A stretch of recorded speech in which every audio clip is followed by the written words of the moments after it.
Good morning, Chief. Good morning, Commissioner Byrd. How are you doing? I'm doing just fine, thanks. Good morning, Chief. Let me turn this off. There we go. We are live on YouTube. I just want to make sure it worked. I'm not sure if you heard it in the background or not, but Yeah, I did. That we are live. Yep. Good morning, Mr. Reyes. I see you're on. He may have stepped away for a little bit. Yeah, it shows he's muted, so.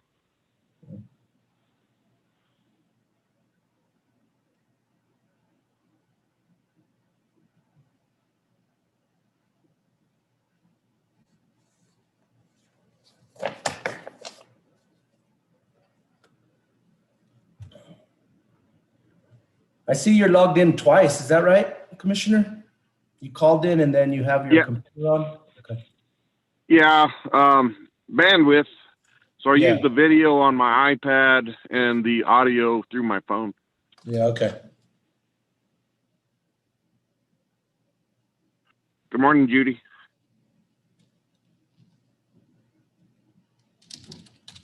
I have You're to still muted. I had to unmute myself. Did you all get snow out there? No, we haven't gotten really a little flurry, but nothing really. But I can look east of me in the hilltops, or west of me rather, and they have snow on them, but not much. It's funny because I keep seeing these pictures throughout the state of snow, but I think Albuquerque and Santa Fe are in the wind hole. Not the window, but the wind hole. They call it the wind hole, and yeah, it's windy. I guess it's too windy to snow. Yeah, it's not bad here.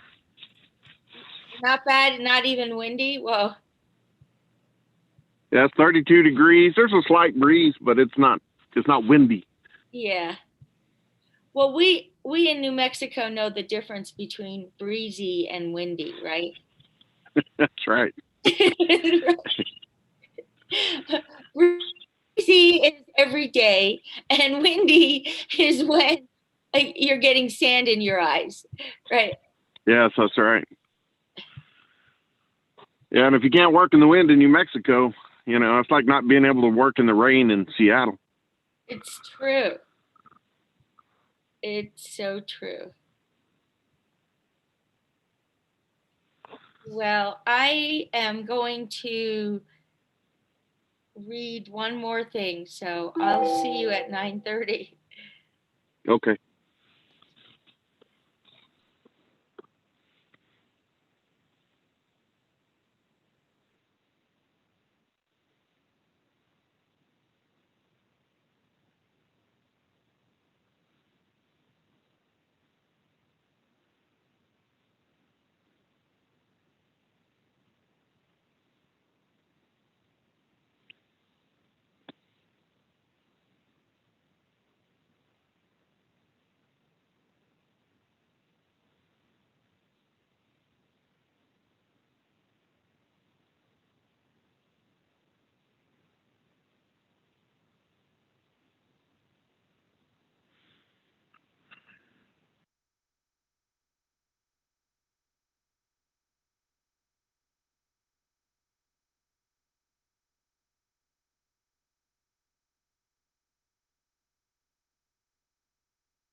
You can do that.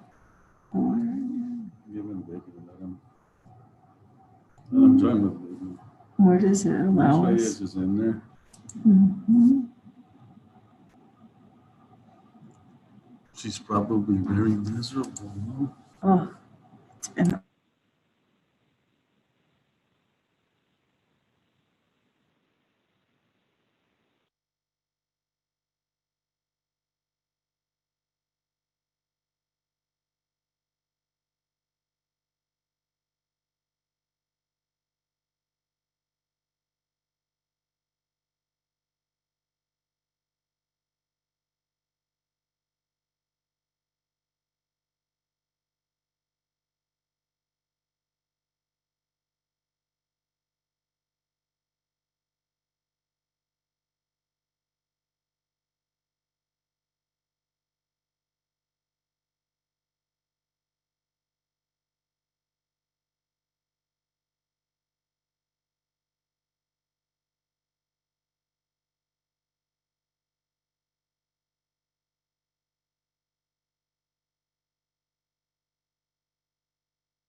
It must be that guys named Jeff are so awesome that they need 2 portals to log in.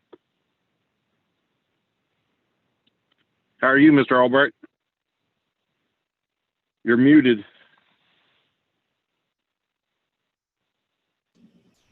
Good morning. There you are. Yeah, you had 2 logins there for a while. I did. do Yeah, I too. did. I had forgotten that Isaac had sent the other one. So Good to see you. right brain, left brain. And Miss Hurst, good to see you. I know you said good morning, Commissioner Byrd, but I didn't hear it. She's also muted right now. Yeah, she is. She's looking for it. There it is. There it is. Good morning. Happy New Year. There it is. Happy New Year. Thank you. That's a happier. Good to That's see a you. happier New Year, Elizabeth. Absolutely. Hello, Mr. Albright. How are you? Good morning. I'm doing well, Madam Thank Hearing you. Examiner. Good. Excellent. Probably better than I deserve, for sure. I often feel that way.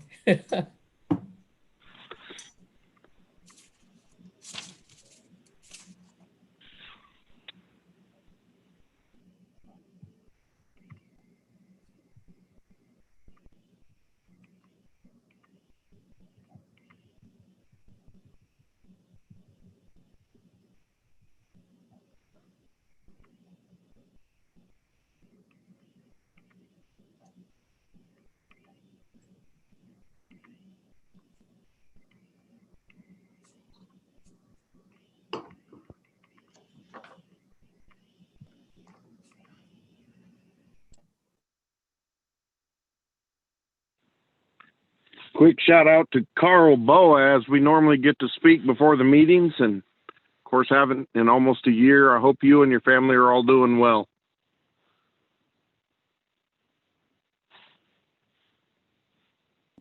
Thank you very much. I appreciate that. And I hope everybody is safe and your family too. Yes, we are fine. Thank you. All right. I know you were already dealing with stuff, but it's good to see your name up there still, and I wish we could see each other face to face soon. I do too. I hope it's not too long. Yes, sir. Thank you for helping us out all these meetings. You're very welcome.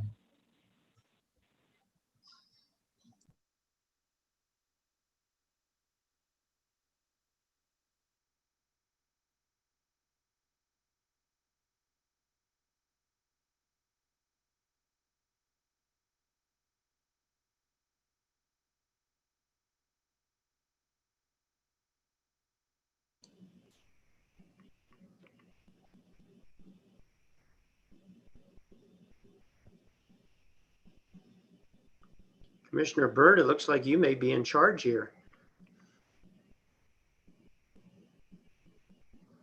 No, I just get in early.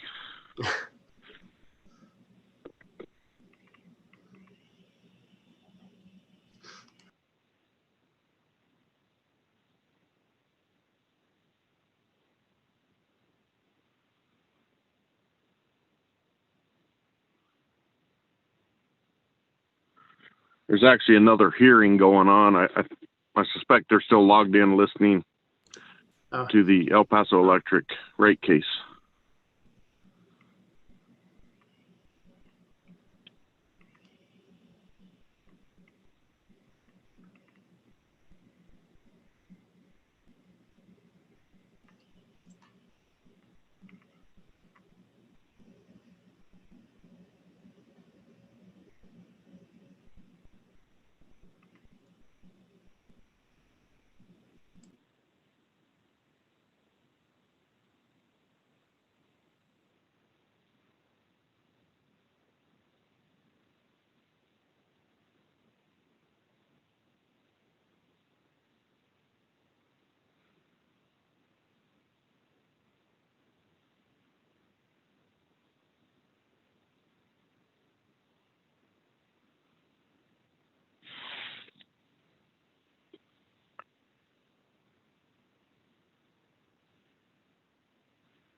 Good morning, Commissioner Vicente Aguilar. Can you hear me okay?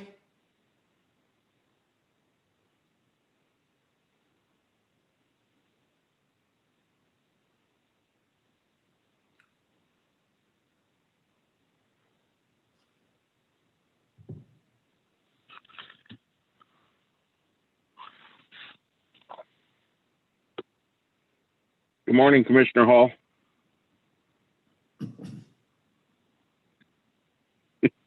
You're still muted.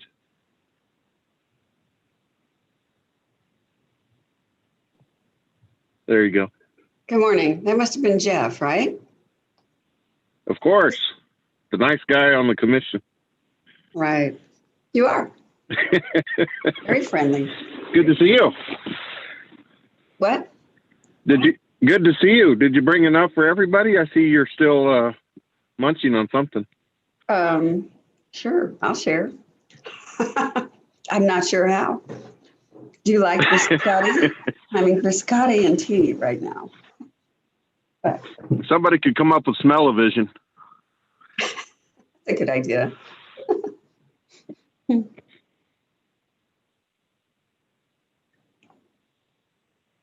How's your weather down there? We're good. We Are you? Did you get some rain? it missed us by a few miles anyway. It's about 32 degrees and a light breeze. Oh, sounds like winter. How cold It's not is it? bad. That's nice. Where? There's the chairman. Yep, I saw him. Good morning, Steve. You're on mute. You're still muted, Steve. Can't hear you. Still can't hear. There he is. Good morning, Elizabeth. You're the important one. Good morning, Commissioner Hall, and good morning, Commissioner Byrd. Good morning. I agree with you. That's why I greeted her 10 minutes ago. Good morning. Can you hear me? Good morning, Teresa. Can you hear me? Yes. Yes. Good morning, Yes. Commissioner We can hear you. Oh, okay, good. Thank you.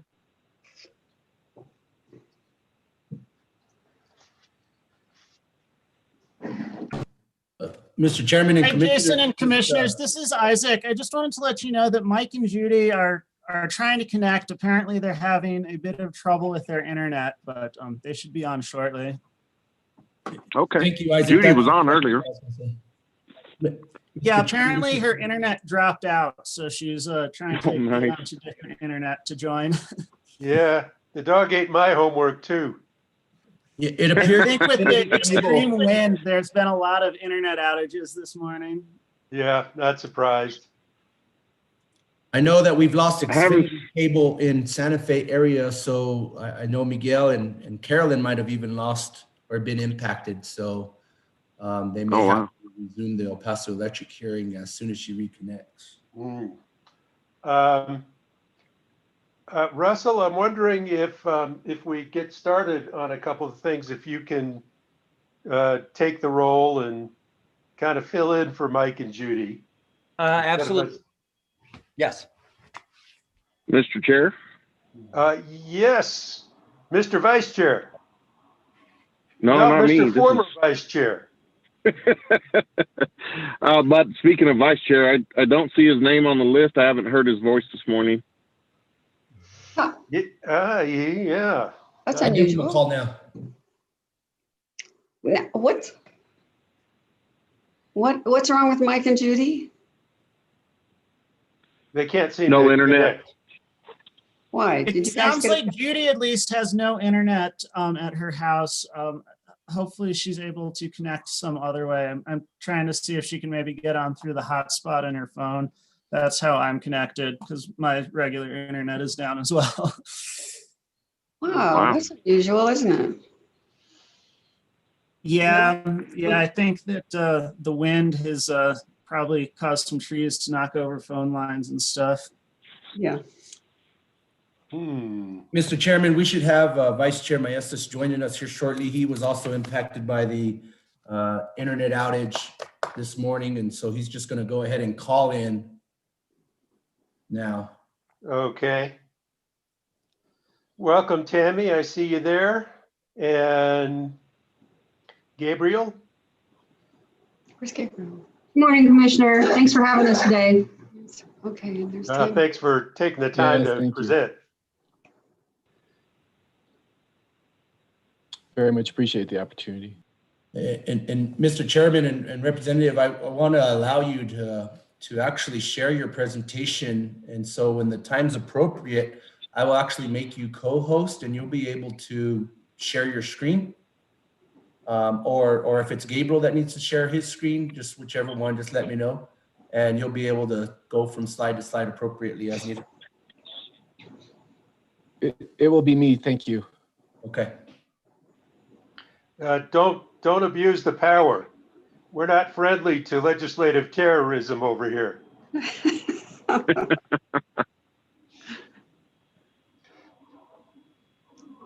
I hear that loud and clear. That's a joke. I'm still waiting for Joe.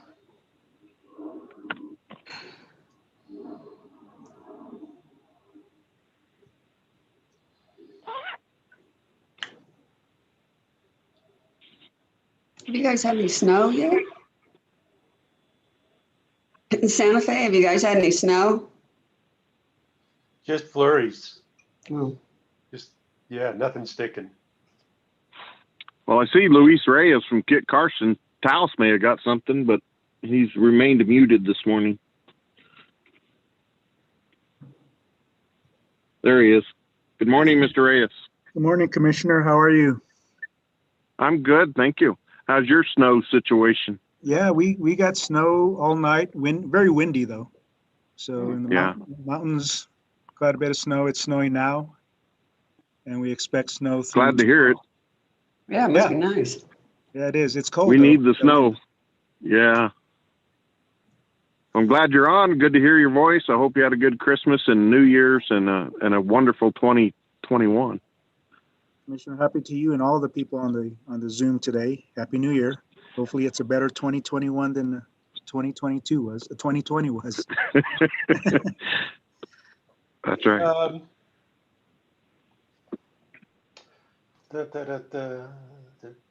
Well, I wonder if maybe we can get started and Joe can just quick catch up on some of the votes here. I don't see anything too controversial. Right. So if the other three commissioners feel okay, let's get started and get some of the housekeeping taken care of. Sounds good. Fine. Okay, terrific. And for the Pledge of Allegiance, I'm gonna go for Cynthia. Is that because I'm eating? Yeah. I pledge allegiance to the flag of the United States of America and to the republic for which it stands, one nation, under God, indivisible, with liberty and justice for all. I salute the flag of the state of New Mexico, the symbol of perfect friendship among united cultures. Consideration and approval of the agenda. So moved. I'll make a motion. And Russell, can you take the roll? Yes, I will take the roll. This is for approval of the agenda. Mr. Chair, how do you vote? Aye. I'll ask for Vice Chair Maestas, even though he probably isn't here. Vice Chair Maestas, how do you vote?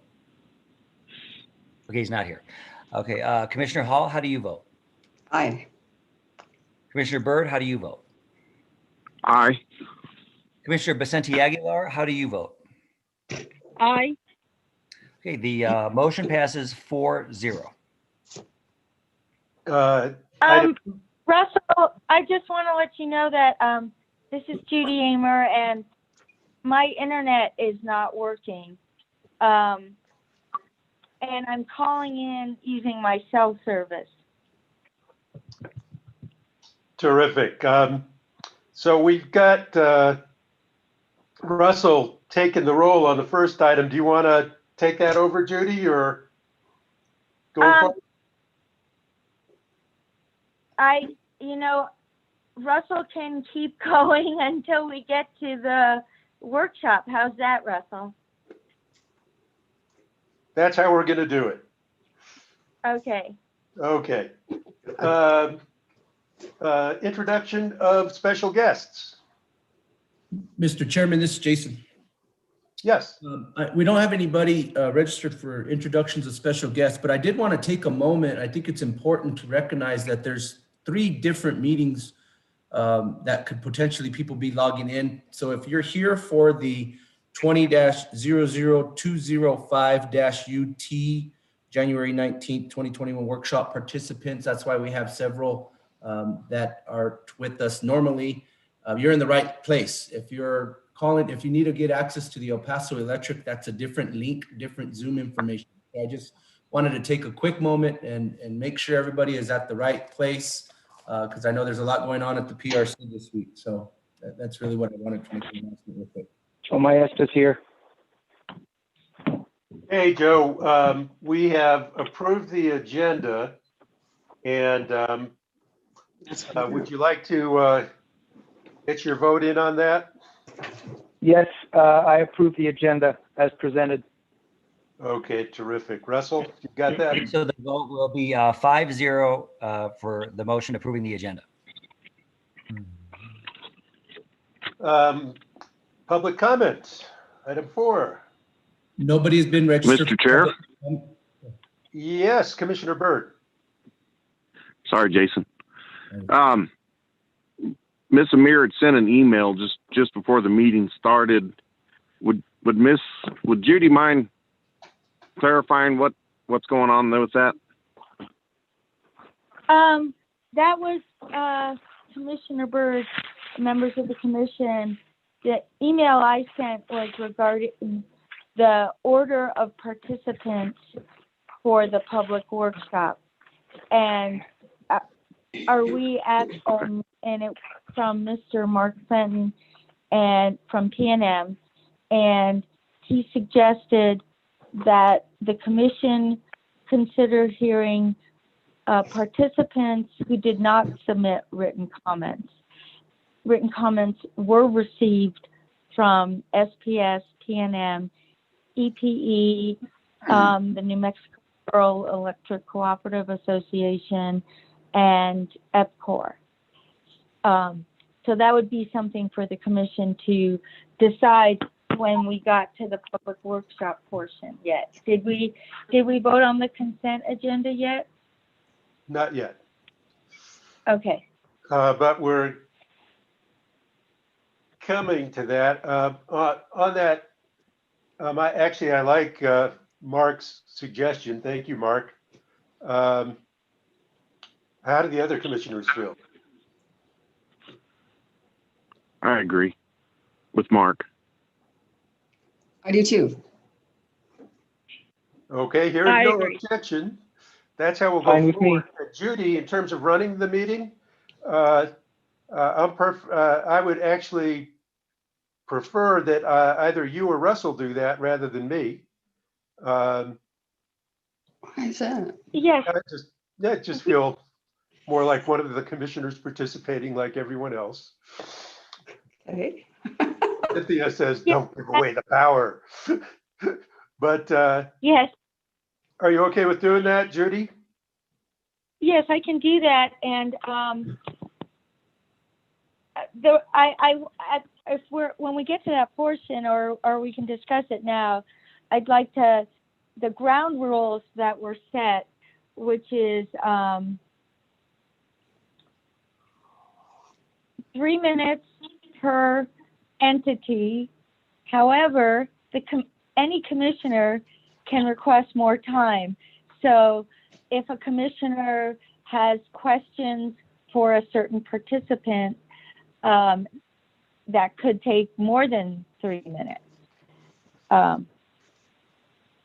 And so that was set forth in the order, and I just want to reiterate that. Terrific. Thank you, Judy. Mr. Chair, Yes. are we still on public comments? Yes, we are. Mr. Chair, I would like to express participation with Martin Luther King Commission. Usually one PRC commissioner is assigned to that organization on an annual basis. So my time is up, and I would like to ask if anybody else would like to volunteer for the year of 2021.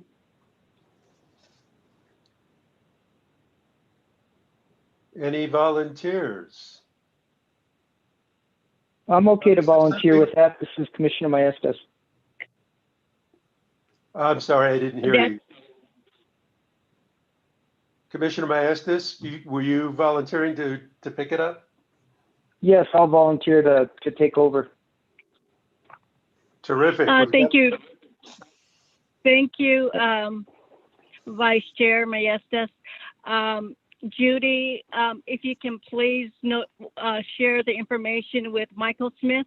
That way, Michael Smith can send a letter to the Martin Luther King Commission that Vice Chair Maestas will be the representative. Yes, Commissioner, and we will send a letter to the Martin Luther King Commission regarding that. Thank you. That's it, Mr. Chair. Thank you.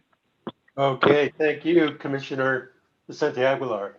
And Mr. Chairman, just for the record, nobody signed up for public comment today. That's what I was going to announce. Thank you. Yep. Thank you, Jason. So we're on to consent action items. I'll move the items as presented. Second. Okay. Judy, I'm going to let you choose the seconder there. Jeff was first. And please call the roll. Mr. Chair, I can call the roll. Sounds like Judy. Oh, yeah, go ahead. Mr. Chair, how do you vote? Aye.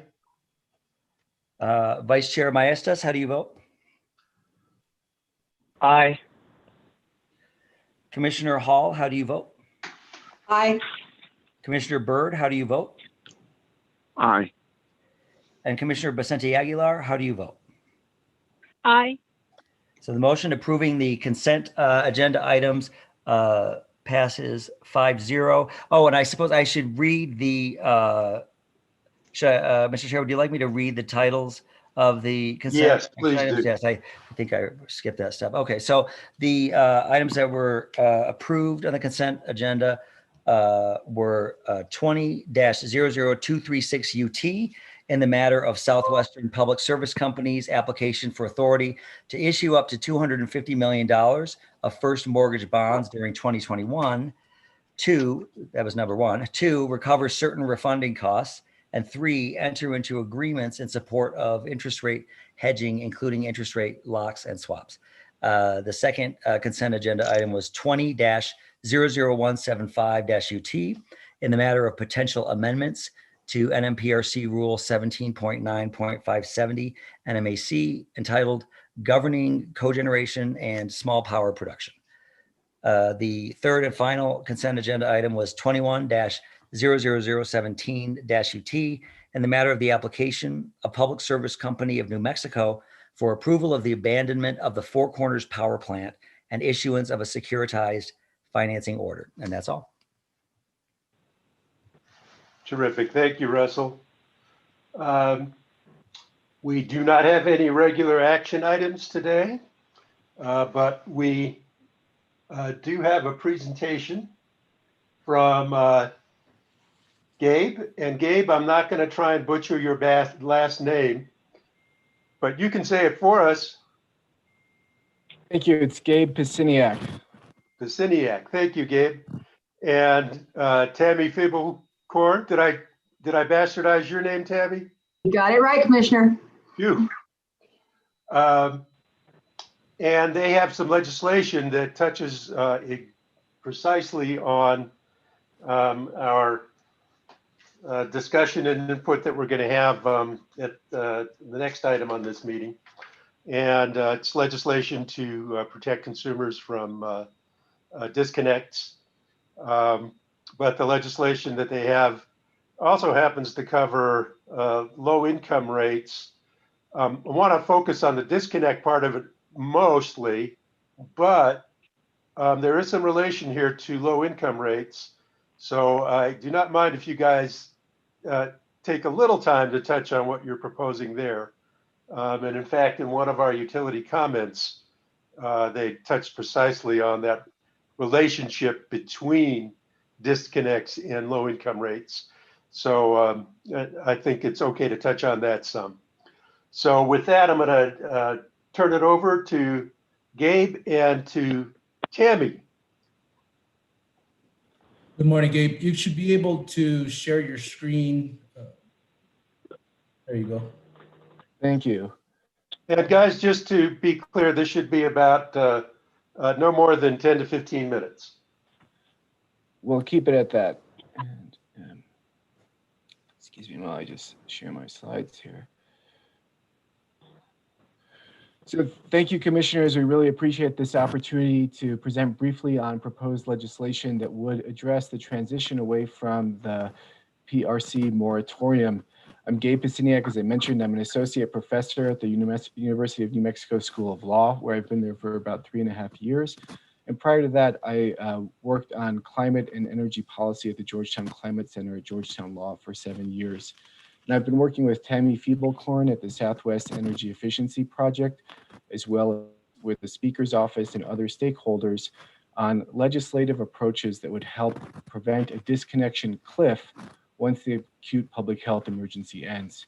Certainly very much appreciate all of the work that the Commission has done through its rulemaking and orders, as well as all the utilities to recognize the extraordinary economic crisis that we're in due to COVID-19.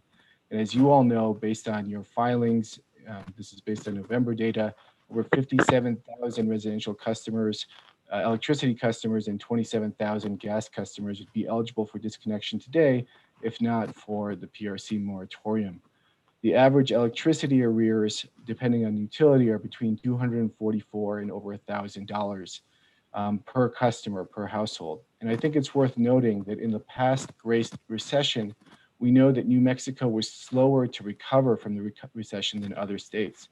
So if that continues in the current crisis, that means that even once the acute public health emergency ends, we're still going to have lots of families out of work who are going to really struggle to pay back these amounts of arrears.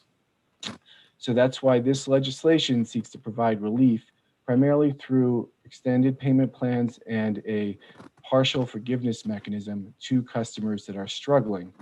It also seeks to promote long-term reduction of the energy burden and improve energy affordability. It's being sponsored by Representative Cristina Ortiz, and it has not yet been filed, but we expect it to be filed shortly. And my role in this has been to provide legal and policy advice in developing some of these concepts. So the key provisions of the COVID-19 partial arrears relief, or the arrears relief program, is first, I'll just mention that it applies as written to electricity and gas utilities under the PRC jurisdiction, both investor-owned utilities and rural electricity distribution co-ops. It does build on the existing Rule 410, requiring utilities to offer in this extraordinary crisis 24-month payment plans for small commercial and residential customers. This element applies to all small commercial and residential customers. Those customers can, of course, choose to elect shorter payment plan periods. And I should mention that this applies to those customers who have incurred arrears during the COVID period. Now, the key component of the program is that there is a partial arrears forgiveness program that is available to residential customers that are low-income customers or that are otherwise experiencing economic hardship due to the COVID crisis.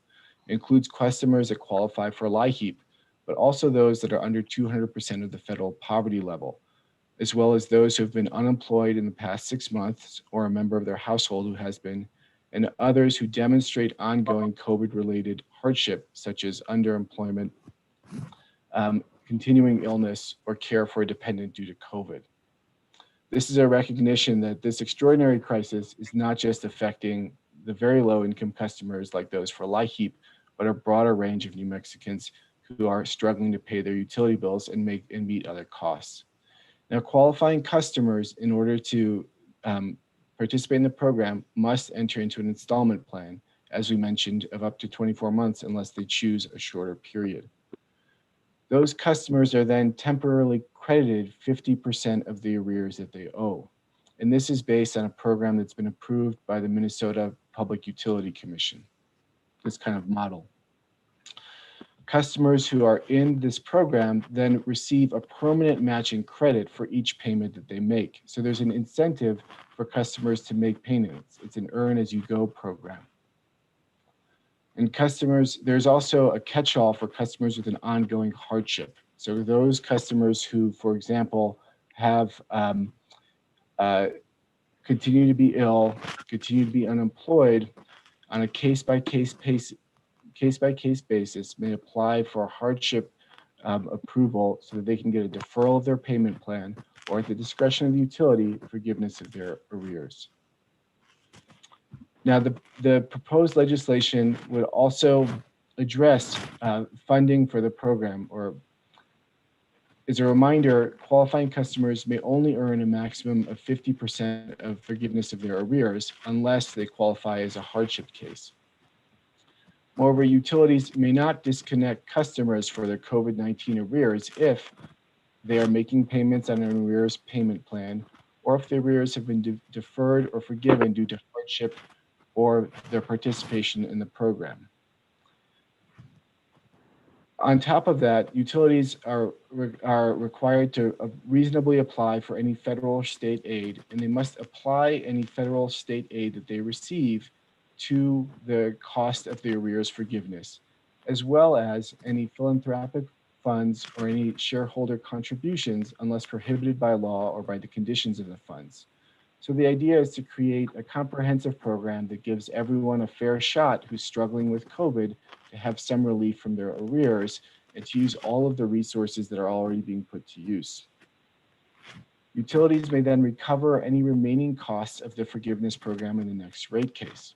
In the case of investor-owned utilities, they're subject to PRC review for reasonableness. And the PRC is provided authority to issue orders or promulgate rules for the program. Here's an example of how the funding provisions of the program would work. So if there's a qualifying low-income customer with a total of $1,000 in arrears when the program starts, the customer would be entered into an installment plan where they'd be required to pay back 50% of those arrears over a 2-year period unless they choose a shorter period, or $500. Now that's still a substantial amount for a low-income customer. It's $20, it's about $20 a month on top of their existing utility bill. In contrast, however, if they had a 1-year payment plan and no partial forgiveness, they'd be required to pay back about $83 a month over that 1-year period on top of their utility bill. The forgiven portion would be paid back from a variety of sources. First, any state or federal funding sources that are available, including the $300 made available through CARES by the state already for LIHEAP customers. President-elect Biden has talked about, has proposed a $1.9 trillion COVID relief fund, and has also talked about a potential third stimulus. If any of those funds can be used for arrears forgiveness and can be received by either the customers or the state or the utilities, that would next apply to the total cost of the forgiveness program. And finally, any amount that would be left over could be recovered through rates, again, for when it comes to IOUs, subject to reasonableness review. Now, there are some other provisions in the bill that I'll just mention briefly here, as you requested, Chairman. Those include that the bill clarifies the no undue discrimination provision of the Public Utility Act, so that it's clear that it does not prohibit this arrears forgiveness program or low-income discount rates. I'll note that there's already similar language used for economic development rates and the Efficient Use of Energy Act, and this would include these two other components. As you probably know, there's about 20 states that authorize low-income discount rates across the country. The bill would also require the PRC to put in place regulations that would mandate reporting on disconnections, arrears, and people without service in utility service territories. Some of this data is already required to be collected, but it's not required currently to be regularly reported. By 2022, utilities would be required to provide reports on how they could reduce energy burden or improve affordability, both under current laws and regulations, but also with recommendations for how things could be changed moving forward. And by 2023, the PRC would be required to hold public hearings and take actions as allowed by law to make immediate, reasonable, and consistent improvements toward energy affordability and reducing energy burden, with a goal of making progress towards achieving 100% energy affordability by 2050. This mirrors what we've seen in other states, such as Washington and California, that have incorporated the idea of energy affordability and energy equity in their climate goals. Finally, I won't go into this here, but the bill establishes a complementary new energy efficiency program that would provide block grants to local governments working with community organizations and efficiency providers. There's no, this would be administered by MNERD. There's no appropriation in the bill. The goal here is that to create a vehicle for a green stimulus, which has been supposedly is going to be proposed by the President-elect Biden's administration. You may remember that in the American Reinvestment and Recovery Act, there was $20 billion provided for energy efficiency. And so we'd like to make sure that the state is prepared to invest in low-income energy efficiency, especially in those communities that need it most. So let me end there and see if Tammy has any concluding thoughts. And of course, we'd be happy to answer any questions. Thanks, Gabe. I will just add, I'm Tammy Feeblecorn with Southwest Energy Efficiency Project, or SWEEP, and we find this bill to be, really important. We think that there is a lot of folks in New Mexico that are going to be on this cliff that Gabe mentioned, and we just want to make sure that we have a plan to protect all New Mexicans. I really particularly like the long-term low-income provisions in this bill, including increased energy efficiency for all. So I think it's a good bill. It's well-rounded. I know it's been through many versions of input from folks. So hopefully we will be able to see this bill start moving as soon as this week. Actually, I have would like you to talk a little bit about where the forgiven costs go. When part of the bill is forgiven, could you guys give a quick description of how that money is recovered apart from whatever grants are made from third-party entities? Yes, thank you, Chair. So, Chair, again, the idea is first to use any available resources coming in from federal, state, local funds, philanthropic donations, or shareholder contributions to the extent that that is allowed by law, with the goal of organizing that in an ordered way, a comprehensive way, to ensure that that is being uniformly used to provide arrears relief to all customers who need it. Any leftover costs of the program would go through rate making and would be recovered through rates.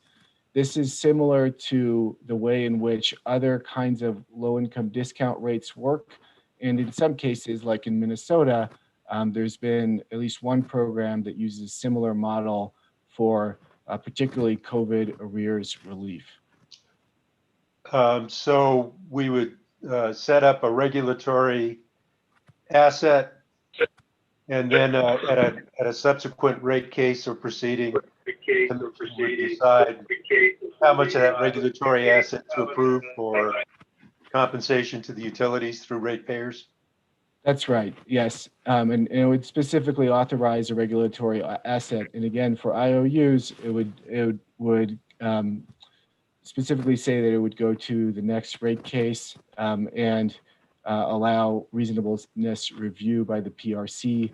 It also authorizes the PRC to issue any orders or regulations as necessary to implement the program. I'll leave it at that, unless you have further questions. Any other questions from commissioners? Oh, yes, Mr. Chair, I have a few. Go ahead, Commissioner Hall. How would a person in arrears establish that they qualify? The easiest way would be if they were in LIHEAP. That could be an automatic qualification if they have arrears during COVID and they're LIHEAP qualified. Otherwise, there are two other kind of threshold triggers and a catch-all. The first one is under 200% of federal poverty level. This threshold is already used for other low-income designations or thresholds in various legislation in New Mexico, including in the electric vehicle or electric transportation initiative that's authorized for utilities to seek recovery. The third mechanism is if they've been receiving, if they or a member of their household have received benefits, unemployment benefits through one of a variety of programs, including recent COVID-related unemployment benefits during the past 6 months.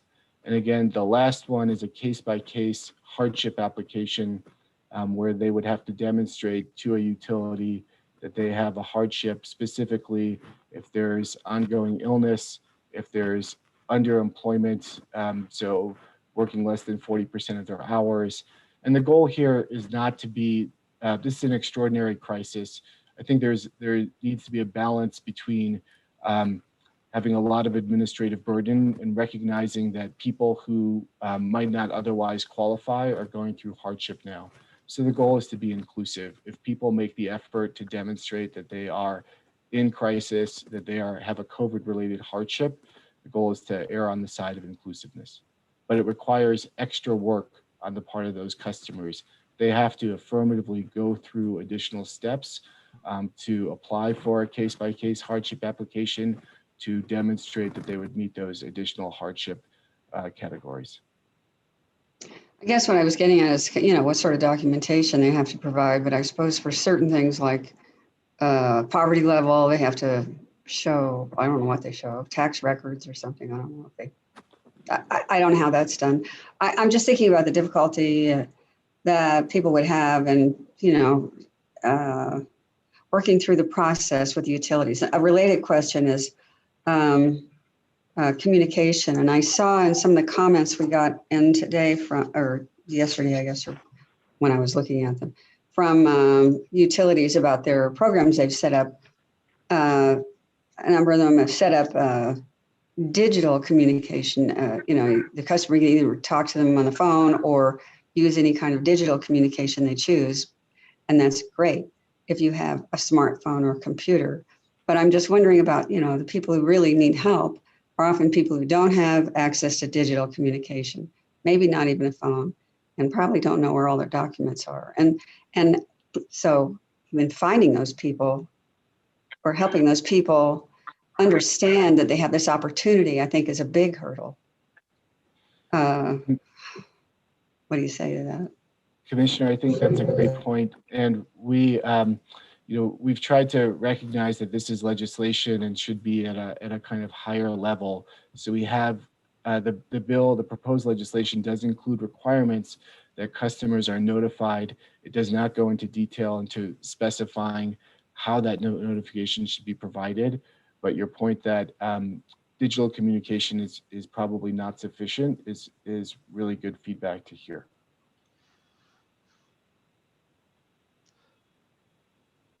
Anything else, Commissioner Hall? Mr. Chair? Yes, not. Okay, Commissioner Maestas. Welcome. Finally online. Jesus. Welcome, and again, you're casual, no tie. It'll be a t-shirt. I'm keeping the sport coat and the button-down shirt for now, so. Okay. Anyway, I wanted to thank Tammy and Gabe for bringing this legislation forward. I don't know if Tammy and Gabe's aware, but we did send over a list of policy priorities to the legislative and executive branches. And one of them, which was one of my recommendations, was we need financial assistance to those folks that have been hurt during the pandemic and have significant arrearages in their utility accounts. So I think your action is consistent with our desire in terms of legislation. But with that being said, this bill seems chock full of different issues, and I'm concerned about lumping in too many issues into one bill. There's aspects of this bill that don't pertain directly to the COVID crisis. There's, I think, some confusion over the origin and nature of arrearages for residential and commercial accounts, whether or not it occurred during COVID or not. So I'm just concerned. And then obviously adding the energy efficiency block grant into there seems a bit unrelated, to the COVID-19 relief that we all want to see. And so I'm just worried legislatively about the mechanics. If Legislative Counsel Service is going to say, well, we normally don't do that. You can't have other components of a bill that's unrelated to the general subject of it. So that's my concern, and that this might have to be divided into more individual consistent bills. The other thing is, as Commissioner Hall alluded to, we solicited comment from investor-owned utilities and co-ops, and it's very apparent that there is a difference in terms of the impacts of the moratorium on utility disconnections, differences between IOUs and co-ops. And so it's very difficult for us to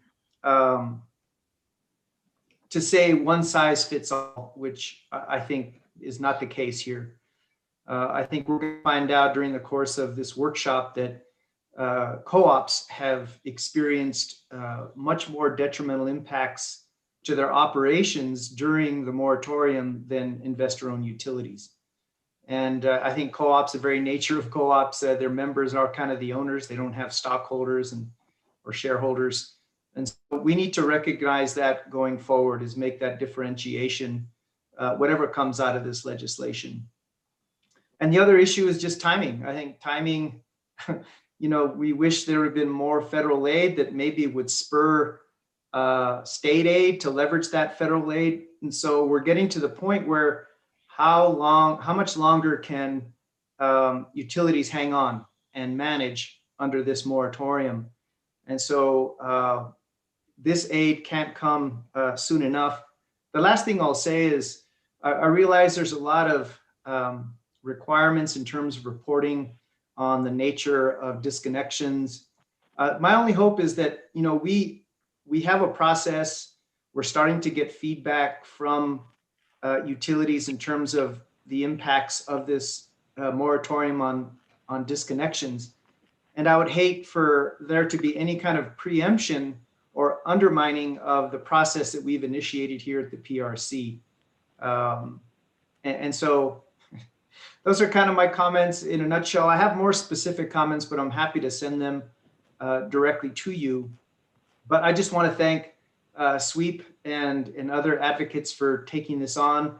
We need to start that dialogue, and I hope that dialogue really gets to a high enough level where at least the COVID-19 crisis relief part of this bill gets the necessary attention that it deserves, and hopefully will get passed. So anyway, I appreciate it. I enjoyed the presentation, and I'll send you other comments and concerns offline. Thank you. Any other commissioner questions? Okay, and Gabe and Tammy, we're gonna be hearing from lots of folks on this issue as we go forward. So certainly hang on, and there'll be a lot of, I'm sure, other interesting perspectives for you to think about with this legislation.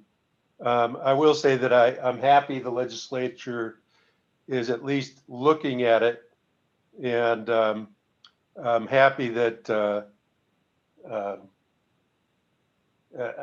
I'm hoping that as we go down the road, we're looking more at maybe ways that we can get New Mexico on that list of states that help support low-income customers who really, the power bill, their electricity and gas bills are a huge, huge burden.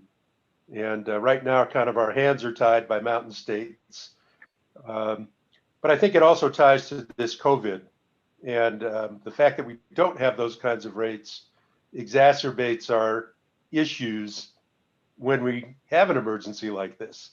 So anyway, thanks for taking it on.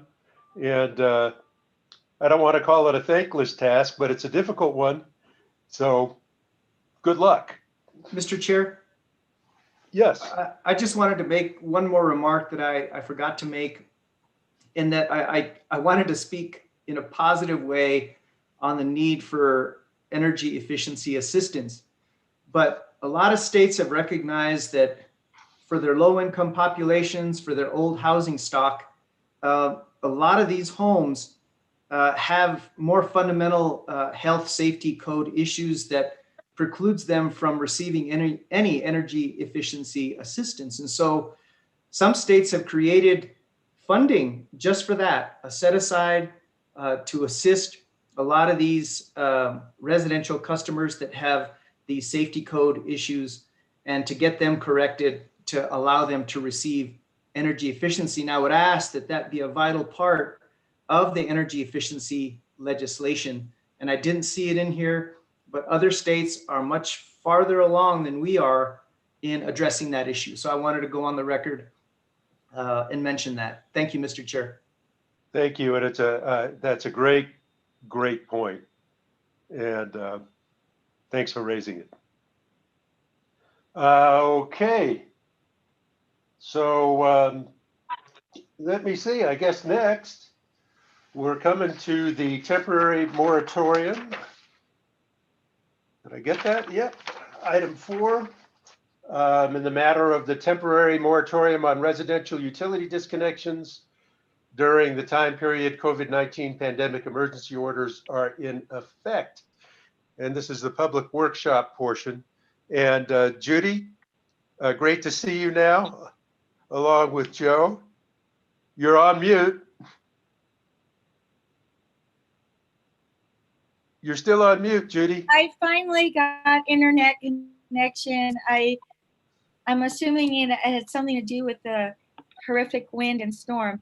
That being said, as I said at the outset of the meeting, the order establishing the workshop provided for participants to give us notice that they would like to speak.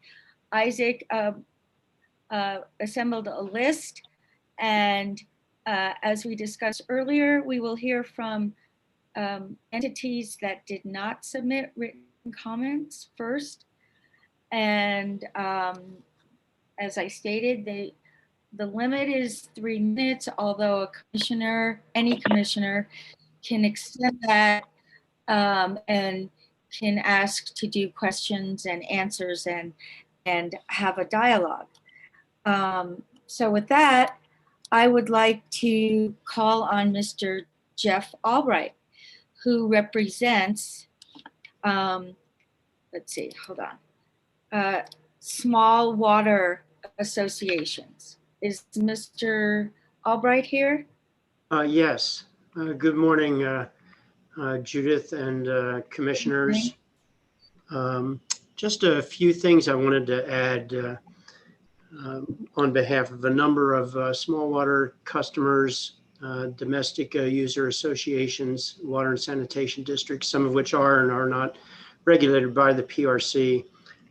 Specifically, I've represent and continue to represent North Ranches de Placitas, CBG, Maintenance and the Chaparral, Delara Estates, Tiburon, Brazos have represented South Hills as a small water utility, represent Village of Fort Sumner with regard to water. So they all have different demographics. They all have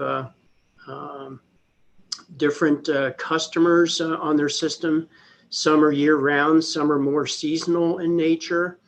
And some of their clients are pretty well heeled, in all honesty. I mean, there's many people who have summer homes up in the Brazos area or down in the Tiburon area and can pay their bills and are not a problem. Others, such as are located down in the Chaparral area, are much more financially constrained. And so it's difficult for the water customers. And I noticed that was conspicuous by its absence in the proposed legislation that was going to be addressed. They're certainly regulated by the PRC in many cases, not in all, but in most. And I think one thing I'd like the commission to keep in mind are the dynamics for those small companies is very, very different. They need a substantial amount of lead time with regard to notifying their customers that they're going to resume things like disconnections or the mechanics for paying back overdue. Nearly all the companies that I've worked with are amenable to working out some kind of payment schedule for their customers over extensive periods of time, but each one is just a little bit different. And if there's some way that the commission can incorporate that flexibility into any of the rules or regulations that they can come up with, that would be great. I know without the extension that was going on, some of the small water companies had sent out notices that they would resume the normal process for collections until the bill was extended to the 29th of, or the emergency order was extended to January 29th. But that's only 2 weeks. And again, for the small water companies that operate, particularly in the rural areas of New Mexico, more lead time or an extended period of time would be extremely more beneficial or most beneficial to those companies to try to work with their customers. They don't want to put any of their customers into a situation of duress, obviously. I mean, water is essential, but they also need a little bit of flexibility, and particularly for the small water companies, not one size fits all. And I would just ask the commission to try to keep that in mind in crafting some kind of long-term order or disconnection policy or something that would allow that flexibility. And some have no problems at all. As I say, some people, their clientele are fairly have done fairly well even in the pandemic situation, and disconnections and non-payments aren't a problem. So that's all I have to say, and I've taken probably more than my time, Judith, so I apologize for that, but thank you very much. Thank you, Jeff. Would any commissioner like to ask a question? I'll just make a comment. And it looks like Joe wants to make a comment as well, Commissioner Maestas.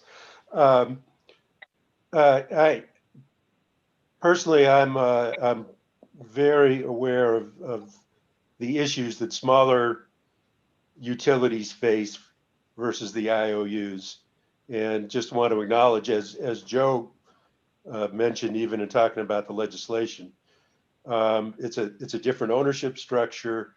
The resources are less. We need to, I totally agree with you that we need to have some flexibility, and that we should be able to treat the little utilities and the co-ops in ways that fit their business model. And hopefully, however we go, legislatively or at the commission, we're sensitive to all those issues. So just want to acknowledge I heard you and agree. And appreciate that, Chairman Fishman.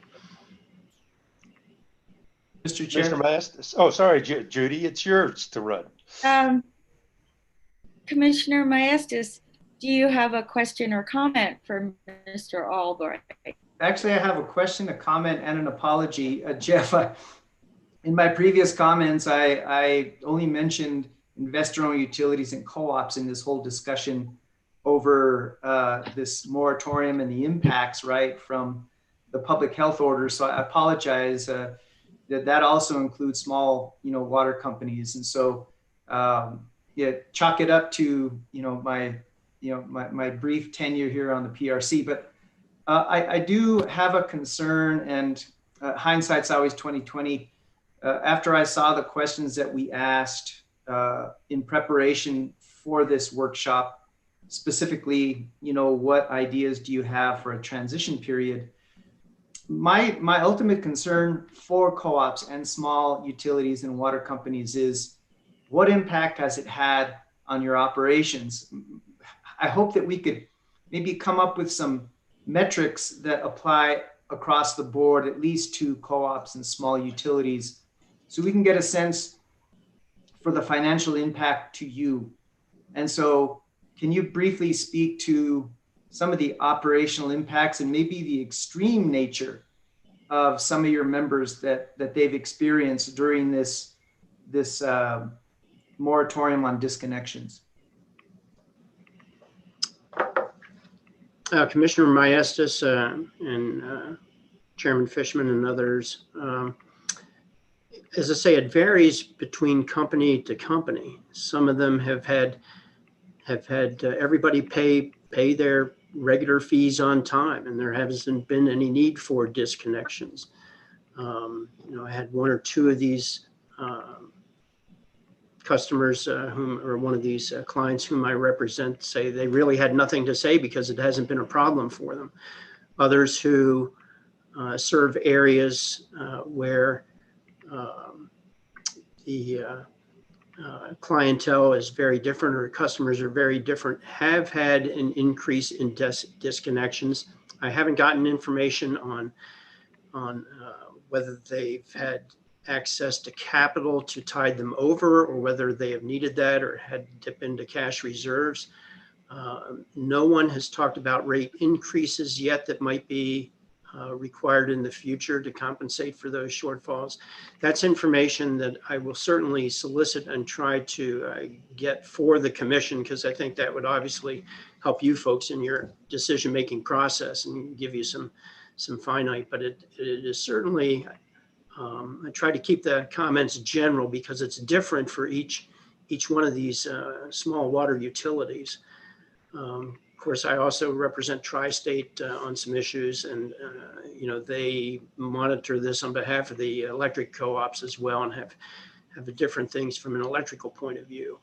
But for the small water co-ops, as I say, one size doesn't fit all, and they haven't had to depend on cash or have not had to borrow. Access to finances for some of these small water companies are a lot more difficult than they are, for example, from an IOU that has a larger pool of financial resources to draw from. But I will try to get what information I can from specifics. But again, I think it's an individual issue more than it can be generalized across the board. Thanks, Jeff. That's all I had, Judy.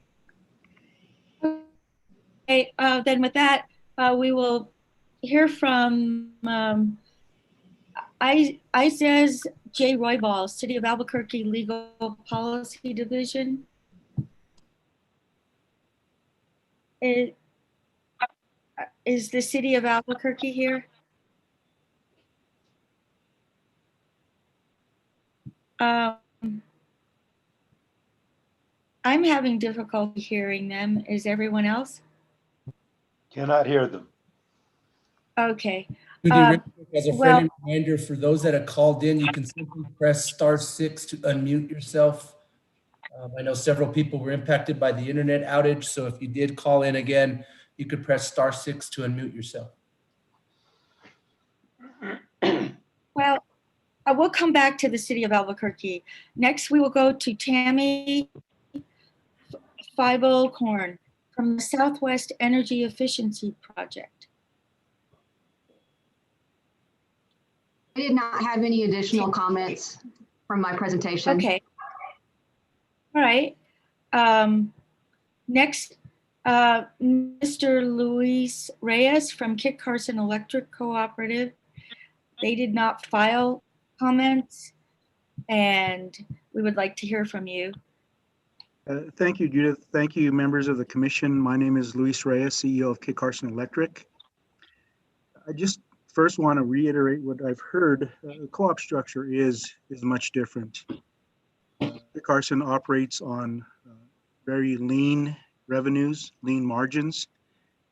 About 80% of our membership is residential. Out of the 30,000 meters, only 400 customers are commercial. So in the previous presentation, almost 99% of our membership could be subject to that type of legislation, giving it's for residential and small commercial. As far as the moratorium, we are working with our members. We've always worked with our members on payment arrangements, and I think that should continue.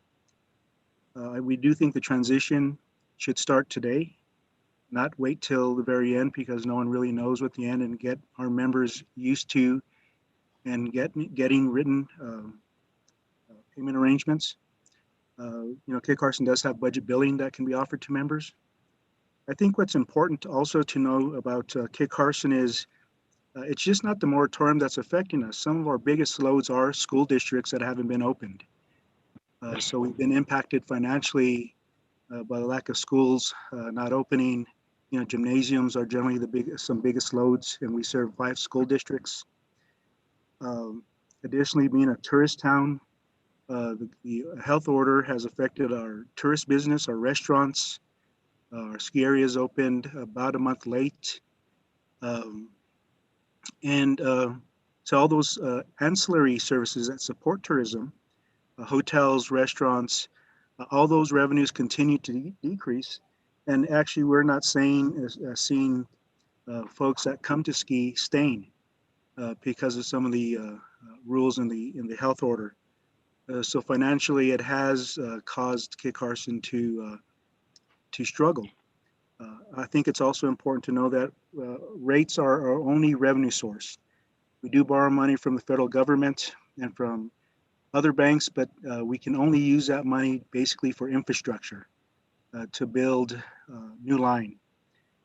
It was mentioned I think by Commissioner Maestas, some of the impacts, long-term impacts, is when you have to start making decisions of what bills to pay. Certainly we have to pay our power bill and our transmission providers. What generally happens is you don't do enough maintenance. And with Kit Carson sitting in the middle of the forest, one of the biggest issues that really keeps us up at night is forest fires and those type of issues. We don't want to be put in a position not to be able to maintain our system properly, and we don't want to be in a position to lay anyone off. We have very skilled labor. It's homegrown. Most of our employees here are local, and to lay them off the long-term effects for that is not good. So we would continue to support a transition. We think it should be 6 months. We think payment arrangements should be made for that period of time.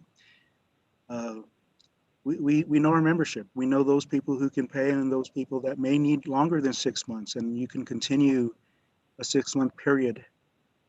And we don't believe that there should be any forgiveness. We do believe people should pay their bill.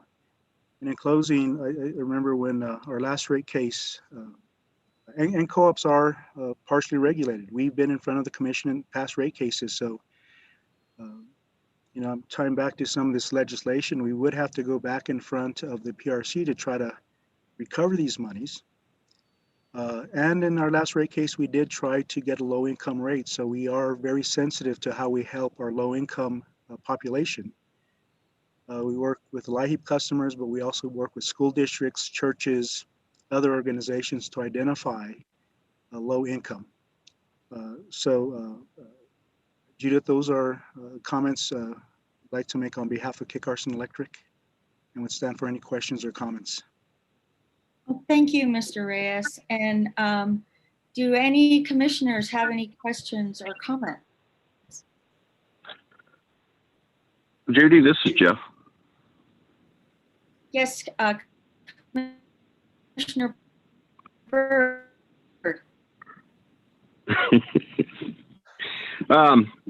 Thank you, Mr. Reyes, for your comments. I agree with you. I've been trying to get in our rules that customers take some responsibility, get on some kind of payment plan early on, even if it's $10 or $20 a month.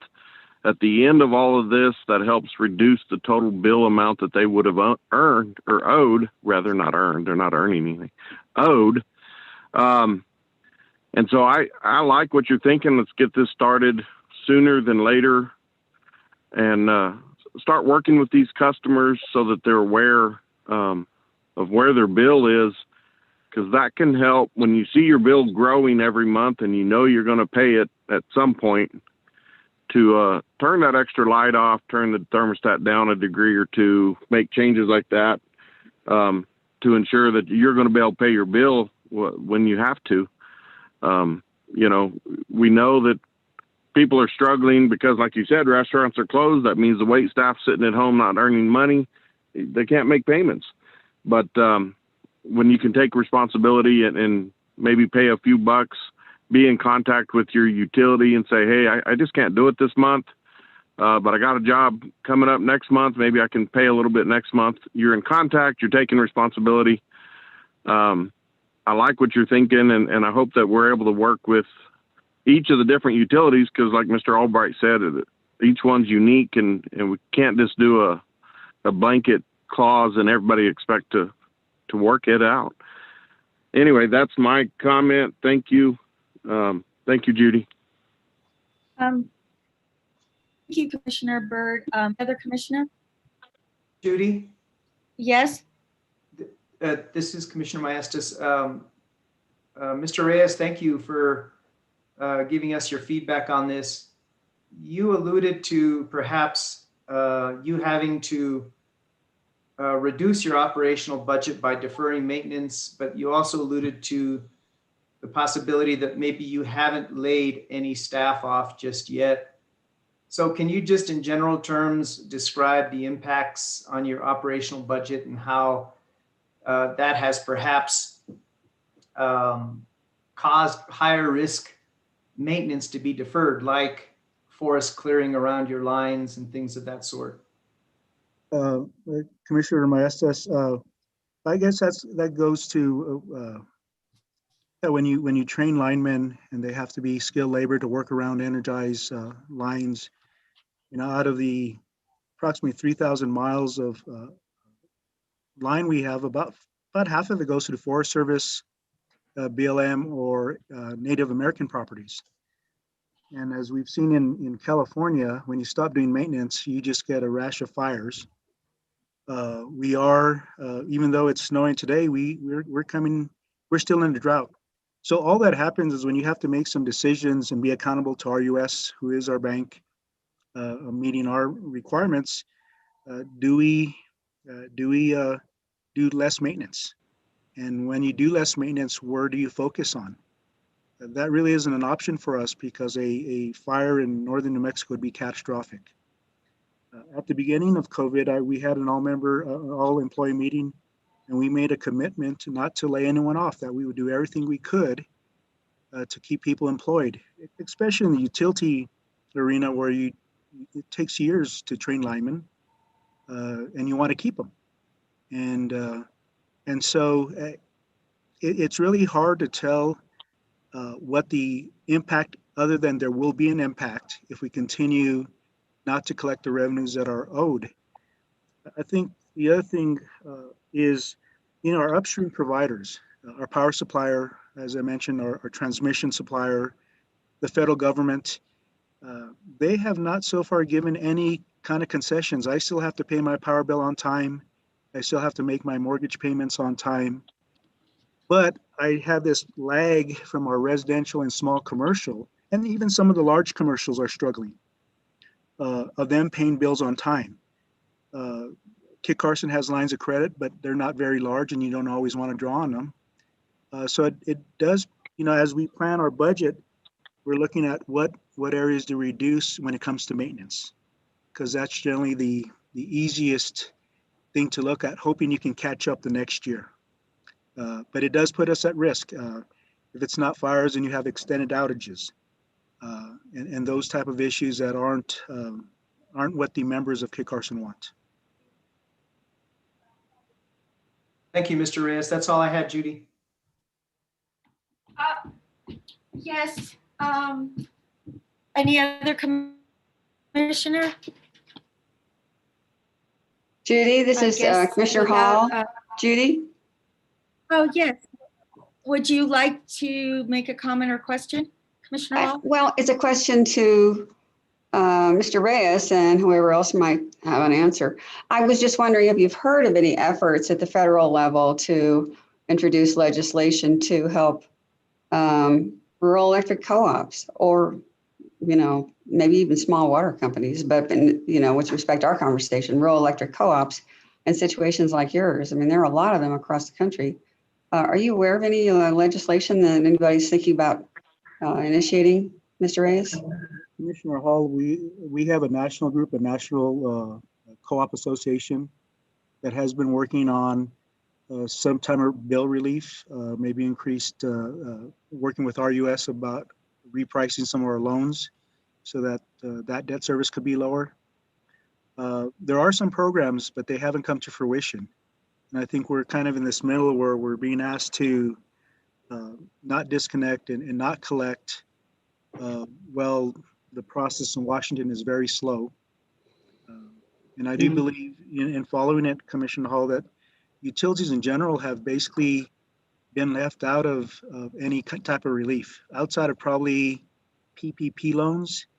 Most other industries have got some type of relief. Utilities have really not, other than the conventional LIHEAP type funding. And it's interesting because we're probably the one utility that needs to be 24/7, right? You really can't do without electricity these days. But there is ongoing work. It just hasn't come to fruition, and we're not there yet. Thank you very much. Appreciate it. So I guess that's it, Judy. I guess I'd just like to make a comment to the commissioners in general, though. It seems like, there's an effort in the legislation we were just being told about for our legislature to help low-income consumers get, some sort of relief for about 24 months at a maximum.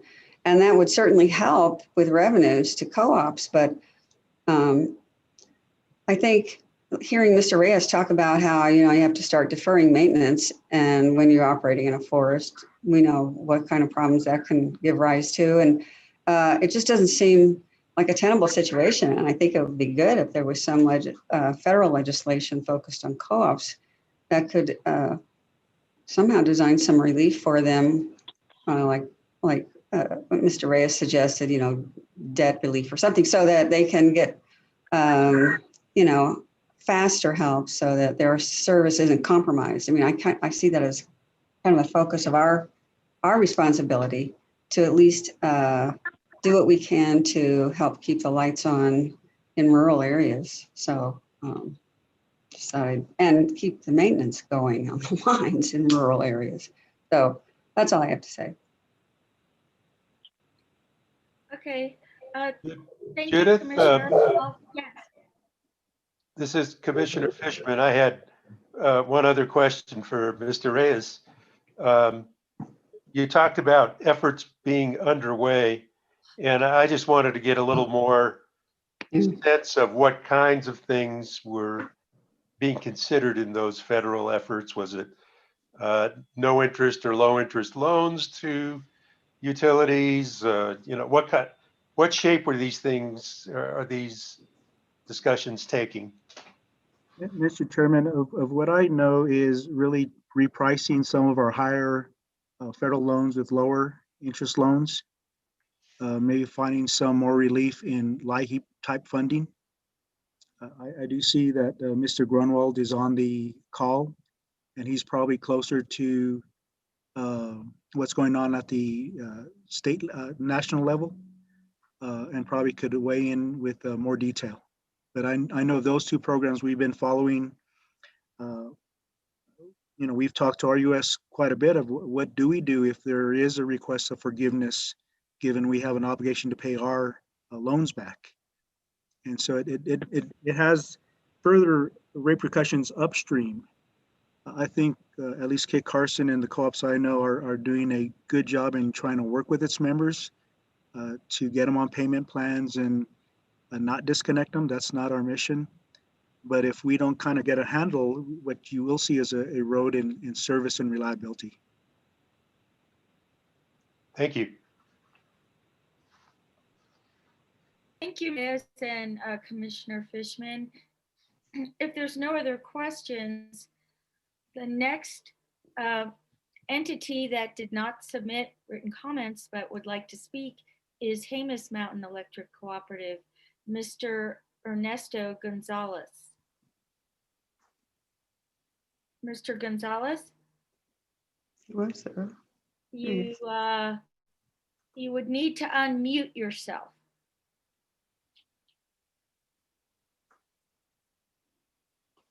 Can you hear me now? Yes, I can. Thank you. Would you like to make a comment?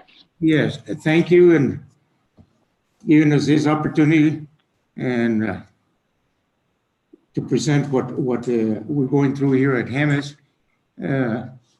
Part of it has already been mentioned by Mr. Reyes, but we're faced with major problems with the because of the COVID. Our commercials are closed. Casinos, which is a great revenue producing consumers for Jemez Electric, and with the residential, we're exceeding $1 million already in delinquency. And right now is not the answer for Jemez, because the paying consumers will have to pick up any write-offs because it goes to rate base. And our problem is we are paying our power bill to Tri-State. We purchase our power from Tri-State. We pay our bill. We are selling it to our residential consumers, but we're not able to collect from our consumers.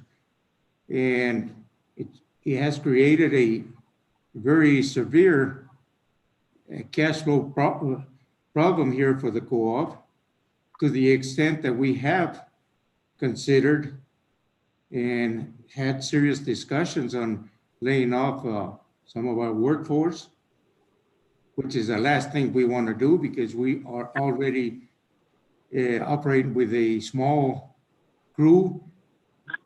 For the last year, we have had employees retired or left the co-op for other reasons, and I believe there's about 12 of our employees that have not been replaced. So he puts a burden on the remaining employees, and we were unfortunate to have a major fire in our service area on our lines going up from the bay up to the Santa Fe ski basin. And the repairs of those lines have been in the neighborhood of 1.4, 1.5 million, and we have not gotten any relief for the cost of repairing those lines. And in addition, that was one of our larger consumers that for about 4 months, they did not have power, so we did not have any revenue. And Jemez is kind of unique. We serve 6 different pueblos in our service area. We serve the eastern part of the Navajo Nation, and it's been very, very, very challenging on our cash flow for our co-op. So we would continue working with our consumers on payment arrangements should the moratorium be lifted, and we would prefer that it be lifted tomorrow. And certainly we would work during the transition period with our consumers. I'm open for any questions. Thank you, Mr. Reyes. Mr. Gonzalez. Would the commissioners, any commissioner, like to ask a question or make a comment? If not, we can go on to the next participant. Judy? Yes. Commissioner Maestas here. Mr. Gonzalez, thank you for really laying out the really sobering impacts that the moratorium, just the COVID crisis, has had on the co-op. And obviously, yes, you do have a lot of customers that are not really providing the revenue through rates like they usually do. And so far, it seems that you could be one of the most extreme cases in terms of operational impacts because of this COVID crisis. And so I think it's just consistent with my earlier remarks that I think we're going to have to, at some point, differentiate some kind of transition period, differentiate investor-owned utilities and co-ops and small utility companies because of the very sobering impacts on your operations. And so, thank you for, I hate to use this, but for keeping the lights on. And my hope is at the conclusion of this workshop, we'll have a good cross-section of feedback and make that decision. Should we, here's another one, decouple the disconnection moratorium from the governor's health orders to accommodate you all, the co-ops and small utility companies, because I'm not sure this is sustainable into the foreseeable future, because the governor's health orders will likely be extended beyond January 29th. But we're doing this to start thinking about the inevitable, and that at some point the public health orders will expire. Should we continue to extend this moratorium in conjunction with the health orders, or start listening to you and some of the smaller co-ops and smaller utility companies and start making some reasonable accommodation instead of making a blanket assumption and continuing a blanket moratorium? So thank you, Mr. Gonzalez. That's all I had, Judy. You're welcome. Judy? Thank you, Commissioner. Yes, Commissioner Fishman. Thank you. So Mr. Gonzalez, is it? I'm sorry, I'm terrible. I haven't been following the names very well.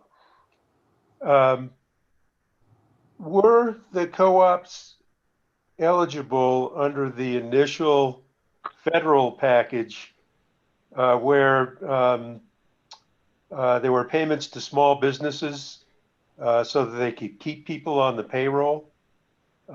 Did co-ops and did your co-op fall under that? Were you eligible for that? Commissioner, yes, we were eligible on the payroll protection program and applied for a loan, and hopefully down the road, near future, it can be transferred to a grant. But it's still a loan, and we have made no payments, but if it's not converted to a grant, we eventually will have to start making payments. That is the only program that we participated, and we did not lay off any of our employees. We may in the future, but at this point we haven't. I think it would be helpful if you sent us as a commission just a little note saying what you would like out of that program. I've caught the transfer to a grant issue. And I know we've got the new package that's been proposed, but the comments from co-ops about how they would like that to operate might give us an opportunity as a commission to contact legislators and see if we can push that agenda forward to be sure you're getting appropriate support, at least from that one piece. We gladly do that. And we would welcome any support that we get. Okay, I really appreciate it. Thank you. Judy, this is Commissioner Hall again. Commissioner Hall. Well, I just like to throw in there, I mean, Commissioner Fishman said, send us a little note, but I'd like to have him spell out the facts he just spelled out to us, just to give an illustration of what happens to co-ops when they have to provide the service, and they don't get paid, and they have a crisis arrive, like the fire damage. I mean, it's a perfect example, and I think it illustrates at a very concrete level how different co-ops' responsibilities and opportunities are from investor-owned utilities. And I think we can't make it too simple for legislators to have an easy grasp of what the issue is. So if you could just give us some detail just about what you told us just now, Mr. Gonzalez, if you would, and just, but lay out the facts like you did just now so that we can communicate that sort of thing to legislators. Will do. Thanks. If there are no more commissioner questions or comments, I would like to see if the City of Albuquerque Legal Policy Division is still interested in making a comment. Hi, everyone. This is Isis Redball from the City of Albuquerque's Legal Policy Division. Sorry, I couldn't connect earlier. I don't know what's wrong with the internet, but we have no additional comments. Thank you, guys. Well, thank you very much, Ms. Roybal, and thank you for participating. We have two more co-ops before we can move on to the participants who did actually submit written comments. There's Central Valley Electric Cooperative, Ms. Denise Gonzalez.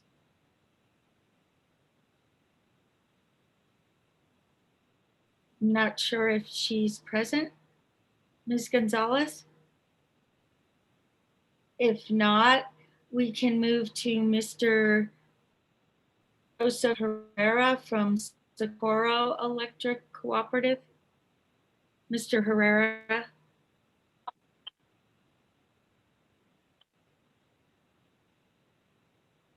Okay. If either Ms. Gonzalez or Mr. Herrera come back on, let me know somehow. Judy, this is Jason. Real quick, it looks like Mr. Herrera is trying to unmute himself. So okay. So, Mr. Herrera, can you unmute yourself? If you're on the phone, I think you press, what is it, star? R6. Star 6.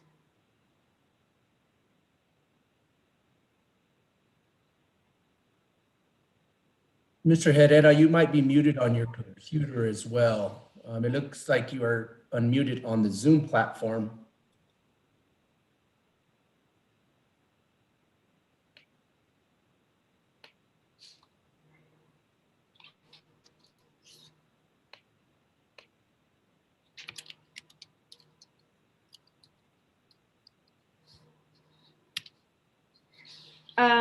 We can come back to Mr. Herrera if he's able to connect.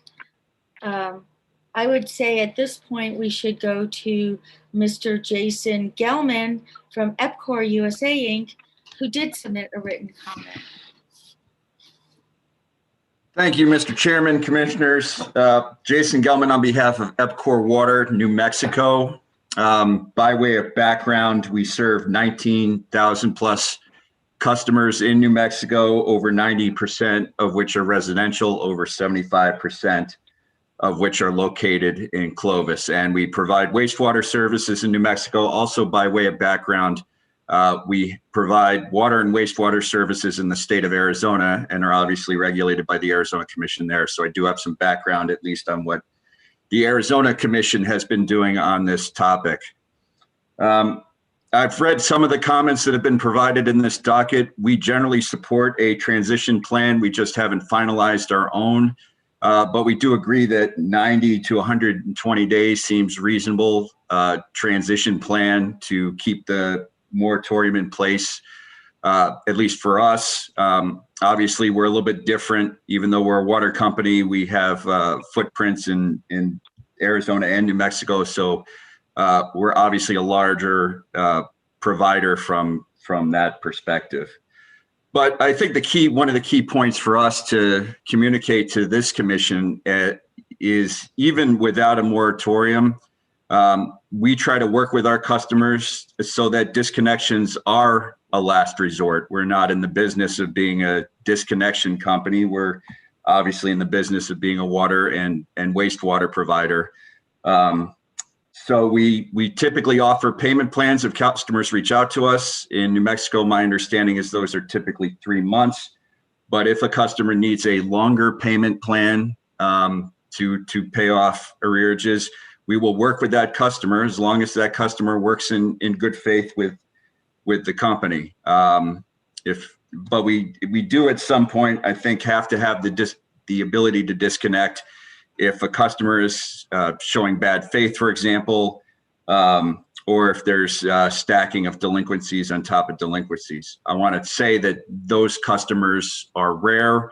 Most of the customers do, in good faith, try to pay their bills, and we will work with them so that disconnections are not necessary. With regards to the moratorium, not just in this state, but in Arizona as well, obviously growing arrearages is a concern for us. I don't think it's risen to the degree with the rural cooperatives as some of the public comment has indicated. But it is becoming more of a concern. I think Mr. Baylett at a meeting 1 or 2 months ago indicated that we're approaching 5%, I believe, of gross revenues or something along those lines in New Mexico. So it is a concern.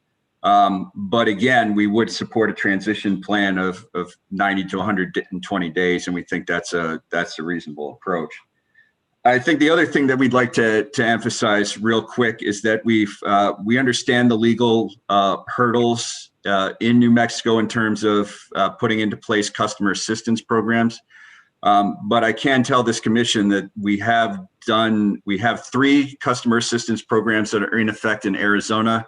Your typical low-income program, and then we have a deployed service member program and a disabled veteran program. And they have been successful. I think we struggle, alluding to a comment from Commissioner Hall, with getting the word out. We try to do so through digital means as well as through snail mail and through calling our customer service department. But we have seen growing numbers of enrollment in all 3 of those programs, and we hope that will continue. And if there is a way to implement those programs in New Mexico, we certainly would be able and willing to do so. We have expanded our COVID program in Arizona. That has been partially or will be partially funded by shareholder dollars. And we would consider a shareholder contribution for any such programs in New Mexico as well, subject to being a reasonable amount for the size of our utility in this state. Real quickly, federal and state funds, we are working with our national organization, the National Association of Water Companies, to filter money down to our company here in New Mexico. Haven't gotten an update from the written comments we provided last week, but certainly would be happy to update the commission as to any developments there. And finally, I think we understand that some water providers are regulated, some are not, but to the extent that there is some consistency across all water providers and all utilities in terms of how long the moratorium should last or transition plans, we think that would be a good idea as well. So those are my comments. Happy to try and address any questions you may have, and thank you for your time. Thank you, Mr. Gelman. Are there any commissioners who would like to comment or question? Mr. Gelman? If not, yes. I didn't catch the second of your three customer relief programs. I think you had a veterans program and a low-income program. And what was your other one? I was just curious. Low-income program, deployed service member program, and a disabled veterans program that are all in effect in both our Arizona water and wastewater districts. What was that second one? Deployed service? What did you say? Deployed service member program. If a member of the armed services is deployed, overseas. Yeah. Okay. Sorry. Yeah. Okay. Of course. That's a good one. Okay. Thanks. I just didn't hear it. Thanks so much. You're welcome. Thank you, Commissioner Hall. Commissioner Fishman. Commissioner Fishman, would you like to question? So Mr. Gelman, your company does not seem as concerned about ending the moratorium and moving into the transition as quickly as some others. And, I imagine that's because you have some more financial resources to fall back on. But I'm wondering, and actually Commissioner Byrd, I think, touched on this, is that as long as there's a moratorium, and I believe El Paso Electric in its comments brought this up, they feel like there's some customers who are kind of acting as free riders on it. They know that, you can't collect the bill, and they just kind of, just keep riding with it. They really don't want to work anything out in terms of a payment plan. And I know from folks that I've talked to in the credit industry, people who are used to not paying and aren't kind of in contact and working with you tend to feel less obligation to pay over time. And it gets tougher and tougher and tougher. So it's nice to have that constant contact and have maybe a small payment going just to be sure you're maintaining that connection. Do you have any thoughts on that? And, is that a realistic way to look at this?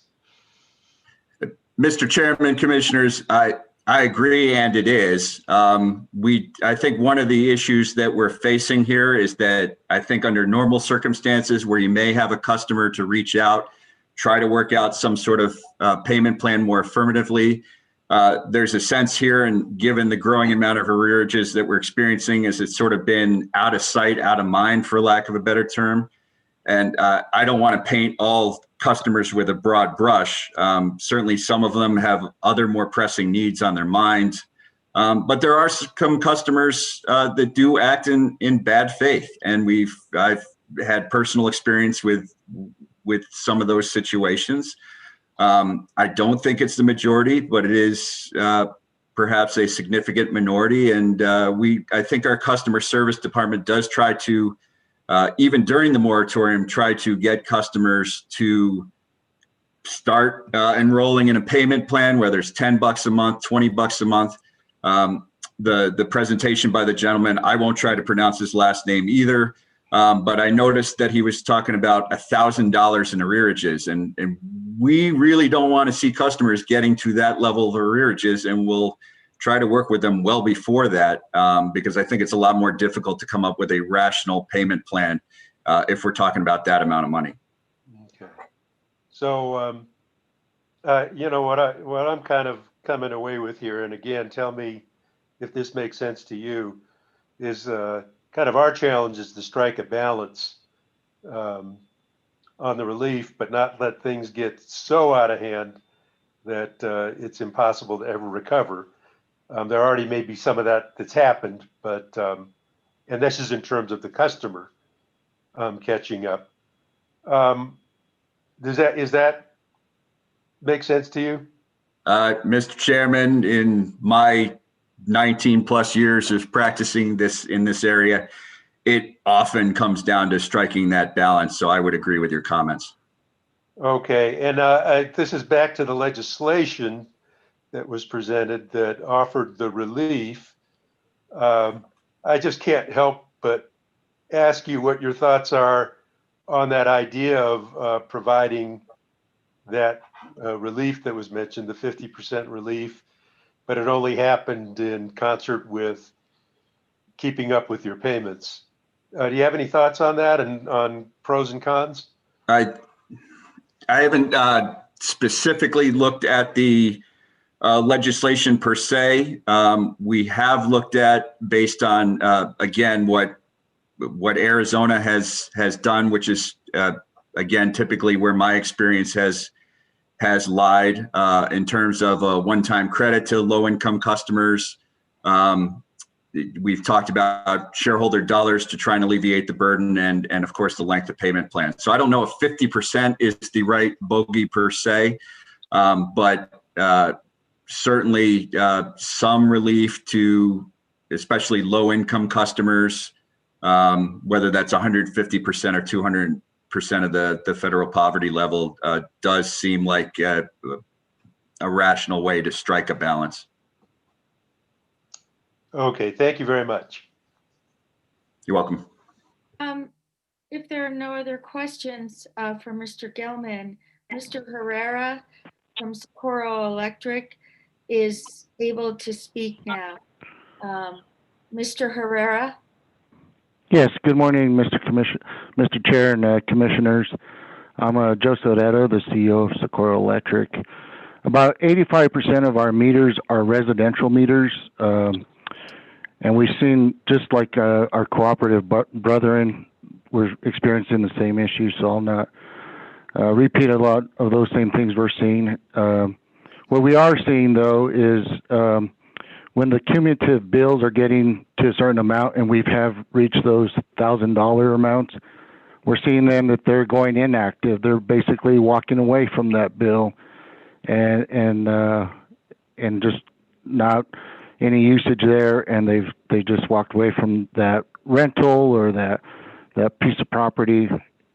We like to see, some kind of phase approach, because we've done all the digital communication, we're doing all the social media communication, the newsletters, the phone calls, and you do get a small portion, but there is, as you mentioned, Mr. Chair, the free riders, and they kind of know that they're untouchable. So some kind of phase approach where they could work with Light Heap, and if they're qualified for that, we can work with them to get them qualified for Light Heap over a period of time, and then start separating the free riders from the ones that have the need. Because right now we're seeing a reduction in revenue, just like everybody else. People are at home. We're seeing an uptick in people who can pay their electric bill going towards net metering options. So we're seeing reduced revenues there. And we're also seeing an uptick on deceased members. We in our small communities, you kind of know people who know people, and you got a lot of residential deceased members who are family members or living at that residence, or some relative is there, and they continue to keep the power on under the deceased relative's name. So we're seeing uptick in that. But like I said, we're seeing the same things as our other cooperative brethren. So I'll stand for any questions if there's any questions from the commissioners, Mr. Chair or Judy. Yes, thank you, Mr. Herrera. Are there any questions or comments from commissioners? So I plead ignorance on deceased relative rates. And Mr. Herrera, could you just give a quick description of that? Yeah, so a member, our customer holding the account is deceased. They're no longer with us, but the account remains under their name. The family member or the relative has not come in to change that account into the appropriate person's name, and it remains under the deceased person's name. Okay, thank you. Any other? Judy, yeah, I'd like to follow up on that as Commissioner Hall. So, Mr. Herrera, yeah, I was sort of curious about that situation too. I mean, how long do you let a deceased account continue, or how do you close a deceased account? Well, that's one of the problems with the order right now, because it says residential, and these are residential accounts. And so as long as we're remaining as a residential account, to us, they fall under that prohibition of discontinuance, because it doesn't lay out that if they're deceased, normally our process is under normal circumstances is we send out communication, and we've done that, written communication, phone calls, just saying, please come in, let's get this transferred to the appropriate person's account. But today there's no firm way to accomplish that, because they know that they're a residential account and they fall under that prohibition status. Thank you, Mr. Herrera. Judy, is that Yes. something we could address in our order? That's an issue that we can address, yes. Okay. We appreciate that, Commissioner Hall and Judy. The least we can do. That being said, we have not heard from staff yet, and they did submit comments. And I'm not sure, I assume it would be Mr. John Reynolds or Mr. Brad Borman. Would staff? Thank you, John. Yes, good morning, Mr. Chair and Commissioners. We did not sign up for comments, but we were very interested in hearing the comments from the various utilities, water utilities and co-ops, and we've heard about some of the hardships that were raised. At this point, we don't really have any further comments, but what we've heard so far has been very helpful. Thank you. And for your information, staff did submit written comments. Isn't that correct, John? Yes, we did submit written comments. They were brief, but we did, yes. Any questions from commissioners? Next, I would like if Mr. Tom Dome from New Mexico Gas Company is available. I am. Thank you very much, Judith. Mr. Chairman and Commissioners, I've been listening, and I'm trying to think of how I can help move this further along to help you in the dilemma that you face. And I thought what I might talk about briefly is picking up on the discussion that Mr. Gelman and the Chairman Fishman had about balance and looking forward. And the fact that the order right now is due to expire on the 29th of January, but as Commissioner Maesta said, it's probably going to get extended. We don't know how long, and we don't know when, and all that kind of stuff.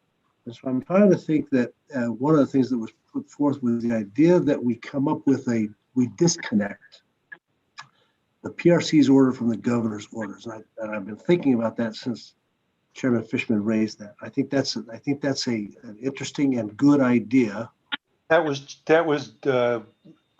Commissioner Maestas' comment, just to give him credit. Okay, so I've been thinking about that idea, and I think that has a lot of merit for a couple of reasons. And let me just say that from the company's point of view, if this order was to expire the 29th of January, then we would be scrambling to get started on the transition plan. And so, and it's probably not going to expire the 29th. I got that part, but whenever it does, the more lead time we have on when it expires would be beneficial to us as we plan for working with the customers. And it's been said so by so many people today. We're not in the business of disconnects. We're in the business of working with customers, and so we want to work with customers, and we want to work with them during the transition period and so forth. But I think we're going to need a little lead time to get, to put all that in place. So I think it's good for the companies to have a date certain. And I don't know what that date is. I'm not proposing a date, but I think that would be beneficial. I think it would also be helpful to the customers, because the customers right now, I think there is some merit to the idea that some customers are not paying, but they will pay when the order is set to expire. So I think it will help the customers plan as well. So the certainty of that, I think, is helpful. Additionally, New Mexico Gas Company has a number of payment centers throughout the state. And we closed those down because of the threat of COVID and so forth, and they're still closed. And this kind of goes to the idea that Commissioner Hall raised, and that is the idea about how do you communicate with people that don't have digital access. We find that most of those customers come to us through our payment centers. And so it would be our plan that when we get into this transition phase, that this transition period, that we would reopen our payment centers at some point in time during that to facilitate this interaction between customers. We just can't do that overnight though, because we've got the COVID concerns and all those kind of things. So again, if we get a date certain by which this might be lifted and we're into the transition period, I think that would facilitate us doing that as well. So on the idea about disconnecting and coming up with a date certain, the more I think about that, I think that has validity, but I'm not going to give you a date because I don't know what that date will be. That's going to require that balance and so forth that everybody's thinking about. The other thing that I wanted to mention was that one of the things that we put in our comments was this idea that we need clarification as to the PRC's current order about the fact that during the transition phase, the reg asset recognition would go forward doing that. Right now, that ends with the expiration of the commission's order. And if we're agreeing to a transition phase after that, then I think there needs to be clarification that the costs and so forth during that period likewise would be available for reg asset consideration. We proposed 120 days. Those comments are in here about 120-day transition period. You've got all that. But I just thought that was interesting about when to transition and so forth. So that's all I really have to add. I'll stand for any questions if anybody has any. Any commissioner questions? I'm going to toss out Judy. This is Commissioner Fishman. Yeah. So as I'm listening, we're looking at a total moratorium on payment right now. And as I listen to the conversation, I'm wondering, and I'm not supporting this idea or not supporting it, I'm just throwing it into the barrel here, is rather than an absolute moratorium on payments, what the commission could do is do a moratorium on 90% of the bill or 80% of the bill or something like that, so that we can kind of, as Jeff pointed out, we can at least kind of address this idea of customers just losing touch and then disappearing. And I don't know if that's helpful or not, but just wanted to throw that out there as a potential option. Any thoughts on that, Tom? Well, I think that's interesting, and I do think that there is some validity to this argument that we have to keep the customers engaged, and we have to start to narrow down this cliff that when this moratorium is lifted, you're going to have people facing gas bills, electric bills, all kinds of bills, and so to the extent that we can re-engage them and get them working towards reducing that bill, it does a couple of things. It reduces the bill and reduces the cliff. It also reduces the amount of any reg asset that anybody has to come after later on. So I think that's somehow we've got to start gradually moving people off of this absolute, and I think that's not a bad idea at all. Something on those lines would be a way to start to close the gap a little bit. Thank you. Judy? Yes, and Commissioner Maestas. Yes, thanks, Tom, for your comments here, and I think your written comments. You know, I had heard about some of the CARES Act funding coming through Health and Human Services, but the funding was provided directly to the utility companies. I think it was $200 or $300 per customer that's already qualified for LIHEAP.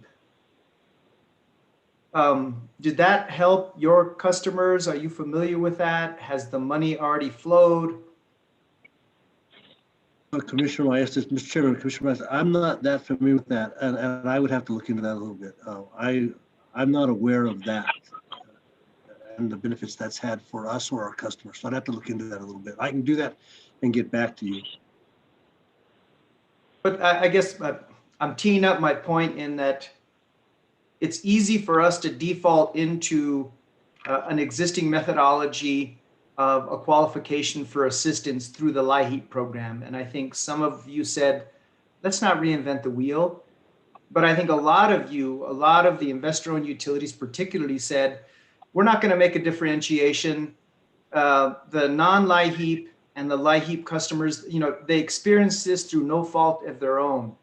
And so I hope that we as a commission, in determining our next action, keeps that in mind and listens to you that, you know, there is a playing field in a way. And so I just want to make sure that there's an issue of equity too. And I realize there's some folks that maybe don't qualify for LIHEAP, as the chairman said, are maybe using this unscrupulously to not pay their bills. But I think in general, there's a lot of folks out there that aren't eligible for any kind of federal assistance that cannot pay their bills. And so I think we need to make that reconciliation here going forward and treat them all the same, especially when you're telling us that we should and that we shouldn't come up with any kind of new methodology for identifying customers that need special assistance.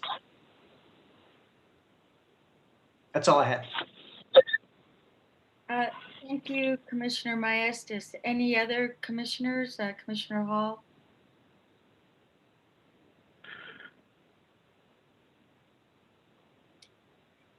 No, I had one little question of Mr. Dami. Are you with respect to the regulatory asset, are you just asking what is the time frame? What's the beginning of the time frame when you can start calculating a regulatory asset? Is that what you're asking? Commissioner Hall, what I'm saying is that the way the order reads right now is the period of time that the reg asset that we can account that we could put into the reg asset. I guess that's the way to put it. My understanding is the order says that the amount of time that we can calculate things into the reg asset expires with the expiration of the executive orders. Correct. What we're saying is if we voluntarily extend the transition period beyond PRC's order, then all that the PRC should say, okay, the dollars that can go into the reg asset also include the cost to the company during the transition period. I see. Okay. Tacking that on to the end of the executive orders. In other words, if we're going to, if the transition period is going to go beyond the executive orders, then that period should also count towards the reg asset costs and savings. Okay, fine. Thanks very much. I don't have anything else, Judy. Okay, if there's no other commissioner questions, is Mr. Fenton available from PNM or another PNM member? Yes, Judith, can you hear me? This is Yes. Mark Fenton. I can hear you. Thank you. Yeah, I'm Mark Fenton. I'm the Executive Director of Regulatory Policy and Case Management at PNM, and I'll make my remarks pretty brief, considering we already filed comments, but I would like to build on some of the things I've heard today. Building on what Tom was talking about, PNM fully supports the idea of severing the time frame on the moratorium from the governor's order. If you go back and look at our comments in October, we were concerned about that also. We would like to see a firm date. I think it helps for planning purposes. We are very concerned about the amount of arrearages that are building up and the hole that some customers are getting themselves into. We proposed a transition period of 45 days, which for all customers, and then 90 days for LIHEAP customers. I know the utilities, it kind of ranged from really no transition period to 120 days. We were in between on that. We opened up a COVID customer relief fund of about $2 million of shareholder money in October 1st. And frankly, that money hasn't been used all that much. I'm not sure what that means. I don't know if that means that when the moratorium's out there, they don't use the funding, but we extended that. The intent of that money was till December 31st. We've now extended that to March 31st. We're encouraging people to use as much money as they can from the COVID relief fund. But I will say, I've heard a lot today about the cooperatives, and I'm not part of a rural cooperative, and I understand there is a distinction between cooperatives and utilities, but we've been filing monthly delinquency reports, and at PNM we came through this. The pandemic started in March, really, and the moratorium started in March. So we were coming out of the winter heating season and into the summer. So the moratoriums existed during the hot summer. Our arrearages are really getting significant. Our December delinquency identified about $21.2 million. Just to put that in context, typically our bad debt or delinquency would be more in the $3 million range, 3 or 4 million. So we've experienced about 400% higher than we traditionally have. And really a small number, we've been offering payment arrangement plans for quite some time, well beyond what is allowed in the rules, going up to a year. And we're seeing a very small percentage of our customers entering into the payment arrangements. And we've been very aggressive in trying to reach out to customers and advertise and do everything we can with those in arrearages. But a lot of them just haven't been interested in entering into the payment arrangements. So the longer the longer the moratorium is in place, and we certainly have a heart for everyone.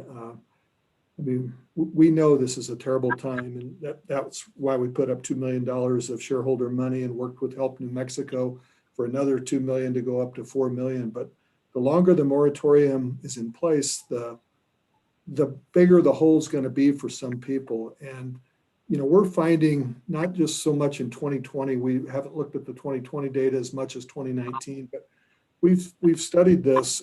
When we look at demographics, a lot of the people in arrears are, as Commissioner Maestas was alluding to, it's not necessarily just LIHEAP customers. A lot of them are non-LIHEAP customers. And some of them are people that have a pretty good income, is what we're finding. So in terms of the LIHEAP funding at PNM, in our last delinquency report, we did identify that PNM received LIHEAP payments totaling about $2.27 million, which we applied towards 7,500 LIHEAP qualified customer accounts, which even with that, our arrearage was still at about the 21.2 million I was identifying. So I think, some of the issues and concerns expressed today with rural cooperatives, there are concerns with investor-owned utilities. We have the same concern that at the end of this, some of these customers, we have 16,000 customers, for example, that have been in arrears for 4 months or longer, and their average arrearage is like $711. And as that continues to climb, it's going to be harder and harder for them to dig out, and there's going to be a policy issue at the end of all this about, okay, how do we recover that money? Do you socialize it? What do you do? So that's really all my comments. I also agree with Mr. Dome. He pointed out something really good. and I think just a detail that could get lost on the regulatory asset, that it expires at the end of the governor's orders. Whatever the period's going to be, whether it's 45 days, 90 days, a longer period, it'd be good for that regulatory asset to continue. That's not free money. Obviously, the regulatory asset utilities will have to justify that in a future rate case, but at least during that transition period, we would have the ability to accrue dollars in that regulatory asset. I agree with Mr. Domi on that. So that's all I had. I've got a few questions. Judy, is that all right? Yes, Commissioner Hall and then Commissioner Fishman. I Okay. noticed both of you would like to ask a question. Commissioner Hall. Mark, what did you say the amount was in the shareholder relief fund? It's beginning October 1st, PNM put up $2 million and then help New Mexico partner with us for an additional $2 million. And that was supposed to go originally till the end of the year. We've now extended that till the end of March. So we're out there real aggressively letting customers know about that. They do have to qualify. There's qualification criteria. I'm not familiar with all of the qualification criteria, but they do have to qualify. So there's a little bit of work to get the money, but. Well, I mean, it would be a shame if that all didn't get devoted to the cause of paying down your bills. And I was just going to ask you, what are you guys doing to match up customers with that free money? Yeah, we're doing it. We're letting customers know. We're advertising. We put bill inserts. We've got radio ads. We've got TV ads.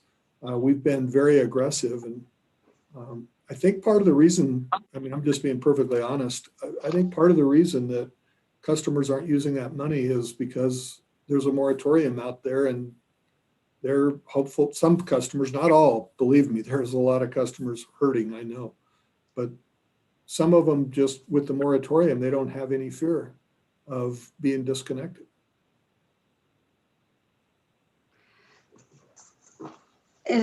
Okay. Now I have another question. I noticed in your comments, you said on December 30th of 2020, the state of New Mexico received approximately $5 million in federal corona relief funds to pay for utility bill assistance. And then you say PNM received LIHEAP payments of $2,270,000 the same day. Is that from that fund, that coronavirus relief fund? My understanding, yes, it is. It's a subset of the 5 million. PNM received 2.2, and we applied it to 7,500 customers. So you were able to just apply it to the customers' bills because they're already qualified for LIHEAP? Yes, that's my understanding. We applied it to 7,500 qualified customer accounts. I'm just wondering what, how you could, if you can't get people to, on their own volition, take advantage of that shareholder funds, can shareholder funds be applied to the LIHEAP qualified folks? Well, we also have a Good Neighbor Fund that we apply for that purpose. Actually, this $2.2 million or $2 million, we wanted it to be broader. And we made the criteria so that it's even broader than LIHEAP customers. Let's see, I don't know if I have that right in front of me, but when we originally announced it, we made it, we relaxed some of the household income requirements for residential customers to receive assistance.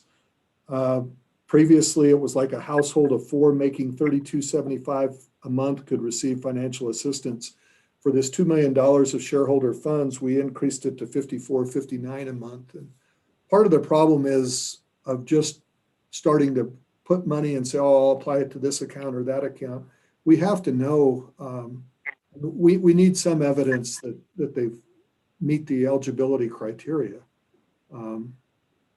So what we're doing, Commissioner Hall, is just being real aggressive in letting customers know about those funds.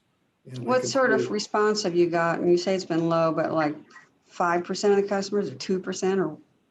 I think the last number I saw was well less, it was less than 500,000, I think, in funding that we have given out.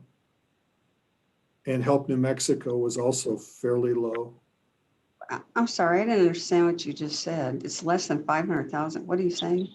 Of the $2 million, I think we've given out less than 500,000 of that. Oh, $2 I see, less than million. a quarter of it. Mhm. I Quite a meant bit what less. percentage of your customers in that category that would qualify have responded for that shareholder fund money? Ballpark. I don't need them. Yeah, I know this was based on, I don't know that I know the percentage, but I think it's well less than, well below 20% of even LIHEAP eligible customers. And even before the pandemic, a lot of the LIHEAP customers don't take the Good Neighbor funding. Part of that could also be the moratorium. As you know, during the winter, even in the past years, there's the winter moratorium for LIHEAP customers. So we've historically seen that when there's a moratorium, whether it was due to the pandemic or whether it was due to the winter moratorium, that customers don't pay their bills because they know there's not the disconnect. And then as soon as you turn to April and May, and there is an opportunity for disconnects, customers tend to pay their bills. Okay, and you say this shareholder relief fund will end March 31st. What does that mean? The money reverts back to the shareholders, or what happens? Yeah, we voluntarily put that up. I wouldn't say that for sure it will end. That will be a company decision by our senior management on how long to extend that and to assess how well it's working, where we are in the pandemic. But we extend, originally when the $2 million come out, we had it through December 31st. We voluntarily agreed. We now have voluntarily agreed to go, basically a month, 2 months beyond the governor's orders, which expire January 29th. But as we know, there's a high likelihood that will be extended further. So I can't speak for senior management what they'll decide with how much longer they'll extend that. Right now, it's March 31st. Okay. Is there any legal prohibition if you end up not being able to spend that money on anybody else? Is there a legal prohibition to, use it on LIHEAP customers? I'm just curious about this. I don't know if there's a legal prohibition, but it is shareholder dollars, right? So it's going to be at the discretion of the company to decide what to do. And, so far we've been extremely aggressive. That was a big number that was out there of the $2 million. So I don't want to say, I don't think the commission can say, well, you need to use it for these customers or those customers. We're trying to use it for LIHEAP customers plus non-LIHEAP customers. I know we expanded the criteria so that it can get beyond those customers, but I want to emphasize, Commissioner Hall, that part of what's going on here is there's the moratorium and some of the customers just aren't using the money because of the moratorium. I hear you. Well, thank you very much. I don't have any other questions. Judy? Okay. Commissioner Maestas, I did say that Commissioner Fishman could go after Commissioner Hall. Sure. But you could go after Commissioner Fishman, or unless you would like to allow Commissioner Maestas to go first. I've just got a short question, and I guess we can let Commissioner Maestas ask questions too, but it has to be after me. And I'm sure he has better questions than me anyway. But in talking to the co-op, there's this issue of potentially having to lay off workers. Is that an issue for you over at PNM? We have not had any layoffs that I'm aware of driven by the pandemic. I'm not aware of that being an issue, Okay. but I mean, it's always, It can change. I got you. it can change, but I'm not aware of it. I know PNM hasn't laid anybody off per se. And what's been the impact recently on your total demand, energy demand? I haven't, residential load has went up. Commercial has went down some. I don't have the numbers off the top of my head, but I know we had a hot summer. So some of that demand that was going up, was some of it residential, was some of it because customers were at home? Probably. Was some of it because of the hot summer? Yes. I really don't have, I can't tell you how much of it was due to weather versus how much of it was due to COVID-19 and residential customers staying home. Well, you're not sounding distressed or desperate, so I'm going to assume that you haven't had a huge drop off in demand, but you might have had some. Is that accurate? On the commercial side, we've actually had an increase overall. Okay. Our revenues this summer, I mean, they went up because it was a hot summer. So overall, it was up some this summer. Okay, that was it. Thanks. Commissioner Maestas?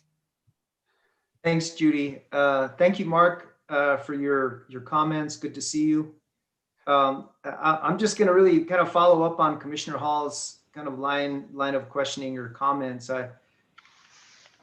First of all, thank you for, or at least thank your shareholders for making that amount of money available, not just to LIHEAP eligible customers, but non-LIHEAP. And I'm glad you extended it. I don't know if you can answer this. What is the balance of your Good Neighbor Fund? Do you know what that is? No, not off the top of my head. I don't. I'd have to look that up. Well, I can get back with you.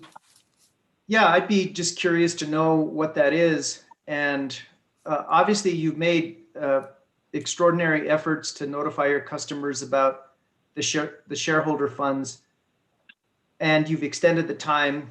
Although end of March doesn't coincide with a LIHEAP kind of disconnection moratorium, but would PNM consider depositing any balances of unused shareholder funds into the Good Neighbor Fund?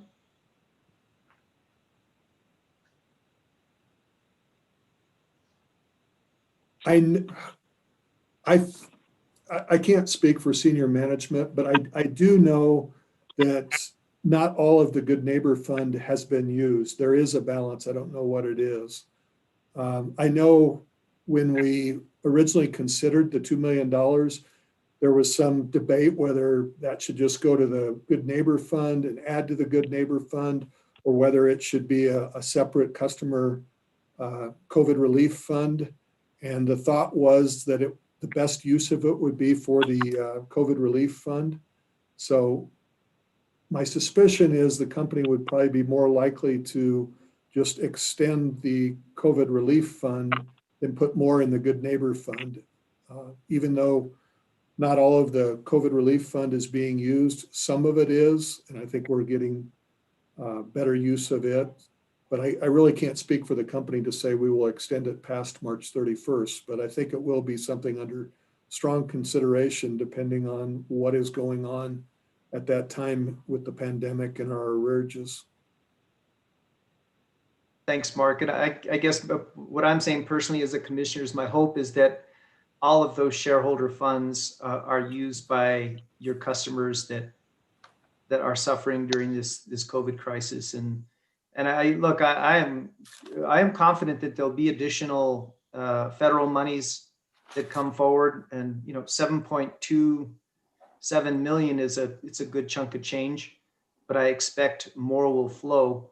That's why I think it's important to continue those kind of relief opportunities for non-LIHEAP customers going forward beyond your extension period. So thank you. And that's all I had, Judy. Judy, real quickly, if I may, I just wanted to join in with Commissioner Maestas in saying thank you to PNM for putting forward that $2 million fund on shareholders. It really is appreciated, and it was nice to see you guys do that just on your own volition. So thank you. You're welcome, and I know this is a tough process. I really appreciate what you're doing today, Commissioner Fishman and all the commissioners, with this collaborative approach and just talking about it, because this is a tough time for all of us. And this open process that you have going today, I think is great. So Judy, I just wanted to chime in too, and say, because I neglected to say thank you for creating that shareholder fund and for having the Good Neighbor Fund too. And I would just like to,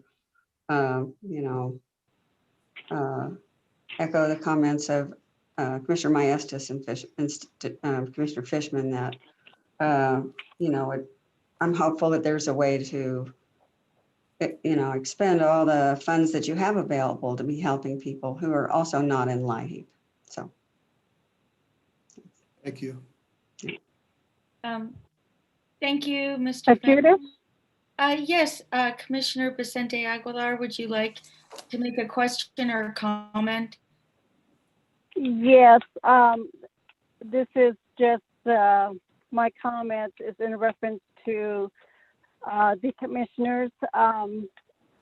As one commissioner, I listen to every speaker, and every day, if we think about what people are going through during the COVID time, how can we assist?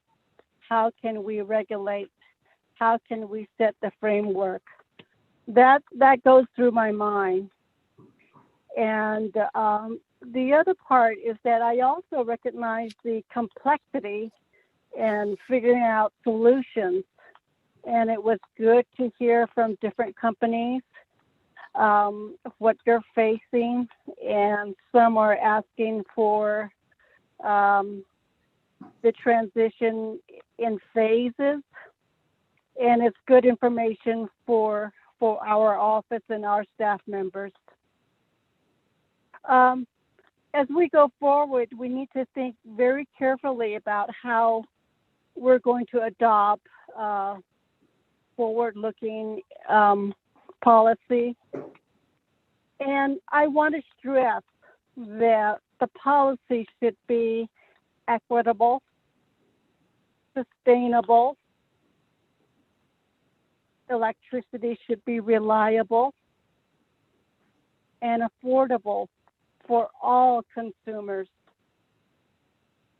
If we have gone through the COVID and pandemic time for approximately 9 months, I truly feel that we will come to a solution that's going to take that amount of time to unresolve it.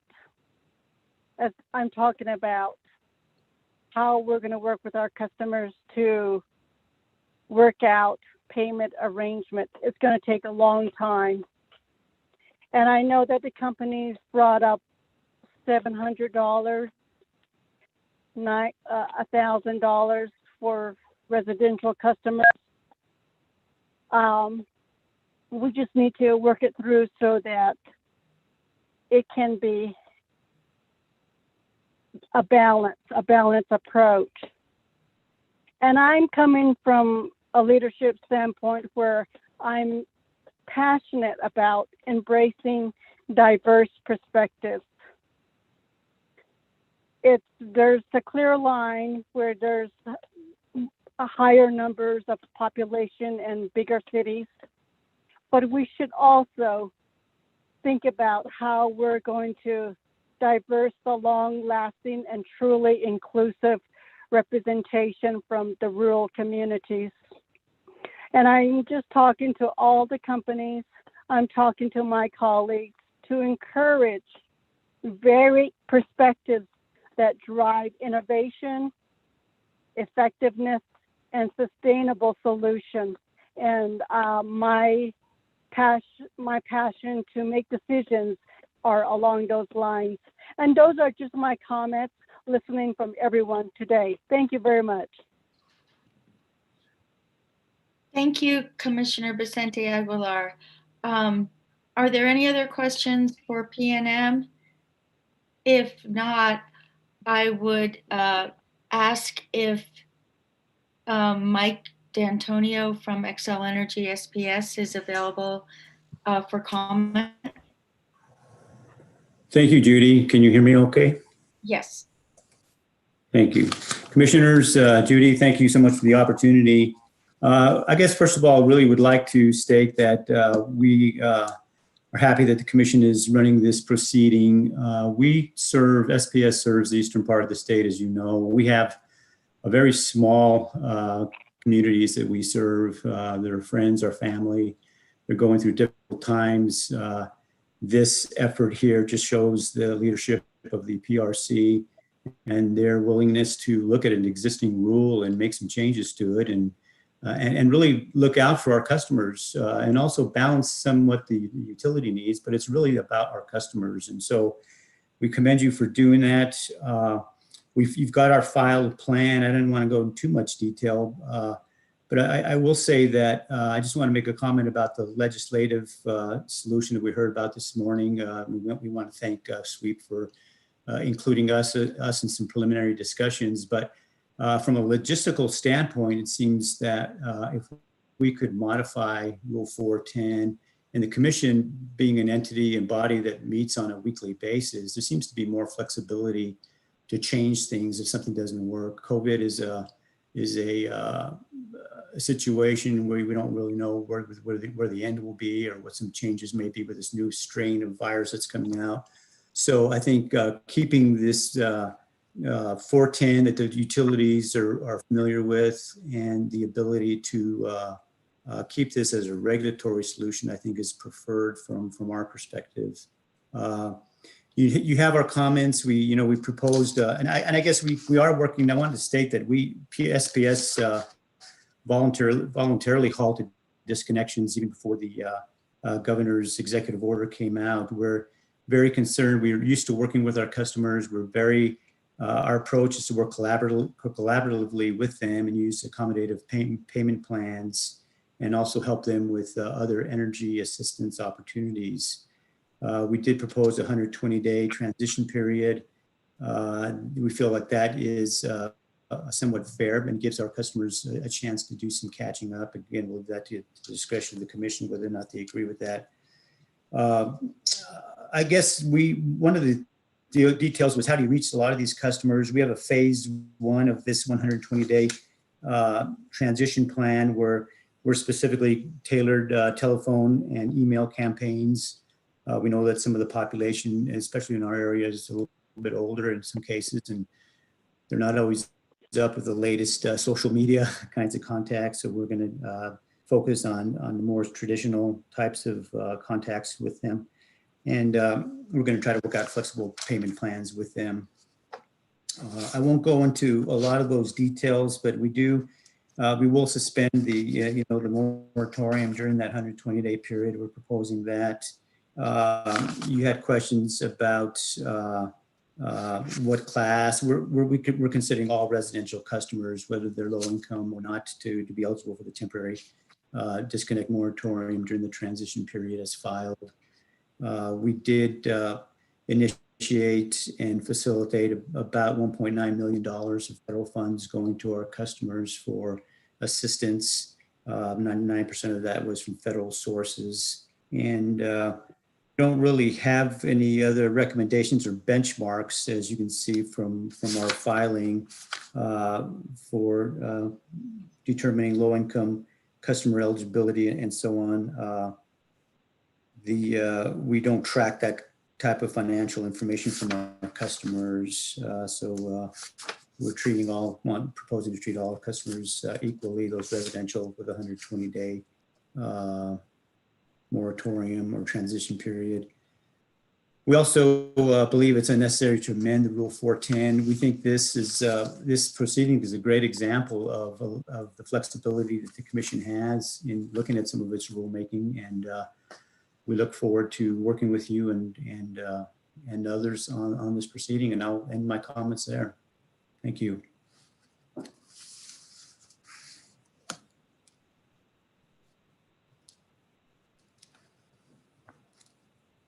Judy?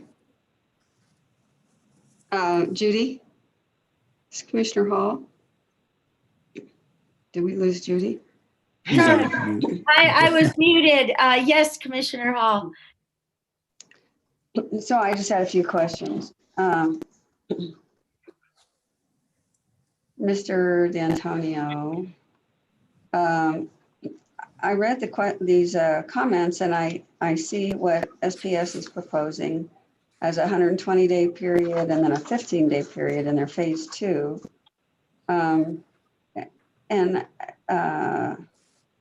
It says that in phase 1, SPS will conduct specific tailored telephone and email campaigns to alert past due customers. Has the company been communicating with past due customers up till now? Or is this just the beginning of that kind of communication? No, Commissioner, we have been doing those communications. Like I said, we have a longstanding history of working with our customers, working out tailored collaborative approaches with them. This is just to reiterate that during that time period that we'll be doing this kind of effort. Okay. Okay, I assume that. And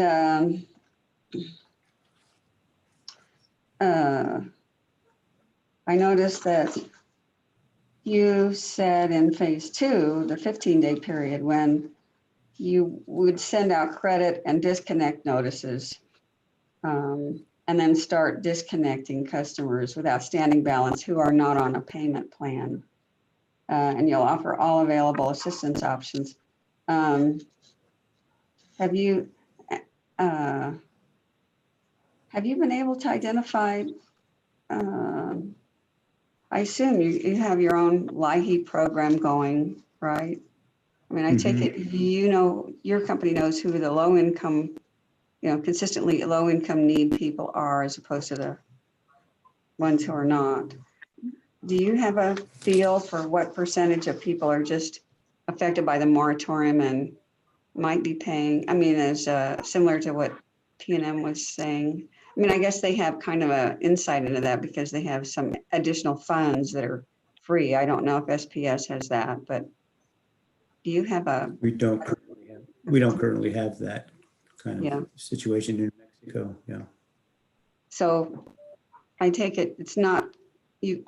There's no way of your company knowing how many of the outstanding customers, the customers whose bills are outstanding, are just taking advantage of the situation, and those who are, definitely compromised by. Or the ones that are you talking about the ones that might be gaming the situation where they're not paying? Is that your question? Or yeah, I guess what I'm getting at is, do you have any idea what percentage of people might be able to be taking advantage of a plan like that now, or not? Yeah, no, I unfortunately, Commissioner Hall, I don't work in that area. I can get that kind of information for you, but I don't have those details at this time. Yeah. Okay. And how, I don't see here anywhere in these comments, I bet you've said it before, but I don't remember how much of a financial impact. Oh, wait, I think I did see a big chart. No, it's not your, maybe it's not your company. What's the financial impact on your company at this point? We're about $7 million in arrearages. And remember, with SPS, 80% or so of our customers are commercial industrial. We're kind of the opposite mirror image of the other utilities, where most of theirs are residential customers. Ours is 20% residential, 80% commercial industrial. So our $7 million is significant, but not as significant as it would be if we had that different customer mix as other utilities do. Okay, so I don't think I have any more questions, Judy. Thanks very much. Thank you. Thank you. Any other commissioner questions, comments? If not, we would like to recognize the New Mexico Rural Electric Cooperative Association. I'm not sure whether Kevin Grunwald or Dan Nishar will be speaking on behalf of the association. It looks like Kevin Grunwald. Thank you, Judy. I can start out. Thank you, Chairman and Commissioners, for the opportunity to speak at this workshop. We always support going about this in a collaborative way. I won't reiterate on what some of the other co-op representatives have already stated.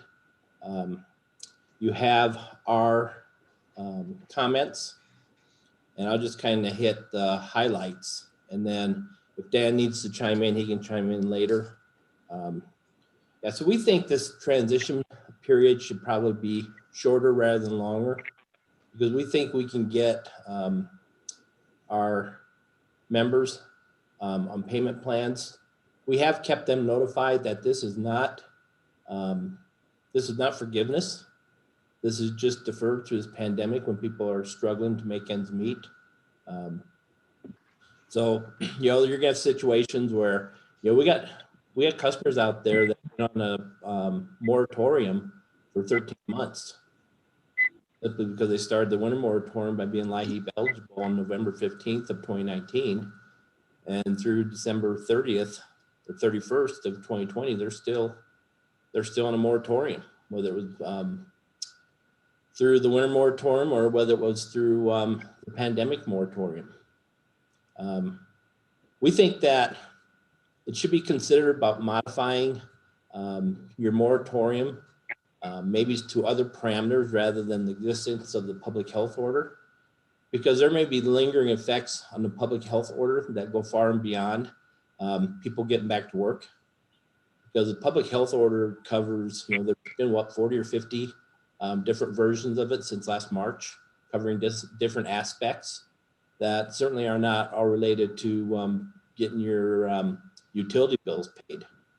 And I think it also gives you more flexibility with the way they're looking at the public health order right now. Right now, it's a broad brush on the commission's disconnect order. And as counties turn from red to yellow to green, there may be counties, and they look like they're going to be the rural counties, that will have that opportunity to transition quicker. Now, of course, we all know that can change. Payment plans, they really need to be tailored to individual circumstances. Like I said, some people get back to work and they can get on payment plan right away. Others may take a little more time to get on their feet. And this is going to change from co-op to co-op, and the different time periods are going to be needed. Possible sources of funding. Well, we always like the LIHEAP. It works fairly well, but not perfect. In rural areas, a winter moratorium, if you got gas, you don't have to pay your gas bill. If you got electric, you don't have to pay your electric bill. But if you're heating with wood or pellet stove or propane, you don't get those sources of energy unless you actually pay for it. So a lot of times those LIHEAP dollars goes towards those resources rather than paying their electric bill. Again, they're out there deciding what, where they can pay and where they can't. Just to give you a snapshot, I filed the arrearage reports for the 14 distribution members of my association. Right now, we're looking at arrearage of about $6.5 million, but that's across all customer classes and across 30, 60, and 90 days. Now, to give you a flavor of what that was, in 2019, our entire revenues were about $450 million. Of that, 24 million were our net margins. And by our net margins, I mean the money, after we pay our expenses, service our debt, this is the money that gets allocated back to our members. And that was 24 million across the 14 co-ops. So that's about 5% of revenues. So things are pretty tight. The arrearages recognize, a little over 25% of what those annual, patronage capital margins would be. So things are pretty tight out there. I know Commissioner asked this, and I believe the Chairman asked about, and maybe Commissioner Hall asked about the effect on operations. There's been times when it's been a struggle. We put a lot of windshield miles out there because of the sheer sizes of our service territories. And, through this pandemic, we've been limiting, in most cases, one person to a truck. So you're rolling a whole lot more vehicles. If we get notice of a contact and we have to quarantine, quarantine a half a dozen cooperative employees, in some cases could be your entire office staff, which has happened. And in other cases could be, a couple of your crews. So that really, really limits, some of the stuff you can get done out there. As far as, possible additional monies, I believe Mr. Reyes talked about it. What I know, we were part of that last CARES Relief Act, or the stimulus, right up to the very end. And what it was to reprice our federal debt, as Mr. Reyes says. And why that's important is when we borrow money from the federal government, our cost of money, they turn around and they fund that by selling treasury bills. And whatever the treasury rate is at the time, that ties to the interest rates on that loan.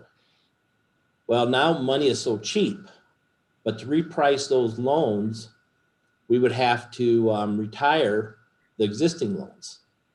Well, because of the way it works, when we retire those existing loans, the prepayment penalty is equal to the net present value of the savings, which means there is no savings because of institutions or those that hold those federal treasury bills have to be made whole as well. And the glitch we ran into at the federal level was the fact that, the pieces of the pie for this last COVID response package was allocated out, by agency, and USDA, who is a parent of the Rural Utility Service, they received a certain piece of pie. The problem was USDA's also where SNAP is, and they thought the immediate needs were more tied to the SNAP program for food stamps and those types of benefits, and direct payments to farmers and ranchers. So there really wasn't enough of the pie left for us. And they also kind of thought this wasn't an immediate response to COVID. This is more of a long-term solution for us. So we're hopeful as we go forward that we can readdress that issue again. With that kind of completes my comments. Rule 410, I agree with Mr. D'Antonio from Xcel Energy. We think that has flexibility. All our customer service people out there are familiar with it, know how it works and how it needs to operate. And, we think it gives us flexibility to do what needs to be done. So with that, I'll stand for questions. Thank you, Mr. Grunwald. Are there any questions from commissioners? Commissioner Maestas. Thanks, Judy. Good to hear from you, Kevin. And thanks for weighing in formally and then with your appearance today. I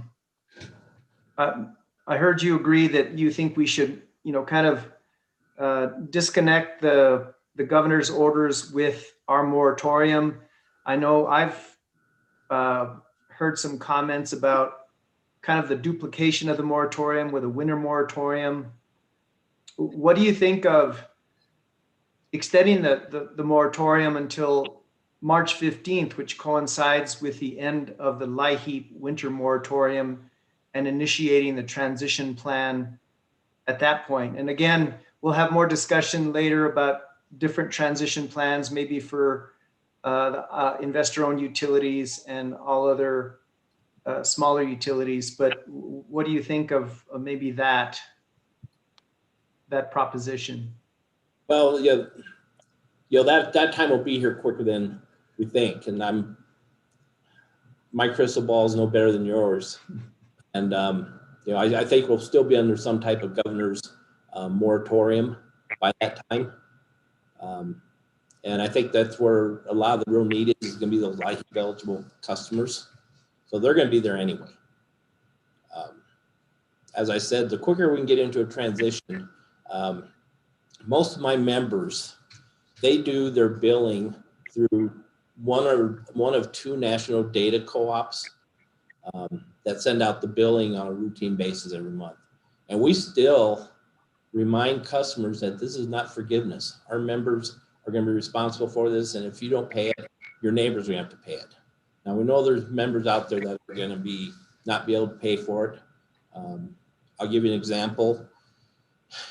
Down in the Permian Basin, where two of my co-ops with larger loads serve, the oil field got hit pretty hard, and that's a little bit of a transient population down there.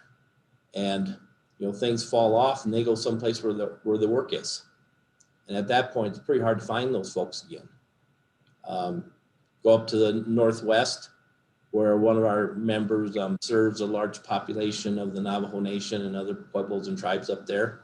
And we all know how hard they were hit. And, it's going to be time to get those members back on their feet too. So each co-op is going to have different circumstances. Going to March 15th, I think we may end up there anyway.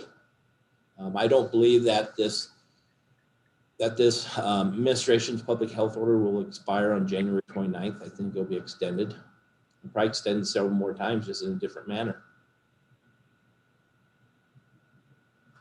But you support the possibility of no longer tying the commission's moratorium on disconnections to the public health orders at some point? Yeah, at some point, I think they need to be severed, Commissioner.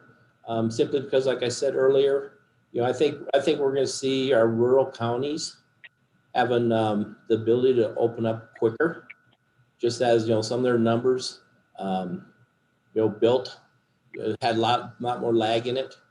We had June and July, we still had rural counties that did not have one case reported yet. And right now, you see that in the last two analysis, Catron County went to yellow. This latest, from I believe a week ago Wednesday, it was Union County and Harding County. There should be that flexibility. If you got a hot spot in Doña Ana County or Sandoval County, it should not be hindering other rural counties from coming back and trying to get open.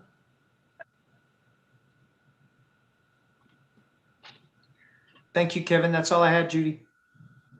Thank you. Any other commissioner comments or questions? Commissioner Fishman. Commissioner Fishman? Yeah, here I am. So Kevin, all I wanted to do was ask that you do the same thing as Mr. Gonzalez and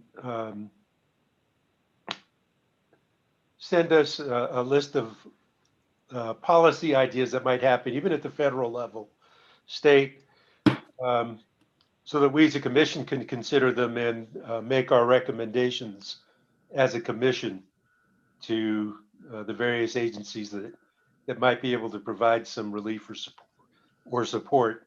Excuse me. So, if you could take a few minutes and do that, that would be a terrific help. Yes, sir, I'd be happy to. Okay, thank you. Any other commissioner comment or question?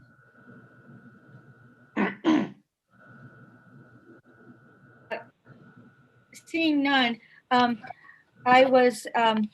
had been looking at an older sign-up sheet. There was a one that was developed this morning, and I apologize to Selma Gutierrez from Earth Care and Castile Aguilar from Yucca Campaign. that I didn't recognize you sooner. And if you're still available, would Selma Gutierrez from Earth Care please provide us some comments? Hi, can you hear me? Yes, thank you. Thank you. Thank you, commissioners and PRC staff for holding this this meeting today. My name is Selma Gutierrez. I am the Santa Fe Mutual Aid Coordinator. Y'all have heard from me before.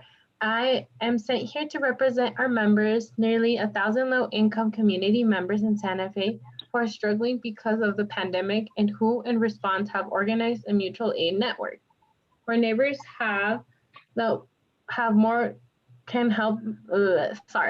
where neighbors can help each other more or less. This is what I want to talk to you about today, this idea of neighbors helping neighbors.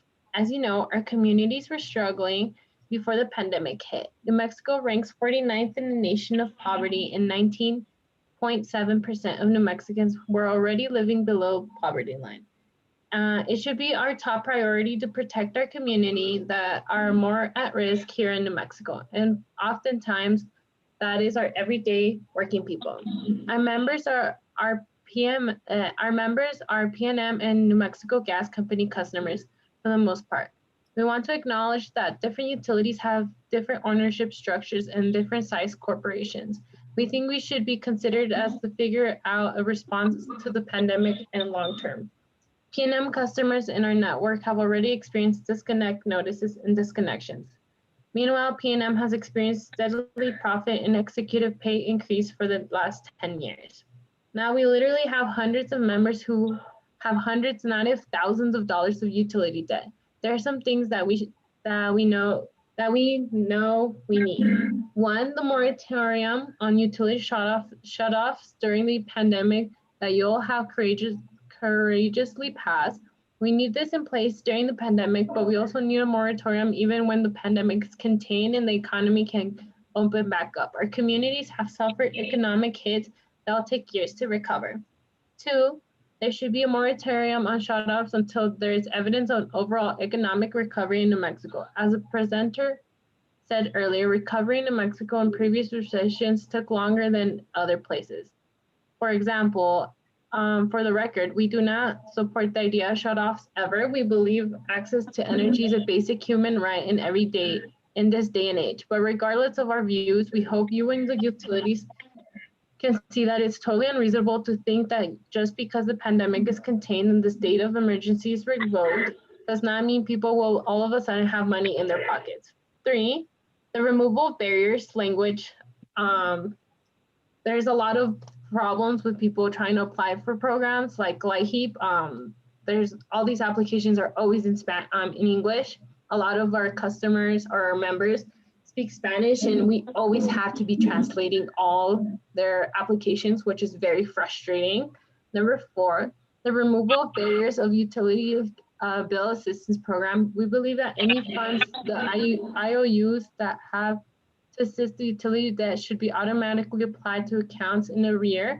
Folks are stressed enough. Folks are already experiencing language and technology access issues. If you have the money, apply it to the account that need it.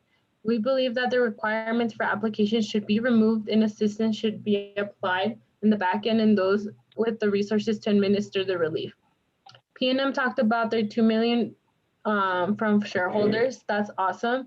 It's a great start, but you are wrong when you say that folks are just not choosing to use the aid because they're sitting comfortable during the moratorium. There are incredible barriers. We have a list of almost 150 people in Santa Fe who are residents who need utility debt relief right now. We would be more than happy to work with you to get our members that relief. We also think it's important that you hear from our community about whether or not they know about these programs, what they experience when they are trying to access them, and how you can address them. You have the wherewithal and resources to address that, but our community members are dealing with their kids at home, the stress of an unemployment, illness, loss, and extreme stress. 5, we see from the unseen assistance funds now the process is inaccessible to those who need it the most. 6, we are generally supportive of the bill that was shared, but we have concerns about the process people are going to go through the qualified. The presenter said the people are going to need to quote do extra work to show they're experiencing hardship. This is the opposite of what people need right now, who are experiencing hardship are able to provide. For months, we've been trying to help our members to apply for assistance. For our community members who need the most, 90% of the aid available is inaccessible because of the red tape and the hoops required, especially for undocumented community. This is unacceptable. 7, we appreciate the comments of the commission recognizing this so far today. Thank you, Commissioner Hall, for the recognition of some of the barriers. 8, in addition of the technical barriers and barriers around documentation, it's important that as decision makers, you understand that many of our members in our community are not paying their own utilities to have the utilities included in their rent. Our trailer park residents, many apartment residents, many resident utilities are in different name, maybe in their landlord, their housemate, or previous tenant. We would like to work with you, Commissioner, the drafters of the proposed law and legislators to figure out how to remove the barriers of the community members and Spanish-speaking community members. For any proposal. 9, we absolutely support the creation of mechanism for utility debt forgiveness. The utility should not only write off some of the debt, but also some of the debt that should be absorbed in the shareholders. Coverage of debt should be based on excess resources available. Things like utility profits, executive pay, and public relief funds received by the utility should be factored in the equation. We do not support the idea that ratepayers as a whole should absorb all debt responsibility. We believe that monopoly utilities that have been profiting need to absorb at least some of the burden. 10, we believe that we should make assistance in debt forgiveness as straightforward as possible. We helped get some of our members connected to CARES Act relief programs last year. The amount of work that was created for aid workers and community members was an enormous waste of time and resources. We know we need the support. We all saw the data. We have data which households are low income from our school district and census. There's excess resources to spare and more resources likely to come down the feds. Let's just get people what they need the most in a way that honors their basic rights and dignity and actually provides some relief and support. 11, let's demonstrate what neighbors helping neighbors look like. We look forward to work with you to address the needs of our communities and take this opportunity to build more equitable and just energy systems. Thank you. Thank you, Ms. Gutierrez. Are there any commissioner comments or questions? Commissioner Fishman, you would want to unmute yourself. Unmute. Thank you. I think I got it. Yeah. Ms. Gutierrez, thank you. That's a very thorough list. And we have not heard anything yet today from the consumer perspective. So thank you for doing your homework and making all those comments. So I'd like to ask of you the same thing I asked of the co-ops. First of all, if you could, I hope you submit a written copy of the comments you just made to the commission, so we have them clear in front of us so that we can consider them. And are you still there, Selma? Yes, I am. Okay, is that possible? Any problem with doing that? No problem at all. Can I just have their email? Can you put in the chat box that I could email it to, or where should I send it towards to? Judy will take care of that. Awesome, thank you. Yes. And another idea has occurred to me, and again, I don't know if this is something I would eventually support or not, but I'm just throwing ideas out there that we can consider. And I'm looking at LIHEAP and low income, and thinking that in terms of a moratorium or in terms of payment programs, one thing we could consider is treating LIHEAP customers differently in the way that we apply a moratorium to them or not. Does that make any sense to you? It does make sense, but the only thing is a lot of people who are immigrants don't like applying for LIHEAP because it asks for your social security status and stuff, and they would rather not share that kind of information because some of them don't have that information. Sure. Also, LIHEAP is only a one-time application process once a year. So I think a lot of people, and I think there's only a limit of like $500 or something like that, which is very, very hard for a lot of people because a lot of people owe like thousands of dollars of utilities. And it's not only just one utility bill, they have to pay like their water and their heat and stuff. And LIHEAP only does cooling and heating. So I feel like other people need more than just LIHEAP. And a lot of people who don't apply for LIHEAP really do need it the most. And they're the most scared and the most vulnerable. So I think we kind of have to also include those who don't want to apply for LIHEAP because of the social security status and stuff. Well, what I was suggesting, and I know that there's already been input from the utilities that it's a pain to do this, and I get it. It is a pain, but that they would prefer to treat all customers the same in terms of how we manage the moratorium for COVID. And you know, I guess I'm still thinking it might make sense for people we can document at least as LIHEAP, and that's not everybody, but that we might apply the moratorium differently to them. So I'm just throwing out there, I haven't closed my mind to that possibility. And it seems to me we should at least be still thinking about that before we just completely dismiss it. And of course, obviously see if there's ways to do that, to administer it in a streamlined way, so that the utilities don't just get completely lost in the process. So my second issue, Selma, was that you raised the issue of language barriers to applying for these programs. And I was kind of surprised by that, since New Mexico, you know, our official languages are English and Spanish. And so I'm surprised that we don't have Spanish language applications for this stuff. And maybe because it's federal programs, I don't know. Can you expand a little bit on which programs don't have Spanish language applications and anything that you may have done to fix that? Yeah, definitely. Many programs, I had the same question and statement of like, isn't New Mexico both bilingual? Like it's both supposed to be in English and Spanish.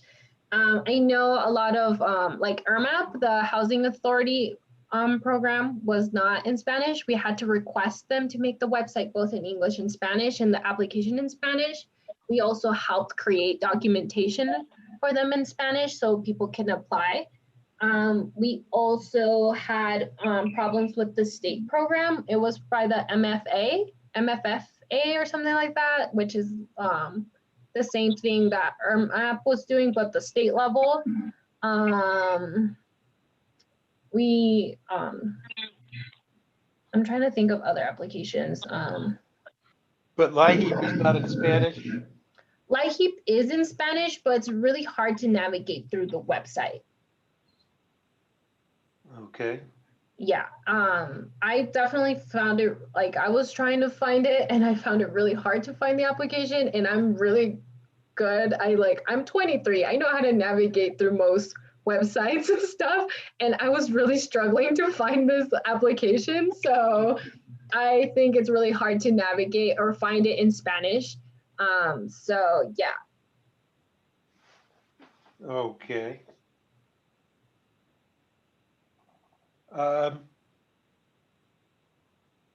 In terms of shutoffs that do occur, what's been your experience on the impact on those folks when their power gets shut off? What usually happens? They reach out to us like every day and they like, hey, like, can you help me? Like they're very stressed and overwhelmed, especially since most of them are immigrants, they feel like they can't speak up and like say something because they're scared of their immigration status being threatened to them. Also, a lot of people panic because they have a lot of children in their household. Like they're like, hey, like my kid has school tomorrow. Like I need the internet, or like I don't have electricity to help like make food or like basic things or keep their food going because you need electricity to keep your refrigerator going. So a lot of people come and reach out to us like, hey, like this is going on, like how can you help me right now? And we can't like help so many people. Like we have a list of 100 people who need like hundreds of dollars to pay their bills, and we as a nonprofit can't afford to pay everyone's bill. So it's very, very stressful because they call us every day and like, hey, like I need this to be done and paid for like ASAP. And like that's hundreds of calls every day. So do they generally end up catching up on their arrears and reinstituting service, or do they go homeless, or what happens? It kind of depends on the situation. There's a lot of people who've been doing taking out loans to pay their bills, and they've been taking out loans from the bank. They've been doing personal loans with people, and they owe like thousands of dollars to their friends or to the bank. They're maxing out their credit cards. Some people have been kicked out of their household to live on the streets. We've been partnered with the Coalition of End Homelessness, and we've been trying to help them like not be kicked out and stuff. We also been working with chain breakers to help prevent them getting kicked out of their household, because right now you're not supposed to be kicked out because there's a moratorium not being kicked out. So yeah, we try to like help these people, but a lot of people do end up getting kicked out, or they're just maxing out their credit cards, taking out loans and stuff, and like clearly they are gonna still be in debt regardless if they're caught up with their bill or not. So has one of the problems that's been attached to this, are many of your folks getting caught up in high cost title loans and that kind of stuff, or not? Yes. They are. As a policy, from a policy perspective, should we be looking at moratoriums on payback of some of these emergency loans? I think so. Like we should definitely help people pay their loans because the CARES Act did not help pay for debt or like personal loans or anything. And a lot of people were like, hey, like, can you help me pay this loan? And it was because I needed to pay my bill. So they weren't like behind. But then the CARES Act was like, no, like you're not paying for loans or personal debt or anything like that. And they were stuck with still owing so many dollars to whoever. Okay. And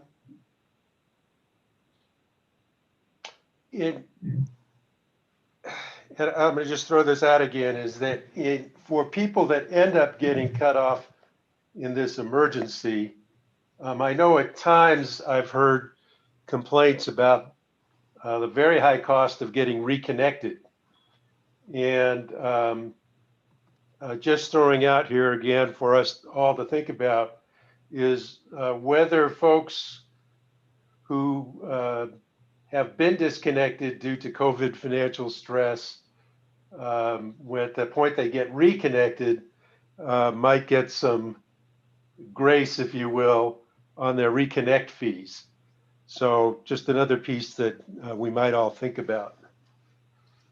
I don't know about that personally. I just know a lot of people have issues applying for programs because the utility bill is like under their landlord instead of their name and stuff. And a lot of the CARES Act funding was like the person has to match the Unitas to the bill or like whatever. Like whoever's the name on the bill is the reason why it's getting paid. And it's like really hard because it's really hard to get in contact with their landlord or like whoever's under the bill. Okay. But I think it's also nice that the reconnection fee should be just not a thing right now. That'd be really nice because a lot of people can't even afford to keep up with their bills. Okay. Those are my questions for now. Thank you so much for participating. We really needed to hear a consumer advocate's viewpoint, and thank you for being in on this meeting. Thank you for having me. I really appreciate your time. Commissioner Fishman, we have another consumer person. Wait, I have a question for Selma. Can I ask a question of Selma? I'm sorry, Judy, I should have spoken up earlier, but I thought you were going to ask for more questions. Ms. Gutierrez, if you said it, I didn't catch it. What's the extent of the community that you, of people in need that you serve? Does your nonprofit operate statewide, or is it just in like Santa Fe proper, or what? We focus in the Santa Fe County, within like mostly Santa Fe County, but sometimes we do have the exception of like helping people outside of the Santa Fe County, just because we're a small profit nonprofit, and it's really hard to like keep up with so many people. So we try to keep it local as possible because it's the most possible people we can do. And like right now we're even back, like we have a list that is super long and it's just within the Santa Fe limits. So yeah, mostly we just focus in the Santa Fe County, but we do have some exceptions. Okay, and I also noticed when you mentioned that, you know, the resources are not always described in Spanish. That seems really odd. And is that something you'd like to see if there are programs that utilities are offering, such as PNM? I mean, I think PNM serves Santa Fe area. Is there another provider up in the area, or are there co-ops pick up in some of the county there? Do you know what utility providers you're working with there? From my understanding is like PNM is in Spanish. I was talking more of the CARES Act funding. Those were not in Spanish. A lot of those federal money grants was not in Spanish. Yeah, that was more of where we were coming from. Yeah. Okay. So, I mean, I think we just heard PNM talk today about Good Neighbor Fund and their shareholder fund. There sounds like there are some funds. I don't know if you heard that part of the discussion earlier, but it sounds like there are some funds that might be tappable by your clients. Are those funds that you have been able to access so far, or you know? I know I have had, because I definitely have worked with our members directly. I started off as a volunteer and helped them navigate through applications, and I would recommend the Good Neighbor Fund. And I haven't done calls in a while, and like we were focused on the CARES Act funding. And like from my understanding, I remember the Good Neighbor Fund was only up to October. I don't know if they like reinstated and like created a new deadline. I remember there's a deadline before, and I know a lot of my members were calling and they wouldn't get callbacks and stuff. So I kind of stopped recommending them to my Good Neighbor Fund because a lot of people weren't getting calls back.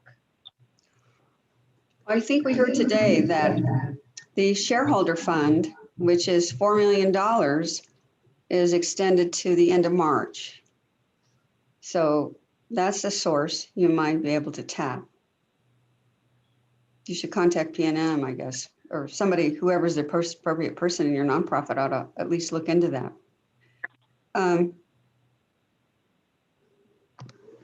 Let's see. So do you, what is your organization envision as the best way to address the needs of people? Just have a a program in which they have to sign up and qualify, or I take it it's not just LIHEAP that you think they need. Can you expand on that a little bit more? Yeah, definitely. What we're trying to do is help redistribute income to other people and just have people be able to like rely on their neighbors instead of big corporations, and definitely have access to needs, basic daily needs. And definitely we want to expand our nonprofit to do a long-term help, because right now we like run out of funds every once in a while, and it's really hard to help people more than once. So we're trying to help people like in a monthly basis or get connected with their neighbors better. So our goal is just to be able to sustain each other and help each other long term instead of just a short term amount of time. Okay. And we also just help them get connected to any kind of resource they need. I see. Okay. All right. Well, thanks very much. That I don't have any more questions. Thank you for your time. Thank you, Commissioner Hall. If there are no more, Commissioner Maestas? Yeah, I just wanted to make some brief comments. Selma, thank you so much for all the work you do for the community of Santa Fe. I'm a resident of Santa Fe, but I think we all know that, or at least many have said that Santa Fe is like a tale of two cities. And I think you're helping the folks that truly do need the help, and getting your perspective on this, on all of this feedback, I think is very helpful. We know that people are hurting out there, and we want to make the best possible decision, but consider, all the issues. And as you know, Selma, by law, we have to balance the interest between shareholders of utilities and ratepayers. And so, but I think we're human. We're not blind. We see what is happening out there in the community. People are having to decide whether to put food on the table or pay a utility bill. And certainly when you throw in deaths due to COVID, sickness due to COVID, job losses, I mean, I'm sure it's very difficult. And but by the same token, we've heard from some of the electric cooperatives. I think they're barely hanging on based on the feedback that I heard today from an operational standpoint. And I'm sure that if this continues, there'll be a breaking point. And I think that's what we want to avoid: a breaking point in terms of mass layoffs, a breaking point in terms of a serious impact on reliability to providing electric power or gas services or water services. So this is uncharted territory for us as a people. And so thank you for your feedback on this. And I hear you loud and clear. Muchísimas gracias por su ayuda.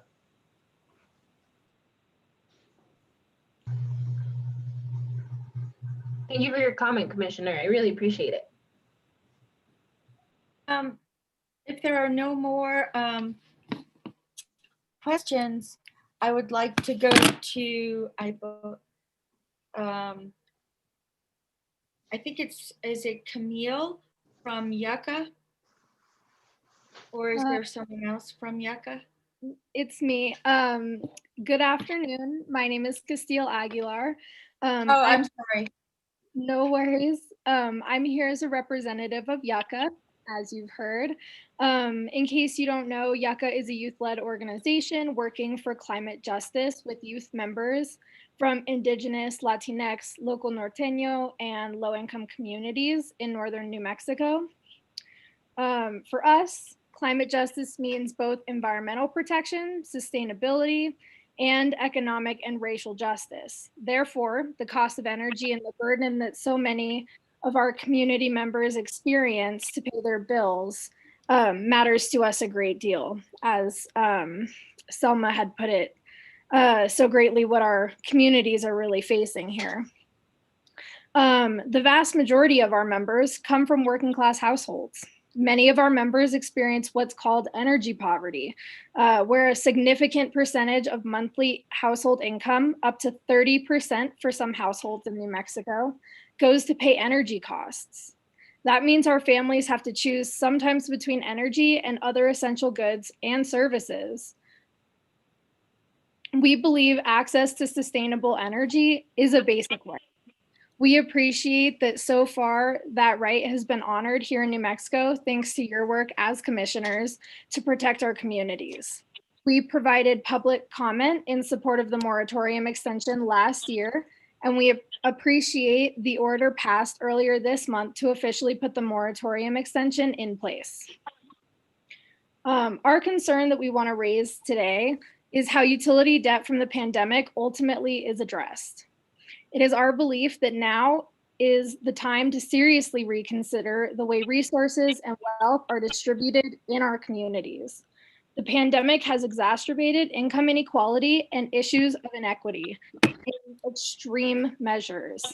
IOU utility profits versus residential utility debt is a perfect example of this. We would like to see the burden of this utility ultimately addressed through the responsible actions and contributions of our monopoly utilities. We know that shareholders have been profiting off of New Mexico ratepayers for decades. Now it's time to return the favor and show up as responsible business partners in the community. We think it's absolutely critical that utility revenue and profits, executive pay, and shareholder dividends be factored into the equation as we assess how to move forward post-pandemic. We believe in the regulatory principle of balancing the interests of shareholders and ratepayers, but that balancing should take into account the whole picture and relative privilege and resource availability. We know that the rural co-ops and municipal utilities are in a very different situation. We hope that federal and state relief, public dollars, are used to help make the rural co-ops and the municipal utilities whole. That should be the priority. Where there is profit, there is excess resource. And our monopoly utilities and big companies like Tri-State, who supply our rural co-ops, should be taking the hit. Thank you for hearing my concerns today.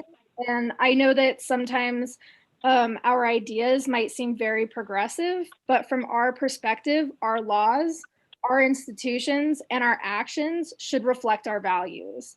It is a value to share when you have more than you need. It is a value to take care of one another. It is a value to show solidarity and stand with people when they are struggling. We know that you share these same values. That was obvious for the moratorium, for example. And we hope that the utilities that serve our communities also share these values and are willing to operate outside of the profit motive, to be good neighbors like they claim. Thank you. Thank you. Are there any commissioner questions or comments? Judy, I would like to say something here. I do have some questions too. Yes. Castile, that was a very moving and eloquent voice for our entire social conscience, I think. I really appreciate your comments. Does your organization do social assistance similar to how Selma's organization operates? Yeah, thank you. No, unfortunately, we do not. We, do recognize that there is a lot that is needed on that front.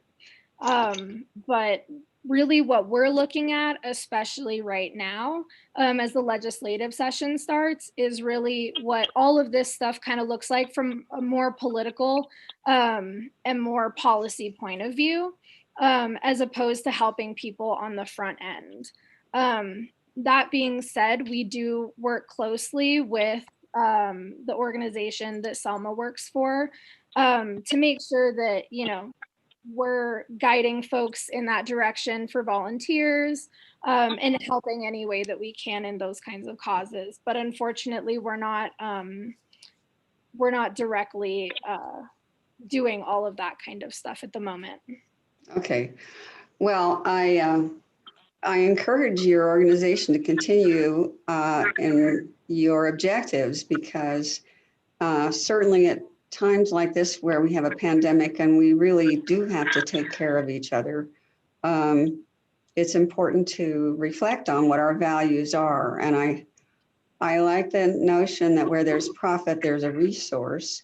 And I think, you know, it sounds like PNM at least is working on that, and they have these two things, their Good Neighbor Fund and their Shareholder Fund, which won't, I guess the Shareholder Fund won't be there beyond the end of March, possibly. He said it sounded like there was some possibility it might be extended, but to the extent you can spread the word among groups that you know that do the frontline assistance, you should definitely point them to that if they're people who are customers of PNM, because I also think that's a resource, and I think it's definitely something that needs to be used. But I think you operate more in the realm of policy, and so I definitely encourage you guys to be very active at the legislature to achieve some of the aims you've described. So thank you very much.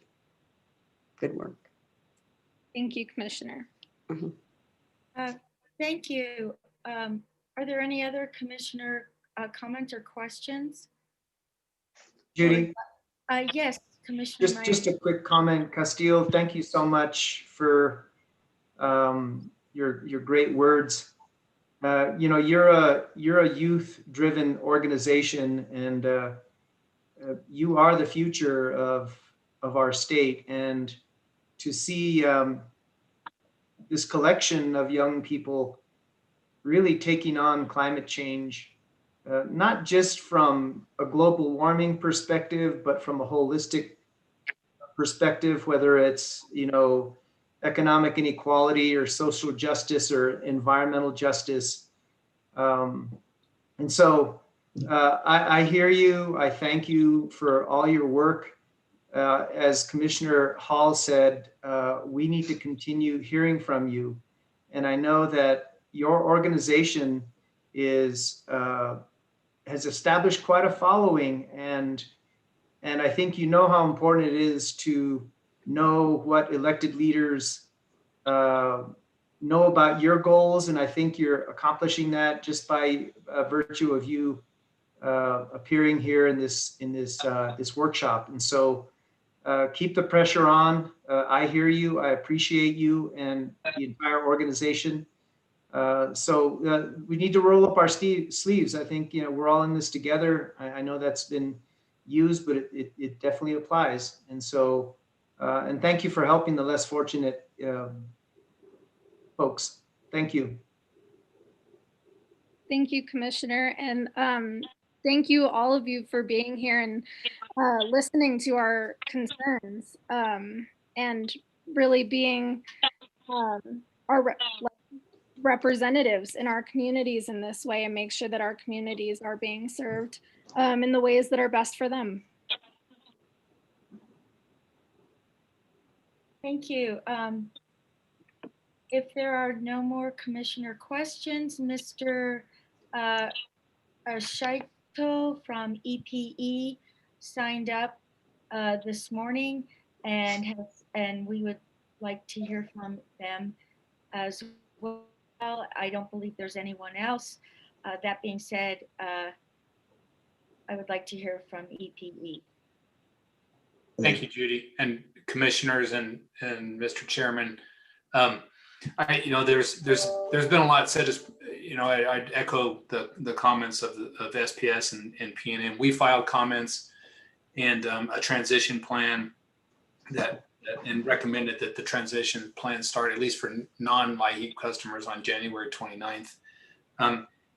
So I'll just make a few maybe additional comments. I want to try to emphasize something that I think that EPE sees in all this, and that is I do think the this should be decoupled from the emergency declaration. I do think that a transition plan and the into the moratorium should happen and a transition plan starts, because I think at this point what it's accomplishing is it is standing between the utilities and our customers with respect to getting them current or even getting started getting them current towards paying their arrears amounts. And the issue there is, as the other utilities have said and others have said, is that the possibility of disconnection is a part of the collections process. And we have struggled over the last 5-6 months to get our customers' attention from the perspective of either setting up payment arrangements to start getting customers current, which we're willing to extend to 2-year payment arrangements. But even getting customers to know that there are actually assistance programs and dollars available to them. And so the issue that we're having is actually getting in contact with our customers, getting them to contact us to start working on these issues. If we can't contact them, if they won't contact us, we can't even tell them that there's financial assistance available. And we struggled towards the end of last year, making sure that we had actually used the dollars that we had available to us for customer assistance because of that. So it may sound cynical to say that customers won't get current if they're not under the threat of disconnection, but I don't think it is. I think it's reasonable of customers to, especially customers under the current circumstances, to be weighing what they need to do with their dollars. I don't think it's a bad thing at all. But the possibility of disconnection is a critical component of connections. And I frankly tell you that our goal in our transition plan, I think the other utilities said this, if we could do this without a single disconnection, that would be a win for us.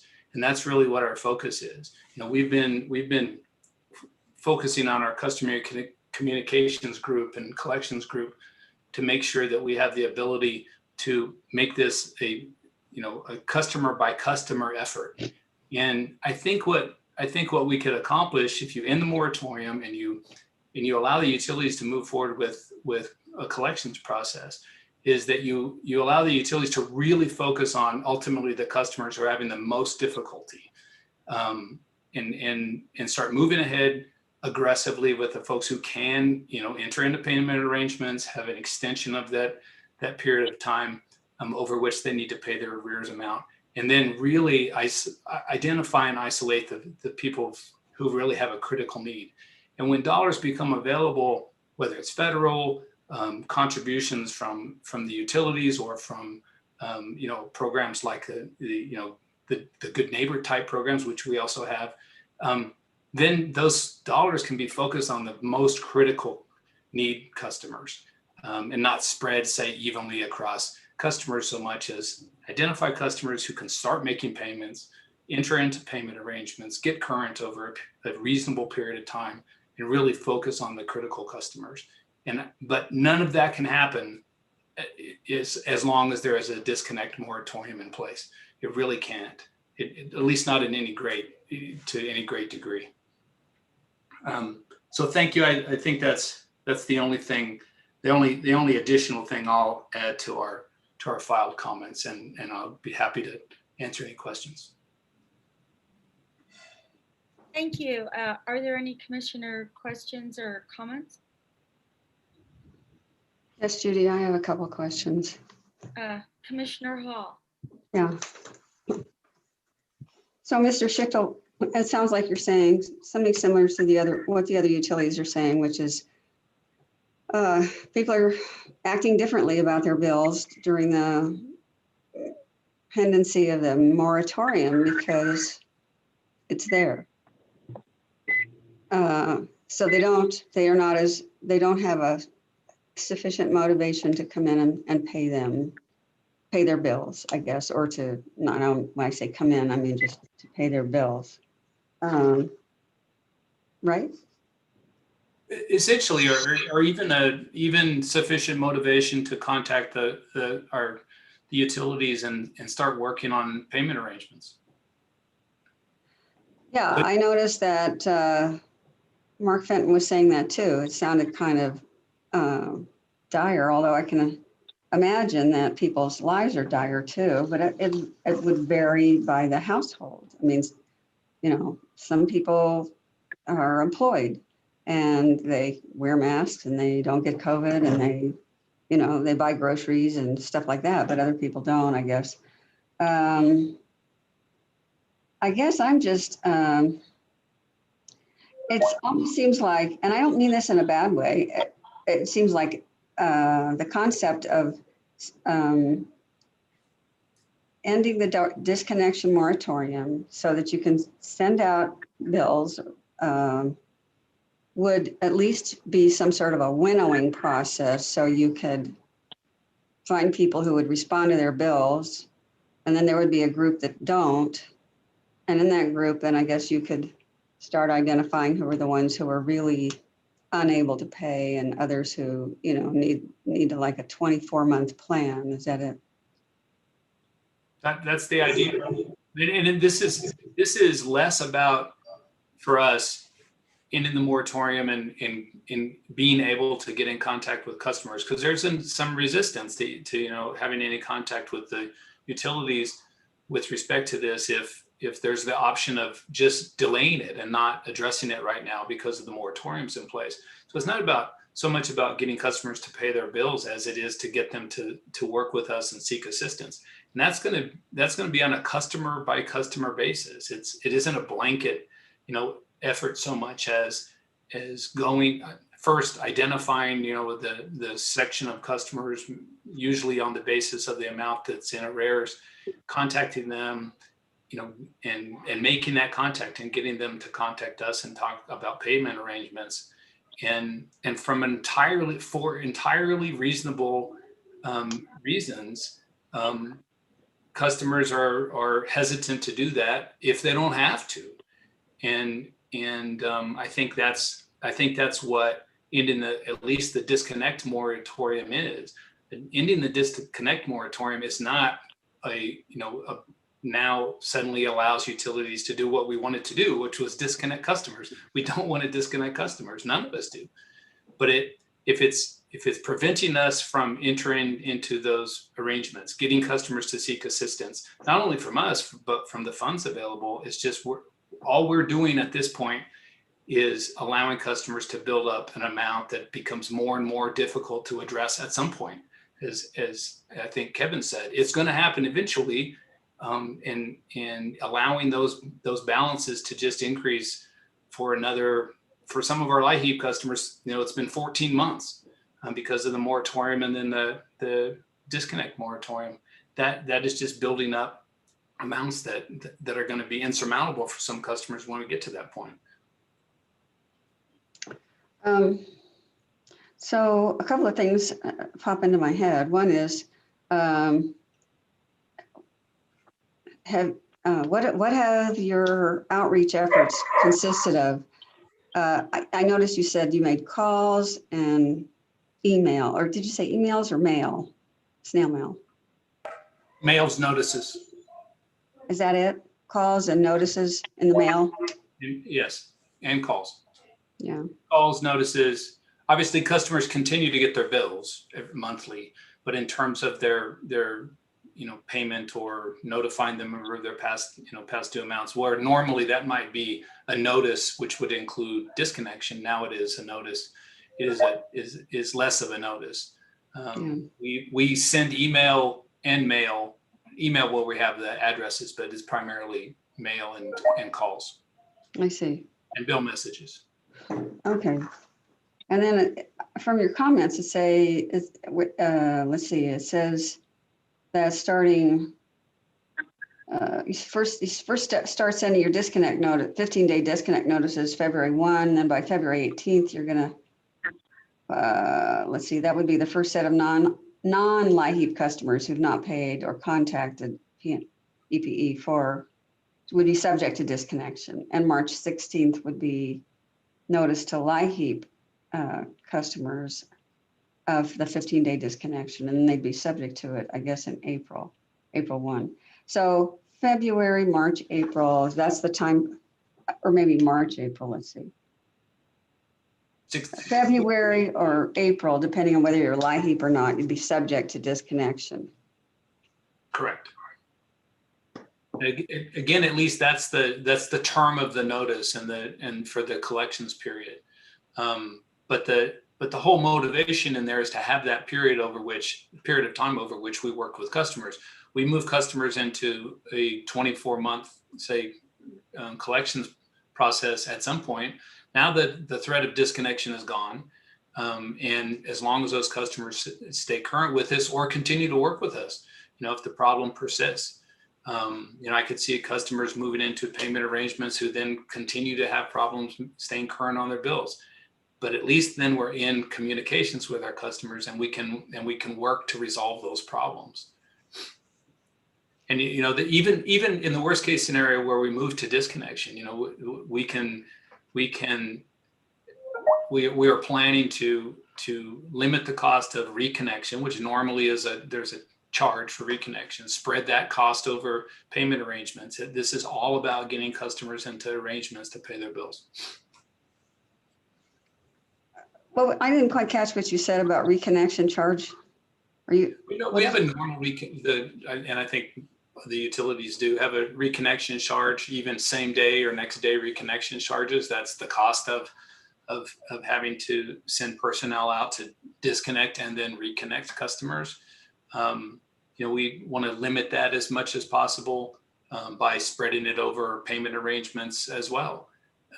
But that's why the goal is to avoid disconnection at all, and really get that conversation going with our customers so we understand what their specific limitations are, work for a repayment arrangements that can work for them, and set the concern of disconnection for them aside, if we can move into payment arrangements.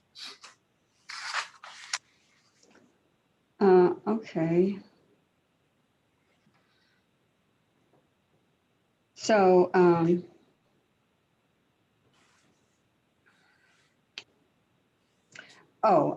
sorry, I just had to remember my question. What percentage of your customers, I'm sure you've told us elsewhere, and I apologize if I don't remember, but what percentage of your customers are in arrears? If you could break it, if you have I don't have a ballpark of categories too, residential, commercial, whatever. I apologize. I don't have a percentage. When we make our monthly reports, we don't quantify it in terms of totals. Like, certainly something that information we can provide. That's okay. I was just curious. We provide total numbers on the reports, but we don't provide percentages. That's all right.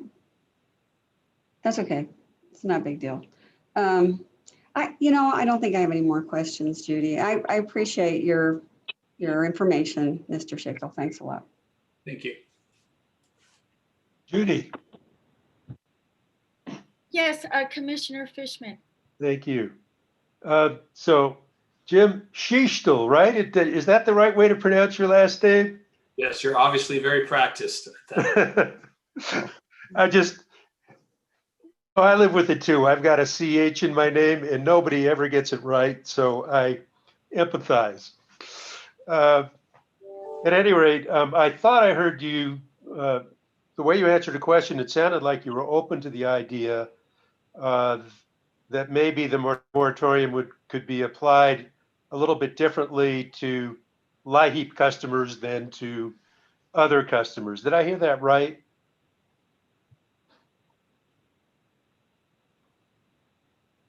Well, our transition plan treats them differently, primarily because the winter moratorium extends for LIHEAP customers. So there is a different treatment there. But right. And that's specific to transition. I'll say that, again, I wanted to emphasize what having those communications with our customers, getting customers to contact us allows us to do, and that's to be more customer specific. Yeah, no, I totally agree with that, by the way. is that it's always dangerous when you just lose contact.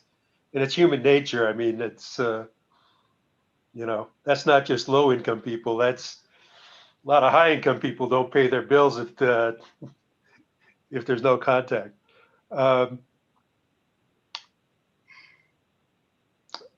Okay, I think that was it. I just wanted to get clarity on that question. Thank you. Are there any other commissioner questions or comments? Seeing none, I would recommend that the commission decide to close the public workshop at this point, unless somebody just would like to say something in closure. Judy, I don't see Yes. anything on the agenda about talking about next steps on the workshop. So before we close it, I'm wondering if we should have that discussion Well, within this agenda item or not. there is not an agenda item for voting. For discussion purposes, the commission could discuss what potential orders they would like to see placed on the agenda for next week. Everything remains in place until January 29th. January 27th, we have a meeting. So it would be my plan to bring back a proposed order at that time with guidance from the commission. Okay, thank you. I just wanted to be sure everyone participating knows what we're doing next and gets a sense of the time frame. And so anyway, I'll leave mine at that. Thank you. Judy? Yes, Commissioner Maestas.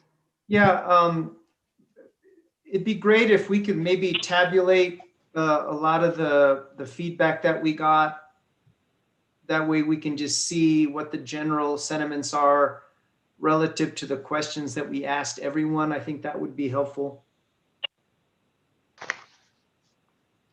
And then in terms of next steps, I thought that part 560 or rule 560 marries the moratorium with the public health orders of the governor. And I think if that is, I think that is an option that we're facing. And that's what I heard in today's, at least partly what I heard from folks in this workshop. And so we probably need to talk about that at the next meeting, or if timing would prevent us from considering optional orders and looking at an amendment to Rule 560, if that will work out, if we can accomplish all of that in the next meeting, because I don't want us to be scrambling. And obviously there could be some development from the governor's office, but I think we do need to make that decision. Do we want to decouple our moratorium from the governor's public health orders and focus on the concept of a transitional plan, which I think was very well accepted almost unanimously. So those are my questions in terms of next steps.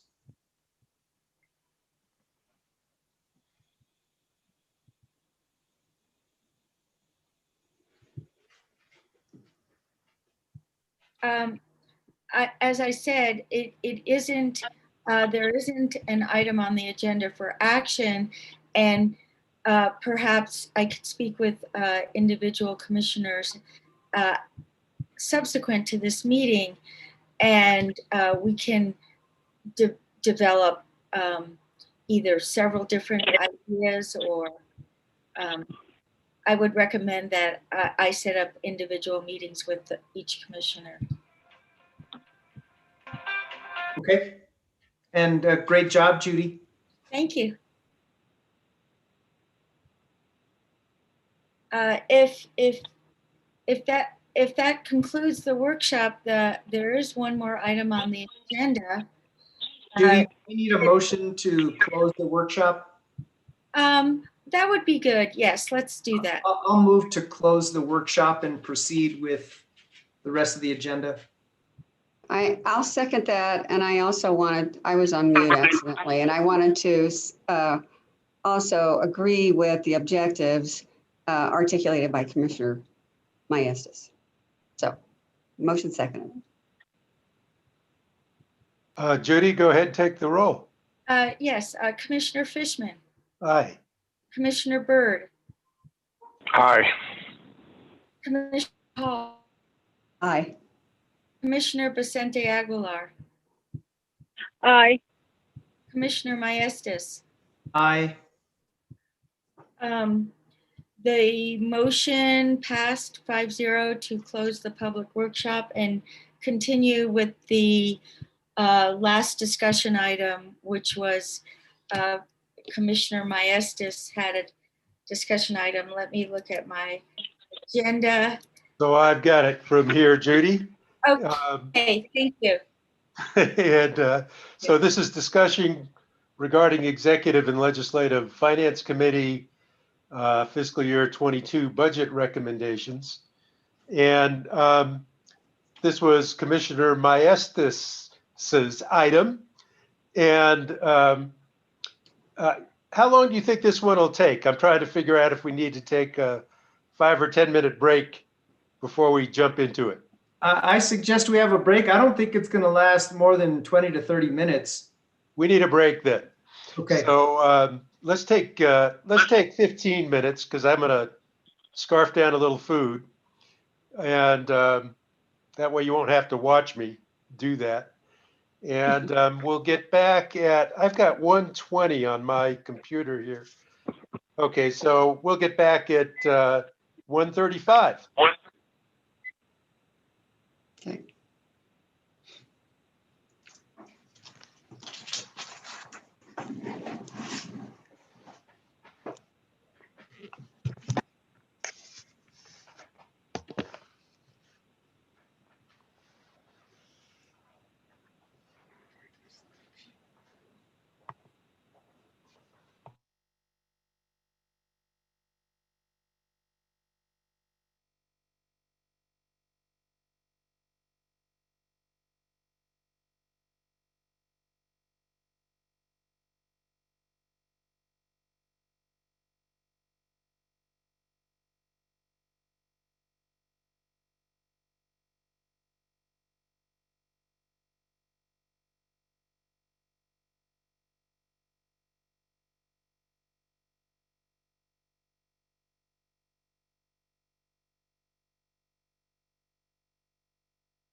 Judy, can you hear me?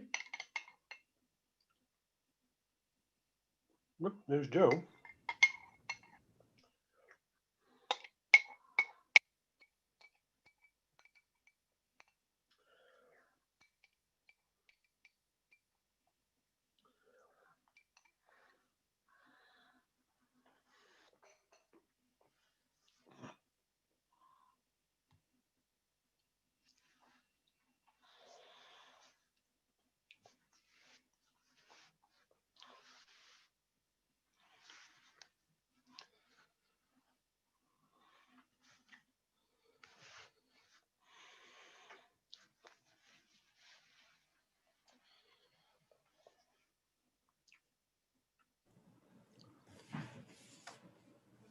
Mr. Chairman and Commissioner Maestas, this is Jason. I'm going to leave my video off. I have an unstable internet connection, and since I'm going to be sharing my screen and try to avoid any disruption, just so you know. On Commissioner Maestas's trigger, I'll pull up a few documents here and as needed. Perfecto. Joe, I don't think anyone wants to talk about your item. What's going on here? No, I think they just need more time to eat. You have such a optimistic view of human nature. Low blood sugar is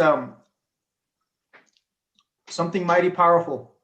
And I'd rather have them come back with a higher blood sugar level than when they started the break. There you go.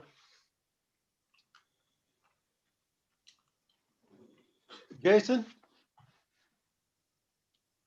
Yes, Mr. Chairman. Yeah, do you have much on your chief of staff communications? No, I do not. Okay. And I don't think Judy's back yet either. I see Mike Smith is here. Mike? Oh, yeah. I'm here. I'm here. I would echo what Commissioner Maestas said about low blood sugar, right? Oh, there you go. So I don't think you want to see me stuffing my mouth. So You're allowed to keep your picture off. thank you. Do we have much in communications with General Counsel? Of course not. I was going to skip it anyway. Okay. That's right. Okay. Good to know. Hey, I just got something coming up after this meeting. I want to be sure I'm not running too tight.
Steve?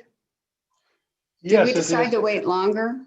Are we waiting longer or what's the deal? Well, I heard you guys talking, but I was writing something. Oh, okay. Didn't know you were back. Yeah. Commissioner Vicente Aguilar, are you back?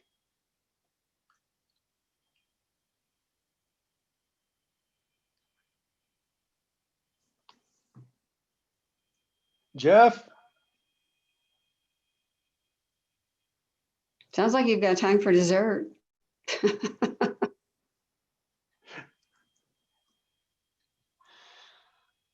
I'm trying to stay away from desserts. Don't tempt me. Okay. Well, Joe, I agree with you about blood sugar too. Mine reached its limit, its lower limit around 10:30. I had to be eating then. I don't know how Steve can eat in 15 minutes. I just need more time than that. And I know, me too. I just got a few bites and then finished with some chocolate covered raisins. Oh God, that sounds good. Very good. Well, you can always put your face, what is it? Stop the video and There you go. enjoy yourself. And if Joe has any trouble articulating, as we go through right. this next section, we'll know it's the raisins sticking to his teeth. Okay, well, I'm going to stop my video for a second, but I'll be listening. Hey, Jason, Commissioner Maestas here. I pulled up the docs just as a backup in case you have some issues with the stability of your internet connection. Okay, thank you.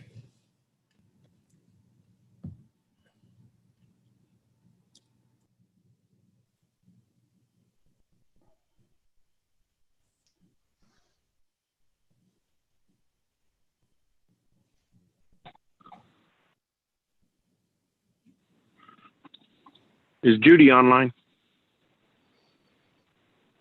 Yes. Jeff, Yes, I am Commissioner Byrd. I am here. Hey, Jeff was good. I don't know if you saw, but Tammy Feeblecorn asked if there was a contact list for everybody that was during the workshop. I did And see could it be that, shared? and Okay. I gave her Isaac's email because he Okay. has, I just want to make sure somebody caught that. yeah, and so we will send that off. Thank you. You're welcome.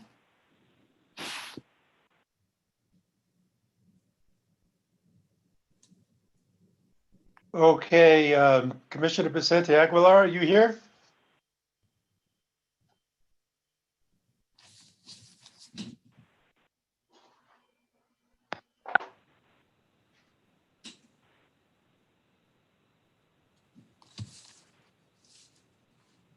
Mr. Chairman, I believe Commissioner Vicente Aguilar is with us. I see her number. Commissioner Vicente Aguilar, can you hear me?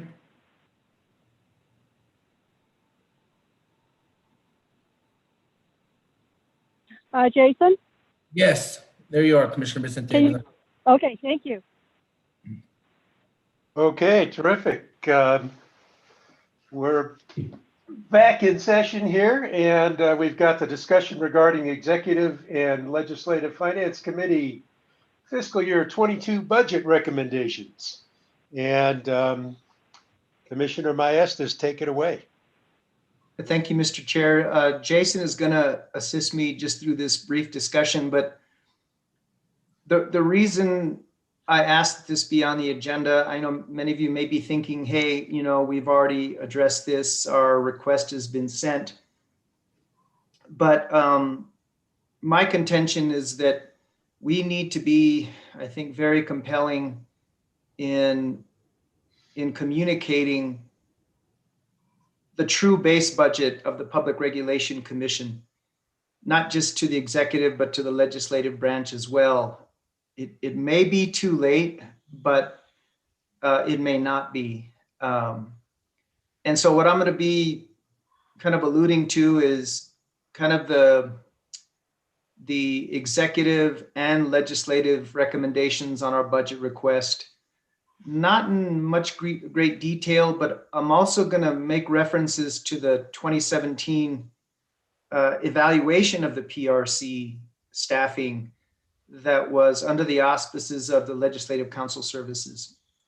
And so with that, Jason, if you can just pull up the table that Jonas provided to you, just summarizing our request and the LFC and the executive.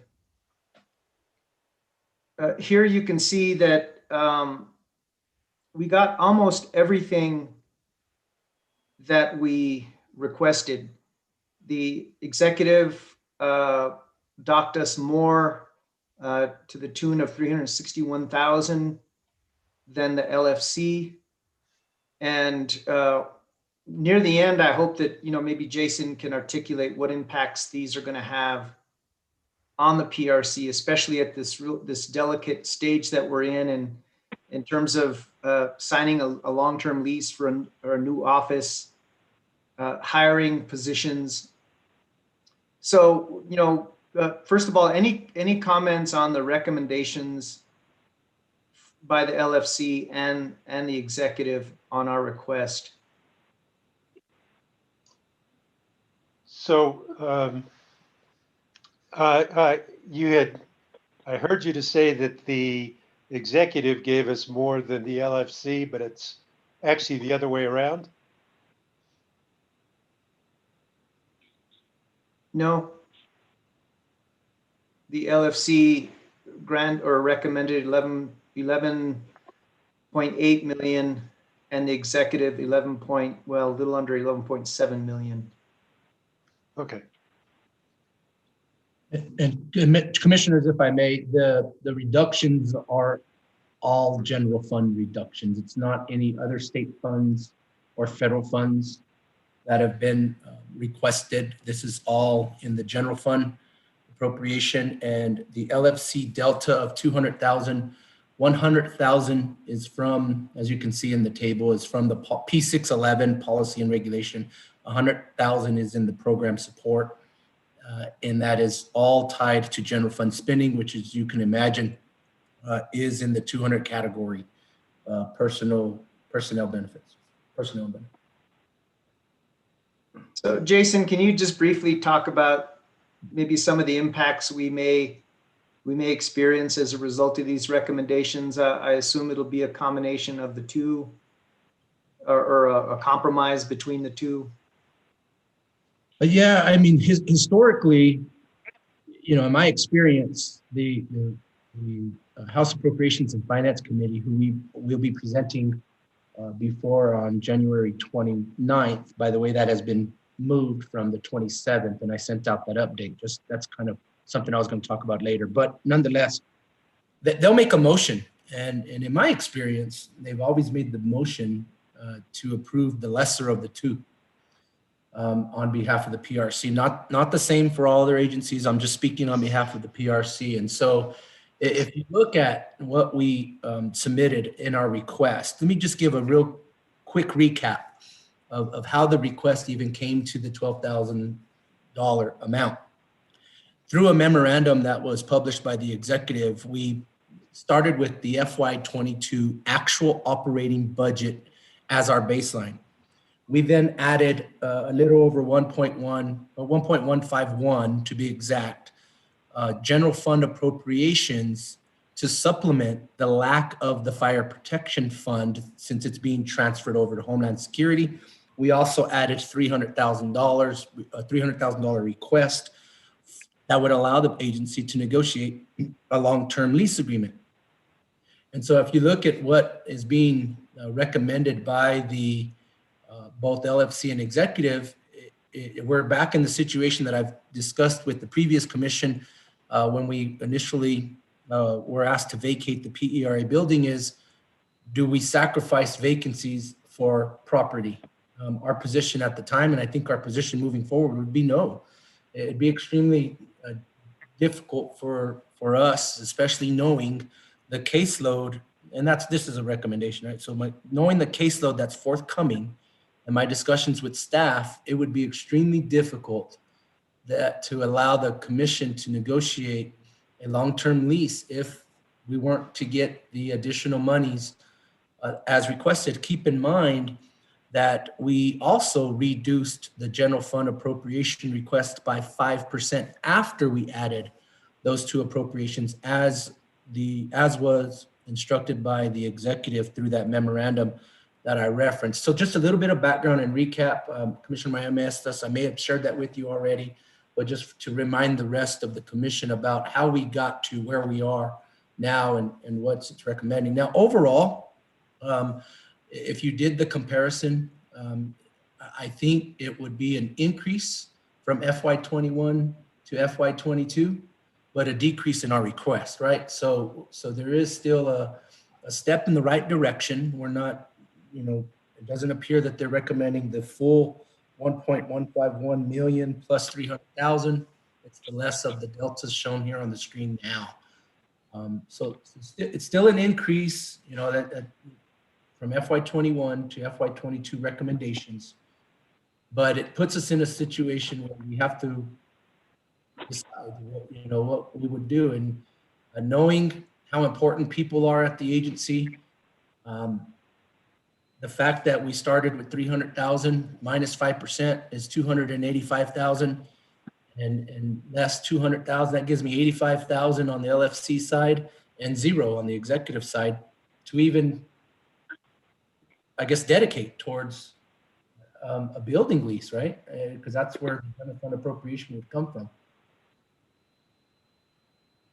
Is that what you were wanting there, Commissioner Marissa? Yeah, Jason, and I think part of my contention is, do we let this ship sail and wait till the ship comes back in the next, budget cycle, or do we communicate that, we're still stuck in this incremental budget and we're not made whole based on all the FTEs that were to be staffed as a consequence of the passage of the Energy Transition Act. And so, Jason, how many of those 9 FTEs are we able to fund? Let's just take the lowest cost. Let's just say the executive request is adopted by the legislature. Have we filled any of those 9 FTEs? So just to go back and recap on the 9 FTEs that were requested as part of the FY20 operating budget. The legislature authorized 4 of the 9 ETA positions. However, none of those positions were funded in the FY20 operating budget and carried over into FY21. So if we're being asked to remain status quo, I would have to argue that none of the positions that have already been awarded are currently funded with the appropriation. Now, we have not been authorized for those 5 additional ETA positions that we requested, okay? That would have to be something submitted. And to answer your question, Commissioner Estes, I would not recommend we avoid sharing with the House Appropriations Finance Committee our position concerns moving forward. And this is our opportunity on January 29th. I think after talking to you and looking at the recommendations after the fact, I would propose a different format. I would propose that we share the presentation that I've presented in the past to the Legislative Finance Committee, but don't necessarily spend our 10 minutes of time speaking to it. I'd rather probably take advantage of the opportunity and speak to these deficits and the need to get these authorized ETA positions, because to balance our workload that's forthcoming, number one, to continue to provide the commission with quality testimony from qualified individuals. They're going to have to get hired, get trained, get familiar with the PRC in a respected amount of time.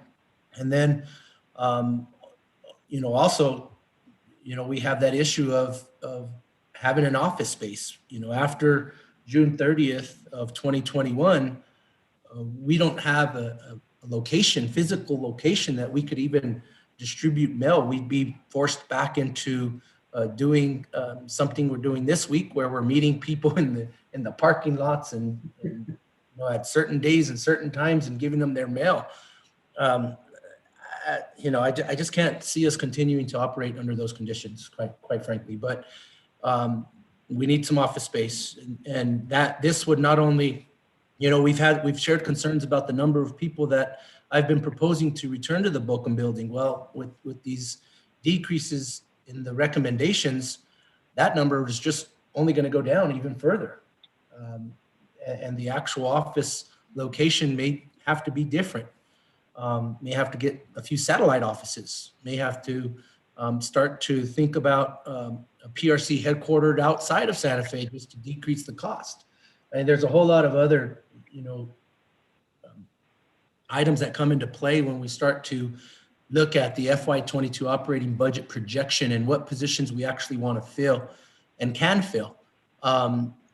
Personally, Commissioner Maestas and others, we have not actually looked at these recommendations and tied it to our FTE count, but just knowing what is currently available and what our projected vacancy rate is under the existing budget, which is kind of hovering around 8%, we can probably fill at least 2 or 3 additional FTEs that were authorized from the FY20 request, in my opinion. Just kind of looking at what is being recommended, our vacancy rate today, our proposed vacancy rate, and the fact that the overall recommendation versus FY21 request is an increase, I believe, would allow for that.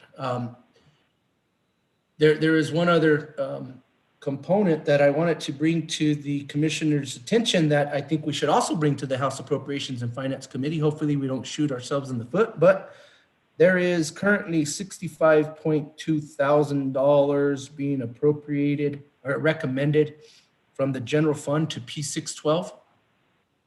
And I think that's that was a baseline carryover from when the State Fire Marshal's Office was still with us. So there's an opportunity to ask them to reallocate that into the P611 or P613. I would recommend P611 program rather than doing a bar at a later date and time. So, generally speaking, I think our opportunity to put this out on the table is next week before the House Appropriations and Finance Committee. And just spend quality time explaining, here's what we're asking, here's what we're trying to partner. We gave you our legislative ideas. We're working on a 2-year work plan. It's time to move forward. I use this term and I guess I hesitate sometimes, but we've been punched in the mouth enough. And I think it's time that we actually ask for what we actually need. And if we don't ask for it, we're not going to get it. So.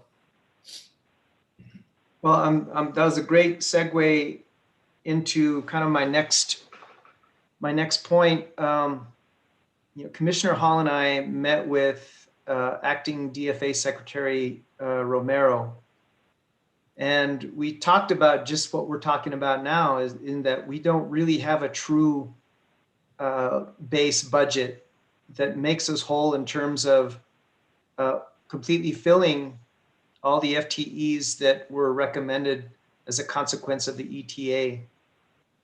And she said, well, you either, just defer until the next fiscal year, or, your last chance is, with the legislature. And she also did say something else, and Commissioner Hall, you can piggyback on it, but she said, develop your ideal budget plan. And so that's, I think, should be part of our strategy, is what is our ideal budget plan? And I'm sure we'd have to agree on the objectives, but certainly filling all those FTEs that we desperately need, creating that cadre of specialist subject matter experts in Office of General Counsel, I think is, that should be a part of it. Having the necessary consulting budget to hire outside consultants for more complex cases. And so I think that ought to be part of our strategy, and we ought to take Secretary Romero's advice and come up with that ideal budget. But I think context is everything, and I want to put it in the context of the 2017 evaluation on the PRC. And Jason's going to help me with that. But before we do that, Commissioner Hall, do you have anything to add in terms of any takeaways from our conversation with Secretary Romero? Yes. The other thing I remember her saying when we were discussing the fact that we needed to be able to offer salaries that are competitive when trying to hire new people. She said to work with SPO to get positions reclassified and to be adjusted so that they, reflect what we feel we need to ask. So,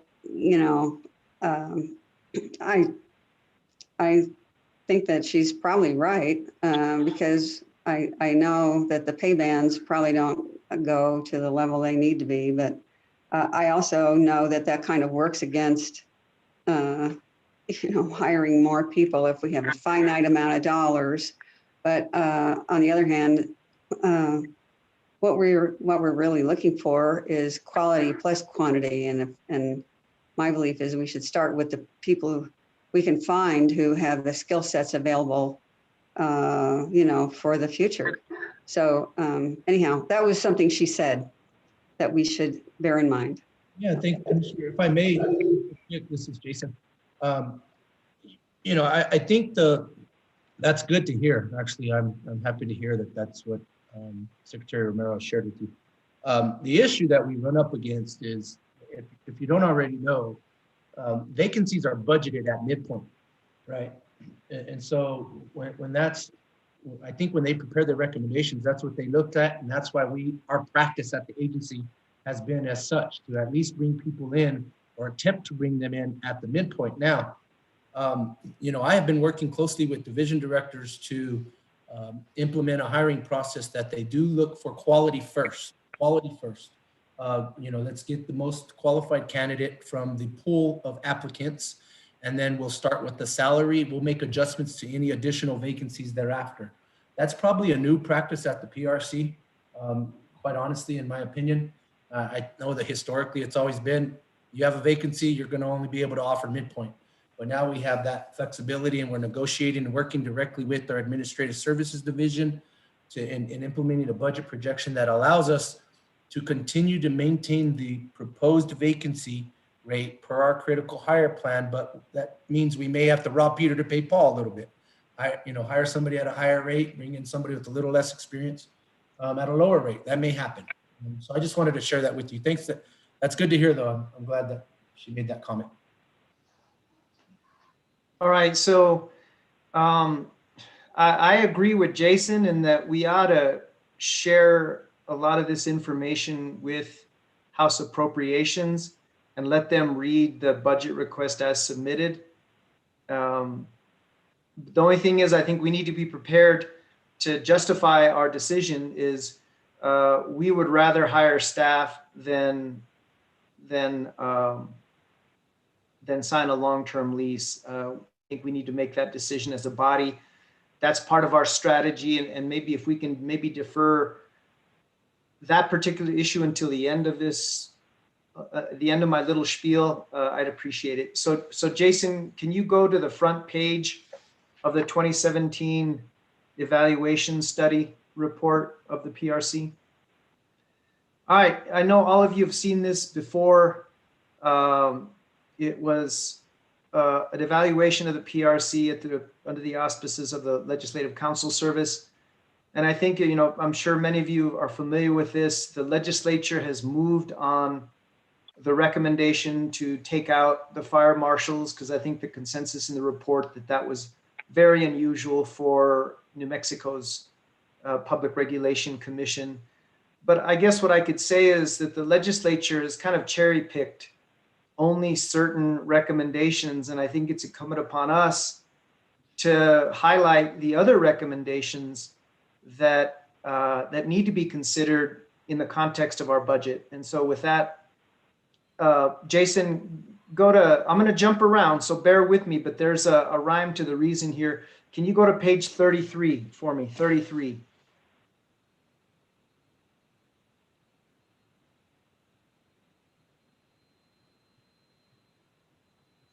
Commissioner, is that page 33? No. PDF? No, it's section H on page 33 of the doc. 33. So just keep scrolling if you can see the page numbers there. And I can't see the page numbers on my shared screen. Can you tell me what page number you see? I see 28. So I think you got to add 7.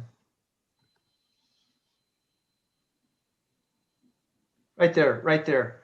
Okay, the first paragraph in Part H says New Mexico is one of the minority of states that return most of the monies from utility fees and assessments to the general fund. This has caused the PRC to rely on the state legislature for most of its funds, which creates uncertainty and difficulty for budget planning. And I think this is one of the messages we need to convey to the legislature and to the leadership.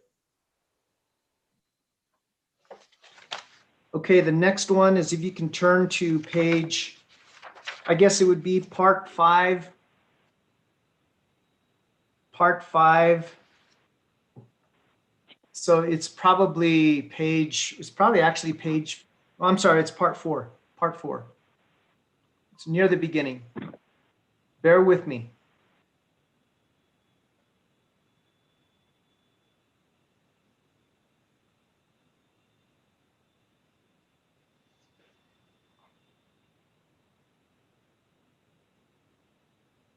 It's under challenges facing the PRC. Keep going to the front. It's Part 4, Roman numeral 4. Yeah, Commissioner Masters, right?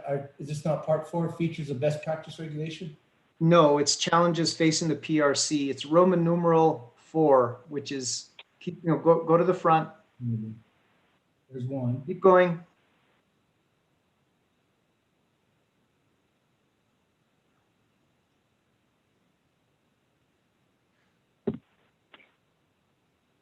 Shoot, you don't have it. You want me to allow you to share your screen? Yeah, let me see what here it is.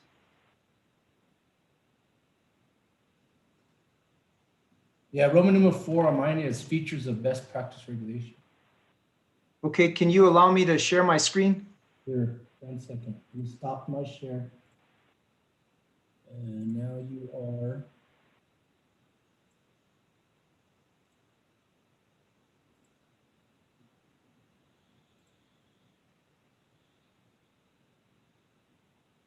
You should now have the ability to share your screen. Let me know if you don't. Okay, can you all see that? Not yet.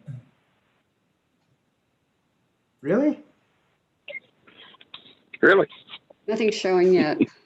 Try it again, Commissioner Mestis, if you don't mind. Or maybe email me the document and I can pull it up too. But this is what I was emailed. So.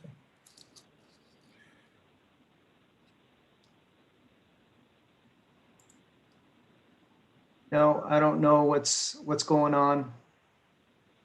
Commissioner Mestis, maybe you can try to just email it over to me real quick, what you have in front of you on your computer.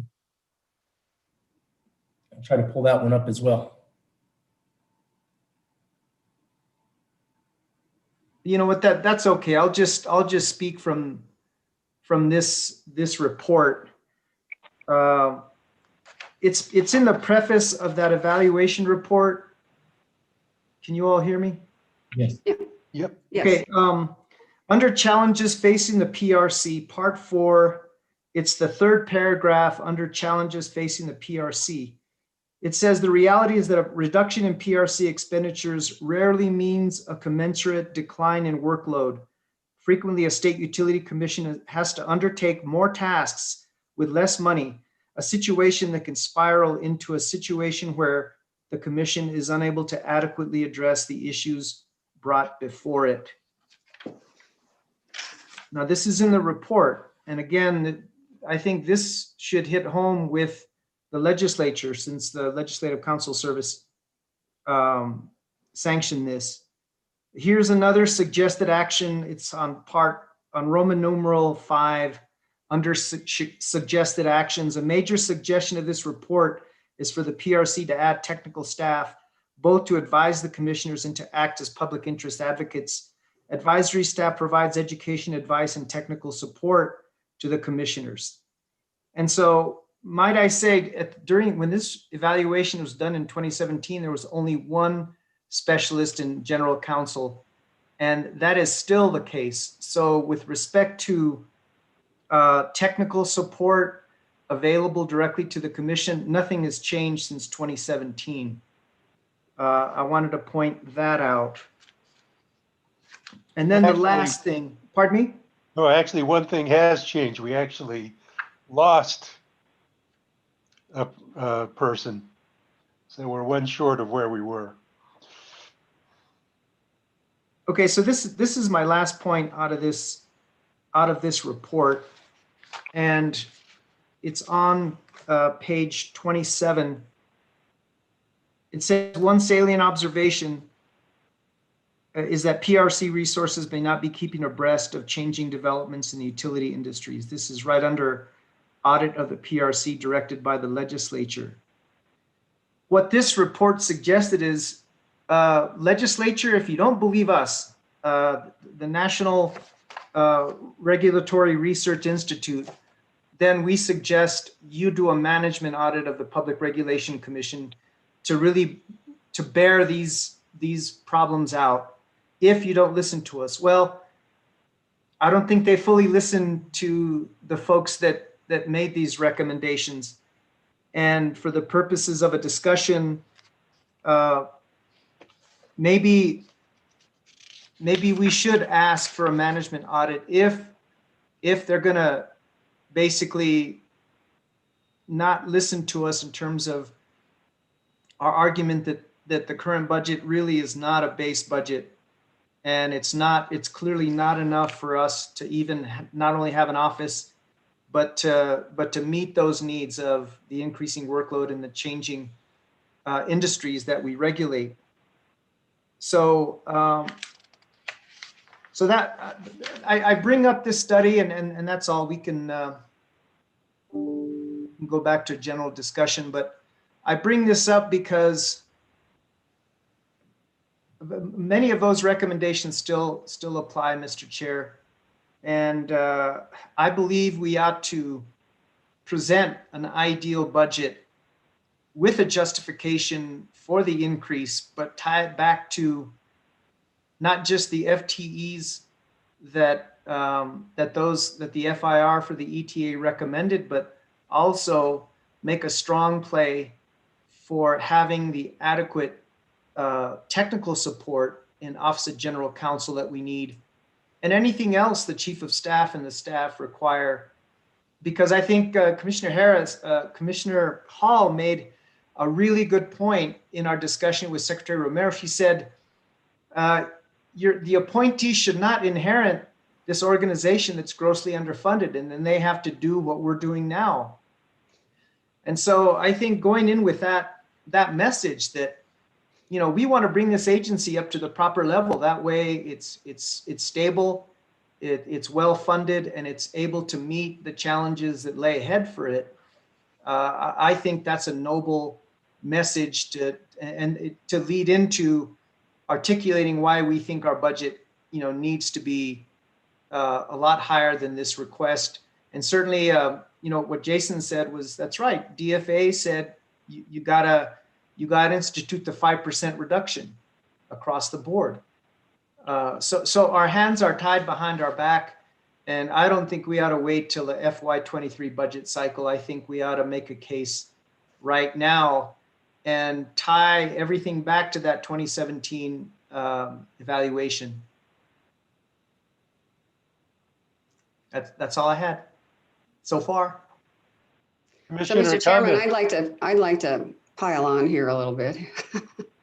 I agree, and I also think that we should emphasize that with the workload we have facing us, and I think that was something else I believe I mentioned to Secretary of DFA, that our workload, you know, consists of so many additional cases, partly because of the ETA, but also just partly because we have a heavy caseload, that we really need the staff as soon as possible. I mean, it's good to sound like we want to have things ready for the new appointed commission, but I also think we need to explain that we have kind of an unfunded mandate here. We have a definite unfunded mandate in the ETA, and we need to be able to perform on time because we'd like to get the ETA to be complied with on time. So I think I'm sitting here considering sharing that report with the members of the Appropriations Committee that I know and discussing with them that we have never really been able to present the accurate budget that we need.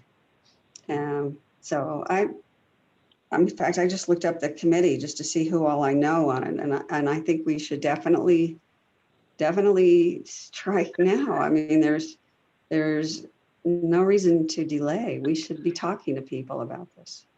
So my question is to you, Joe, or Jason, I'm not sure who, can we draft up the actual baseline budget that we're talking about? Jason, do you want to? Yes, the Chair of Commissioners, I think the easy answer is yes. We pretty much have already set the baseline. We provided, and I worked with ASD last week and provided some responses for Commissioner Maestas and you to have available, which we already calculated what the incremental increase for the authorized FTEs would be. So we could take this, add that, and then as I looked back at House Bill 11, there was a proposal in there for the advisory staff that we've been talking about, and it included the existing attorney advisors. It included a utility accountant, an engineer, 2 economists, and a compliance officer. Now, what was the last one you said? A what officer? A compliance officer. Now, who established that list? I'm not exactly sure. I don't know what a compliance officer is. I don't think we contributed to identifying what advisory staff. I don't know that I've even have solicited the commission about or worked with, and I would work with Mike Smith and Ashley Shanahan, right? Get their input on, if we had an opportunity to add 5 additional advisory members, what would they be? Are they accountants? Are they economists? Are they an engineer? I think it had to be a variety of so forth. And that's relatively easy to get what that cost would be of a general fund appropriation. So I don't see that being extremely difficult for us to establish. And then I know Commissioner Maestas mentioned anything else that we would need. I still think they should make us whole to begin with on what we requested. That would allow us to move into an office, and without it, we would have to make some decisions moving forward. But start with that and then add these additional costs. And like I said, I'm already halfway there, so it's definitely something I could work on. And so then again, back to the format that I'm proposing to the commission we use would be give them the Legislative Finance Committee presentation that I did, and then put a 2-3 slide presentation that just focuses on this 2017 report and where exactly is the PRC in deficit. And I think the numbers that I will calculate with ASD is going to be that. So, I also think there's an opportunity where we really need to recognize and reward our existing staff. I don't think we've ever asked for a salary increase.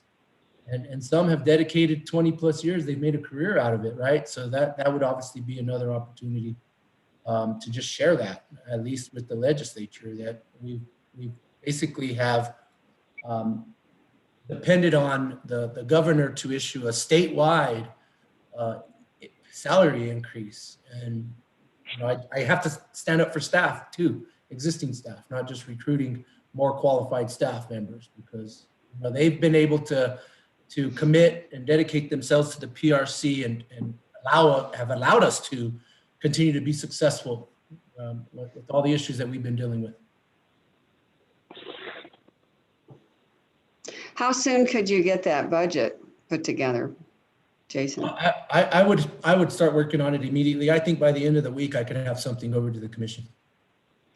Okay, and I guess I'd like to have other commissioners' opinion on whether the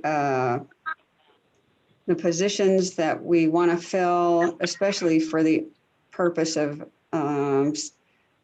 regulating the implementation of the Energy Transition Act, do we want those salaries to be based on how they're described, how they're classified now, or do we want him to put in the budget what we hope to achieve?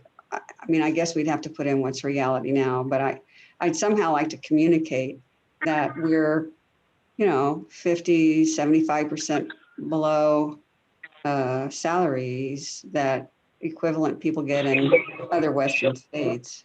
It depends on the state, but I think we're not competitive the way we need to be.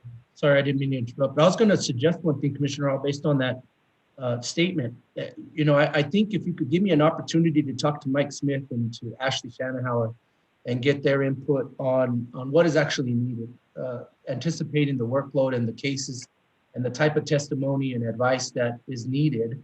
And then I could work with HR on identifying some appropriate job classifications and the levels of those classifications within each one. As you know, attorneys have several classifications, engineers have several classifications, and then propose something, and that would give us a week before presentation for the House Appropriations. If I can get you something by the end of the week, we could also vet it again during the open meeting on the 27th. Okay, great. The sooner the better. Right. Thank you very much, Jason. Commissioner Vicente Aguilar, did you have any comments you wanted to make here? Well, I think this should have been already set in place when ETA legislation was being created. I mean, it's common sense to have more skills in the technical area, utility business. And yeah, I will support that, but I just feel that it should have been part of the discussion when the bill was being created. So that's my response. Thank you very much. Thank you. And Commissioner Byrd. Thank you. I had a discussion with Jim Williamson a good year and a half ago about this issue. And as we discussed it and thought about it, it was brought to my attention that other agencies for at least 10 years have been getting their budgets relatively approved as requested, while the PRC was continually being docked. And so if you go back 10, 12 years ago to the budget we requested then and expand it every year as though it had been approved as every other agency, the Environment Department, the Land Office, Secretary of State Office, all the other agencies, what would our budget be for 2020? That is what would make us whole. And I bet you it's more than they're proposing to cut from this budget due to budget shortfalls.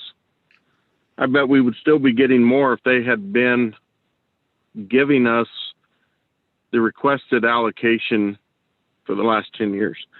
So I am with Commissioner Maestas, is show them where they have been in error and try to impress upon them the importance of, let's quit the blame game and let's start working on making this agency work as it should.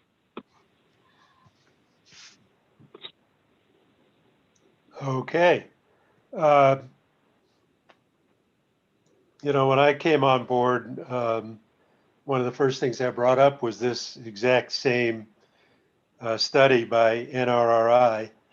And well, there were just some obstacles. I'll just leave it at that. But I'll point out two things. One is we put it on our policy agenda funding the agency through the fees rather than through legislative appropriation. And so we're all on board with that. I wish I could find a legislator who would basically carry the bill. And if anybody knows one who they think would, it's a thankless task, but it's one that we just need to keep pushing the issue. And I'm totally in support of, hey, let's just present a full realistic budget. If you want an agency that functions as good as it should and could, this is what we need. So, you know, I'm totally in support, Jason, of you putting together your best cut at it at this point. Mr. Chair? Yes. I'm still, thank you all. I think there is that consensus that we need to make a sustained push for having a true realistic base budget. And we definitely don't have that right now. And I think we need to tie it back to the 2017 evaluation. And we need to talk about good government and talk about how our workload keeps going up and the complexity of these cases and the complexity of the industries in general are ever increasing. And so I think that, you know, even if we're not successful in getting a bump now, this could very well set the stage for FY23. But I think we need to get going right now to communicate that. But the issue of having an office, we've already gone to the well, right, in the form of the Board of Finance, and we requested a kind of an emergency type grant. So I think everyone's expecting, okay, is the grant fully expended? Was that, I realized that was dedicated just to the office move and perhaps storage, but what is the next step? And if we say, hey, we can't take that next step because of these recommendations, we'd rather hire staff and not have an office, we could get some pushback. And so Jason, and maybe this doesn't have to be determined right now, but if you can just speak to the DFA grant for the move, talk about how much it's been expended and if that can be repurposed for maybe a lease going forward. And then how would we rationalize that to say, hey, you know what, it's one or the other, hiring staff or moving, and how can we justify that? Sure, no problem. So on the Board of Finance grant, that grant application as amended was approved for a 6-month lease, basically January through June of 2021. We have yet to receive any of that grant transfer from DFA to the PRC. And I've been working with Jim, and we've sent over at least 2 emails following up with them asking why it has not been transferred, and we aren't getting any responses. And so, you know, for whatever reason, we're not even getting a reason why. So that money hasn't even been made available. Therefore, we have not spent 1 penny of it. Everything that's been going on, obviously also due to the pandemic, has been ongoing negotiations with the landlord. I am currently at a point of submitting comments that I have received from council and myself back over to their landlord's council for consideration. I hope to have a final proposal that does not actually commit the agency to any short or long-term agreement and proposed floor plan with seating arrangement to the commission before next Wednesday's open meeting, okay? So that's where I'm at on the status of updating the move plan, but you know, we're just not getting any responses as to that money that's available. So it's about $142,000. And if we don't spend it, I think we would be obligated to go before the Board of Finance and ask that they reconsider probably a new grant application for FY 22, in my opinion. I think that would be the appropriate process. Already acknowledging that we haven't received the 142, therefore we're probably not going to spend the 142. Maybe you could consider rolling it over into an updated grant application for FY 22, which means the balance is only going to be another 160,000 if we started at 300, right? That we probably could be able to make some adjustments in our spending in FY 22 to proceed with at least the first year at the Boca building. But again, I think it's important that we at some point get the recurring appropriations from the legislature for a long-term lease. I don't foresee us having to constantly go back to the Board of Finance annually, and I don't see them actually approving that type of application on a yearly basis. So hope that helps. So, wait, I have a question. Jason, did you just tell us, though, that we haven't gotten the money yet from the Board of Education? I mean, I don't mean the Board of Education, I mean the Board of Finance.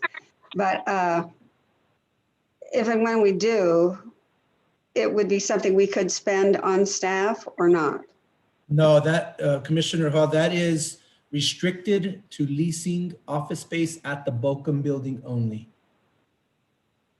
Okay. And it expires June 30th, 2021. So if there were to be a ACH transfer today of 142,000, we obviously probably have to do like monthly reports of expenditures, and whatever is not expended by leasing the Boca building would act as a general fund does, in my opinion, and revert back to the Board of Finance. If it's not spent, you say it would revert back to the general fund? Right, and I don't see us spending that money because, you know, we're still in the pandemic. There's still some tenant improvements that would need to be implemented to accommodate the PRC, such as replicating an existing hearing room. That altogether, that's probably another couple of months. And so, you know, at this point, we might want to strategize and just start targeting July 1st and start probably positioning ourselves with the Board of Finance to amend a grant application if we don't get the recommendations addressed during the House Appropriations and Finance Committee hearing. That's another opportunity. Amend it so that so did you say extend or amend? I don't remember, but you mean right? Either extend an increase or simply resubmit a grant application and request that they roll the 142 over into FY22 and then ask for an additional 160 that would cover us for at least 1 year. And to Commissioner Maestas' point, that might be ideal, because even though we're probably going to have the discussion about a true baseline budget for the PRC before the House Appropriations and Finance Committee, we may not get it, but we've at least teed it up and we'll include it with the FY23 operating budget request. Commissioner Vicente Aguilar, did you have a comment there? Yes, thank you, Mr. Chairman. Mr. Chairman, I think it's a good protocol if you can send a letter to the Board of Finance, let them know that the funds have not been transferred to our PRC agency. And secondly, we are still under the health order. So we definitely need to come back to the table and to amend, like Jason indicated, the grant that was approved last year. That's my response. Thank you, Mr. Chairman. Good suggestion. Thank you. So Jason, is that something that we can just quickly draft and send out ahead of our? Yes, I'll work on that simultaneously, Chairman and Commissioner Vicente Aguilar. I took note of that, so thank you. I think it's important. You know, we've been trying to work with the staff, and they actually asked us. Well, they initiated the conversation to get the transfer completed. We've given them everything they've asked for. We followed up twice and have not received any response. So I think Commissioner Vicente Aguilar is right. our next step would be to send a letter on PRC letterhead to the Board of Finance themselves, and carbon copies Secretary Romero, and inform them that, it hasn't been made available. We understand. Also to give them an update, a status update of our current situation in dealing with the pandemic and negotiations with the Boca Bill. Go ahead, Commissioner Vicente Aguilar. I'm done. Thank you, Mr. Chairman. Oh, okay. Another question for Jason. Sure, Okay. go ahead, Commissioner Hall. So Jason, you were talking about how we would need to go back to maybe resubmit to the Boca Building, since it's not likely we will be making any move before February 30th, and resubmit our request for the grant for the lease for the Boca Building. And then you said and add that there was some amount, and then you wanted to add a second amount, and that would get the lease for the year. Is that what you said? Yeah, Mr. Chairman, Commissioner Hall, let me try to recap what I've said, just to try to clear it all up. I know we kind of jumped around a little bit, so I apologize. I would also suggest that we wait and see what the House Appropriations and Finance Committee recommend after Friday before I contact the Board of Finance. I mean, the letter to the appropriate personnel notifying them that we have not received the ACH as approved by the board is appropriate now. But then as far as amending the grant application and giving them a status update, or even getting on the agenda to just give them a presentation on the current situation, should probably come after the House Appropriations and Finance Committee meeting, just so who knows, they could amend the LFC recommendation and give us what we asked for and add $1 million. I don't know, right? But I doubt that's going to happen. But anyway, it's we never know. I mean, it's going to be a real good conversation, in my opinion. I agree with all of you that this is the appropriate time to do it, and at least put it out on the table. And then we'll see how the Board of Finance recommends or suggests on how we proceed for FY22. But we will have a solid idea of what's going to be made available after next Friday. Great.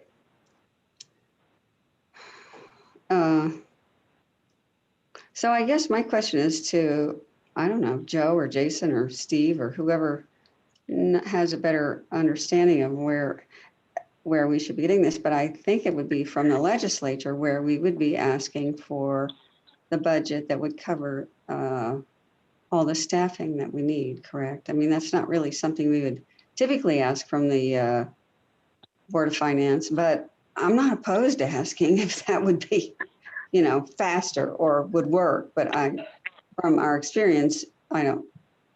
If I may, Commissioner, I see our legislature as Plan A. Personally, I just think it's an opportunity to get the recurring. What'd you say, Jason? I couldn't hear you. What'd you say? Sorry, I see the legislature as Plan A and the Board of Finance as Plan B in the event we don't get the money needed for a long-term lease agreement. Yeah. That's the way I envision both of them. The Board of Finance should not be sought after for recurring appropriations, in my opinion. It's more of a one-time situation where the lack of funding was not made available. And there's actually criteria in the application process of what would even be considered an emergency funding opportunity. And this did qualify, obviously. So it may not even qualify as an emergency funding opportunity now, because we are already aware of our situation and we are still dealing with the FY22 operating budget request hearings. As you recall, the FY21 operating budget had already been approved and signed before the notification of early termination is the right terminology my general counsel told me to use. Was issued to the PRC, right? So it definitely created an emergency situation. That's how we qualified for it. So that's another kind of some criteria that I'm going to make sure we are in compliance with as I go through the process. Yeah. Okay. Thanks. Mr. Chairman, one thing I wanted to add is I think part of our strategy has to be consistent with our policy priorities, and that is to ask for that precedent to retain the revenues from our PRC utility regulation fee. That's supported. I think that evaluation dedicated an entire page to that in terms of what that would mean and how that would benefit us, basically operating through an enterprise fund. And so I think that ought to be, part of our message. Commissioner Hall and I met with Senate Majority Leader Worth, and I put that out there, and he said, well, it's going to be a tough sell, but I think that we are unique. We are unique from any other agency, and I think we ought to continue asking for that at the outset and then tie it to that 2017 evaluation. So we did present it. We did pose it to Senator Worth, and he said, well, I don't know. The odds are against you, but regardless, I think we ought to remain steadfast in that request. Yeah. I agree, having been in the state Senate with Peter, that it's a really tough one because folks in the legislature hate to give up control. And even if it's illusory control, and it really is illusory control, but it becomes even more important with governor appointments, is that there be some mechanisms to help the agency maintain some independence to do its job and not just be political lackeys. Sorry, that was pretty blunt, but at any rate, I think that's one of the most important things we can do is get funded independently by those fees and stop these legislative appropriations that have all these implied threats attached to them, really, in subtle ways. So again, I think we should, if we can identify a legislator who's brave enough to carry it, knowing how difficult a bill it is, or at least has thick enough a skin to just carry it and not get too disturbed if it gets shot down pretty quickly. It's something we should always be throwing out, always. And maybe we can shoehorn in an amendment in a bill that will be introduced that pertains to the PRC. I realize there's an ETA amendment bill. I know Jonas, my assistant, will say, hey, there's no log rolling. You can't kind of stick in unrelated items into a bill. But maybe that could be another option for us, is to take advantage of related legislation and try and insert it there. Well, if there's any PRC reorg bill, certainly that would be a place to put it. Perfect place. Mr. Chairman, I think that was this is exactly the discussion I wanted to have with all of you and I think we got a good handle on the strategy. And I think, Jason, will we be presenting anything like a dry run or anything, or share presentation materials for House Appropriations at the next meeting, since it is before the committee meeting? Yeah, here's my intent, Chairman and Commissioners. My intent is to get you something based on our discussion by the end of this week, ask for comment, or at least ask her to discuss in detail on Wednesday. I'll button up any loose ends that have been proposed or recommended, and then I will email it to all of the House Appropriation and Finance Committee members and the analysts that, upon request, I think they've asked us to give them something 24 hours in advance so they can make the appropriate copies and distribution. So I know it's a fast track schedule, but I'm committed to it and I'll get it done. So. Thank you, Jason. That's great. Thank you. Thank you. That's all I had on this, Mr. Chairman. Terrific. Any other comments before we move on?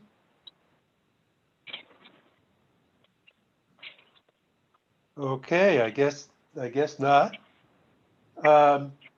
So communications with Chief of Staff. Thank you, Mr. Chairman, Commissioners. I kind of talked a lot about what I was going to discuss regarding the budget already. Just gave you a quick update on the office move already. We are proceeding on the 2-year work plan. Division directors are working on that diligently along with everything else. And as you know, the legislative gavels are in.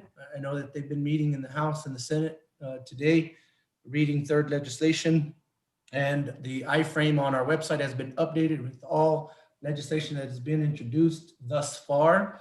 We will start to have the FIR requests submitted, probably starting as early as this evening, tomorrow morning. So we'll be working on that. So keep your email inboxes clean because it's probably going to receive a lot of communications in that format. If you ever have any questions about any legislation, please don't hesitate to give me a call. That's not only to the commission, but to the staff that are listening. Similar to last year, we have the same key players that are going to be involved representing the PRC during this session. Obviously, I already mentioned it's going to be virtually. And if I have anything to update you all on, I'm probably going to be just taking advantage of email unless it's something specific that I need to give you a phone call. So I just would encourage you to keep your inboxes clean so it doesn't bounce back or you're not being made aware of anything that's coming. So that's really all I had today. Terrific. Communications with General Counsel. Mr. Chairman, I have none. You've just been a quiet guy these last few weeks. That's why he always skips it, Mike.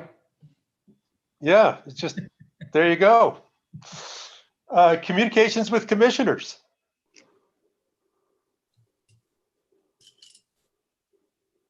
Go ahead, Commissioner Maestas. Just one comment. The comment made by, it might have been Luis Reyes with Kit Carson, was that a lot of the federal legislation and the COVID-19 assistance really excludes utilities. And so I think we ought to come up with our own policy list of federal issues and send them to our congressional delegation. I realize the list may not be as long as the list that we sent to, the executive and the legislative, state legislative branches, but I think we ought to begin doing that, institutionalize that exercise for federal issues too. And so it would be good if we could get a list together and get that sent, especially, when the new $1.9 trillion COVID relief package is probably already being baked, and maybe our delegation members can include a relief element for utilities and small business. I think I definitely agree. I was thinking of that myself as we were listening today, because especially for rural co-ops, I think there'd be support across the country for things like that, at least wherever there are rural co-ops, and there are a lot of places. So. Yep. Just a follow-up comment. That's why I asked from Kevin Grunwald and from Mr. Gonzalez that they send us a list of things that we could do for exactly that purpose. I want to be sure we had their perspective. And I think we should, as an agency, feel very comfortable letting federal officials know what we need. And so hopefully that input will help us in that effort. Yeah, great. Were there any other communications from commissioners? So I've got one, which is on the 27th, we're going to be having that meeting about planning for the upcoming year. Be sure you've done your homework, come prepared with items that you think are priorities. And that comes right down to not just things we want to accomplish, but also staffing, organization. That stuff's included. It all works together. Right. We'll get on it. That's all I had. Anything else? Jefferson. Nothing on my part. You know, I saw your ghostly image coming up for a little bit there. And I was going, is that Commissioner Byrd or is that Casper? I couldn't tell.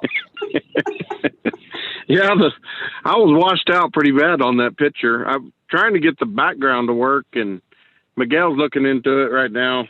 Figure out why my background doesn't work, because as you can tell by the video, it was horrible. But don't. That's why I leave it the way it is. You can't tell the difference. He even looked. He looked a little heavenly, but I knew that can't be right. No, I look like the spirit of the West emerging out of the prairie or something. Commissioner Vicente Aguilar? I don't have any comment. Thank you, Mr. Chair. Okay, thank you. Thank you all. Good meeting. And we've got 8 days till the next one. And have a great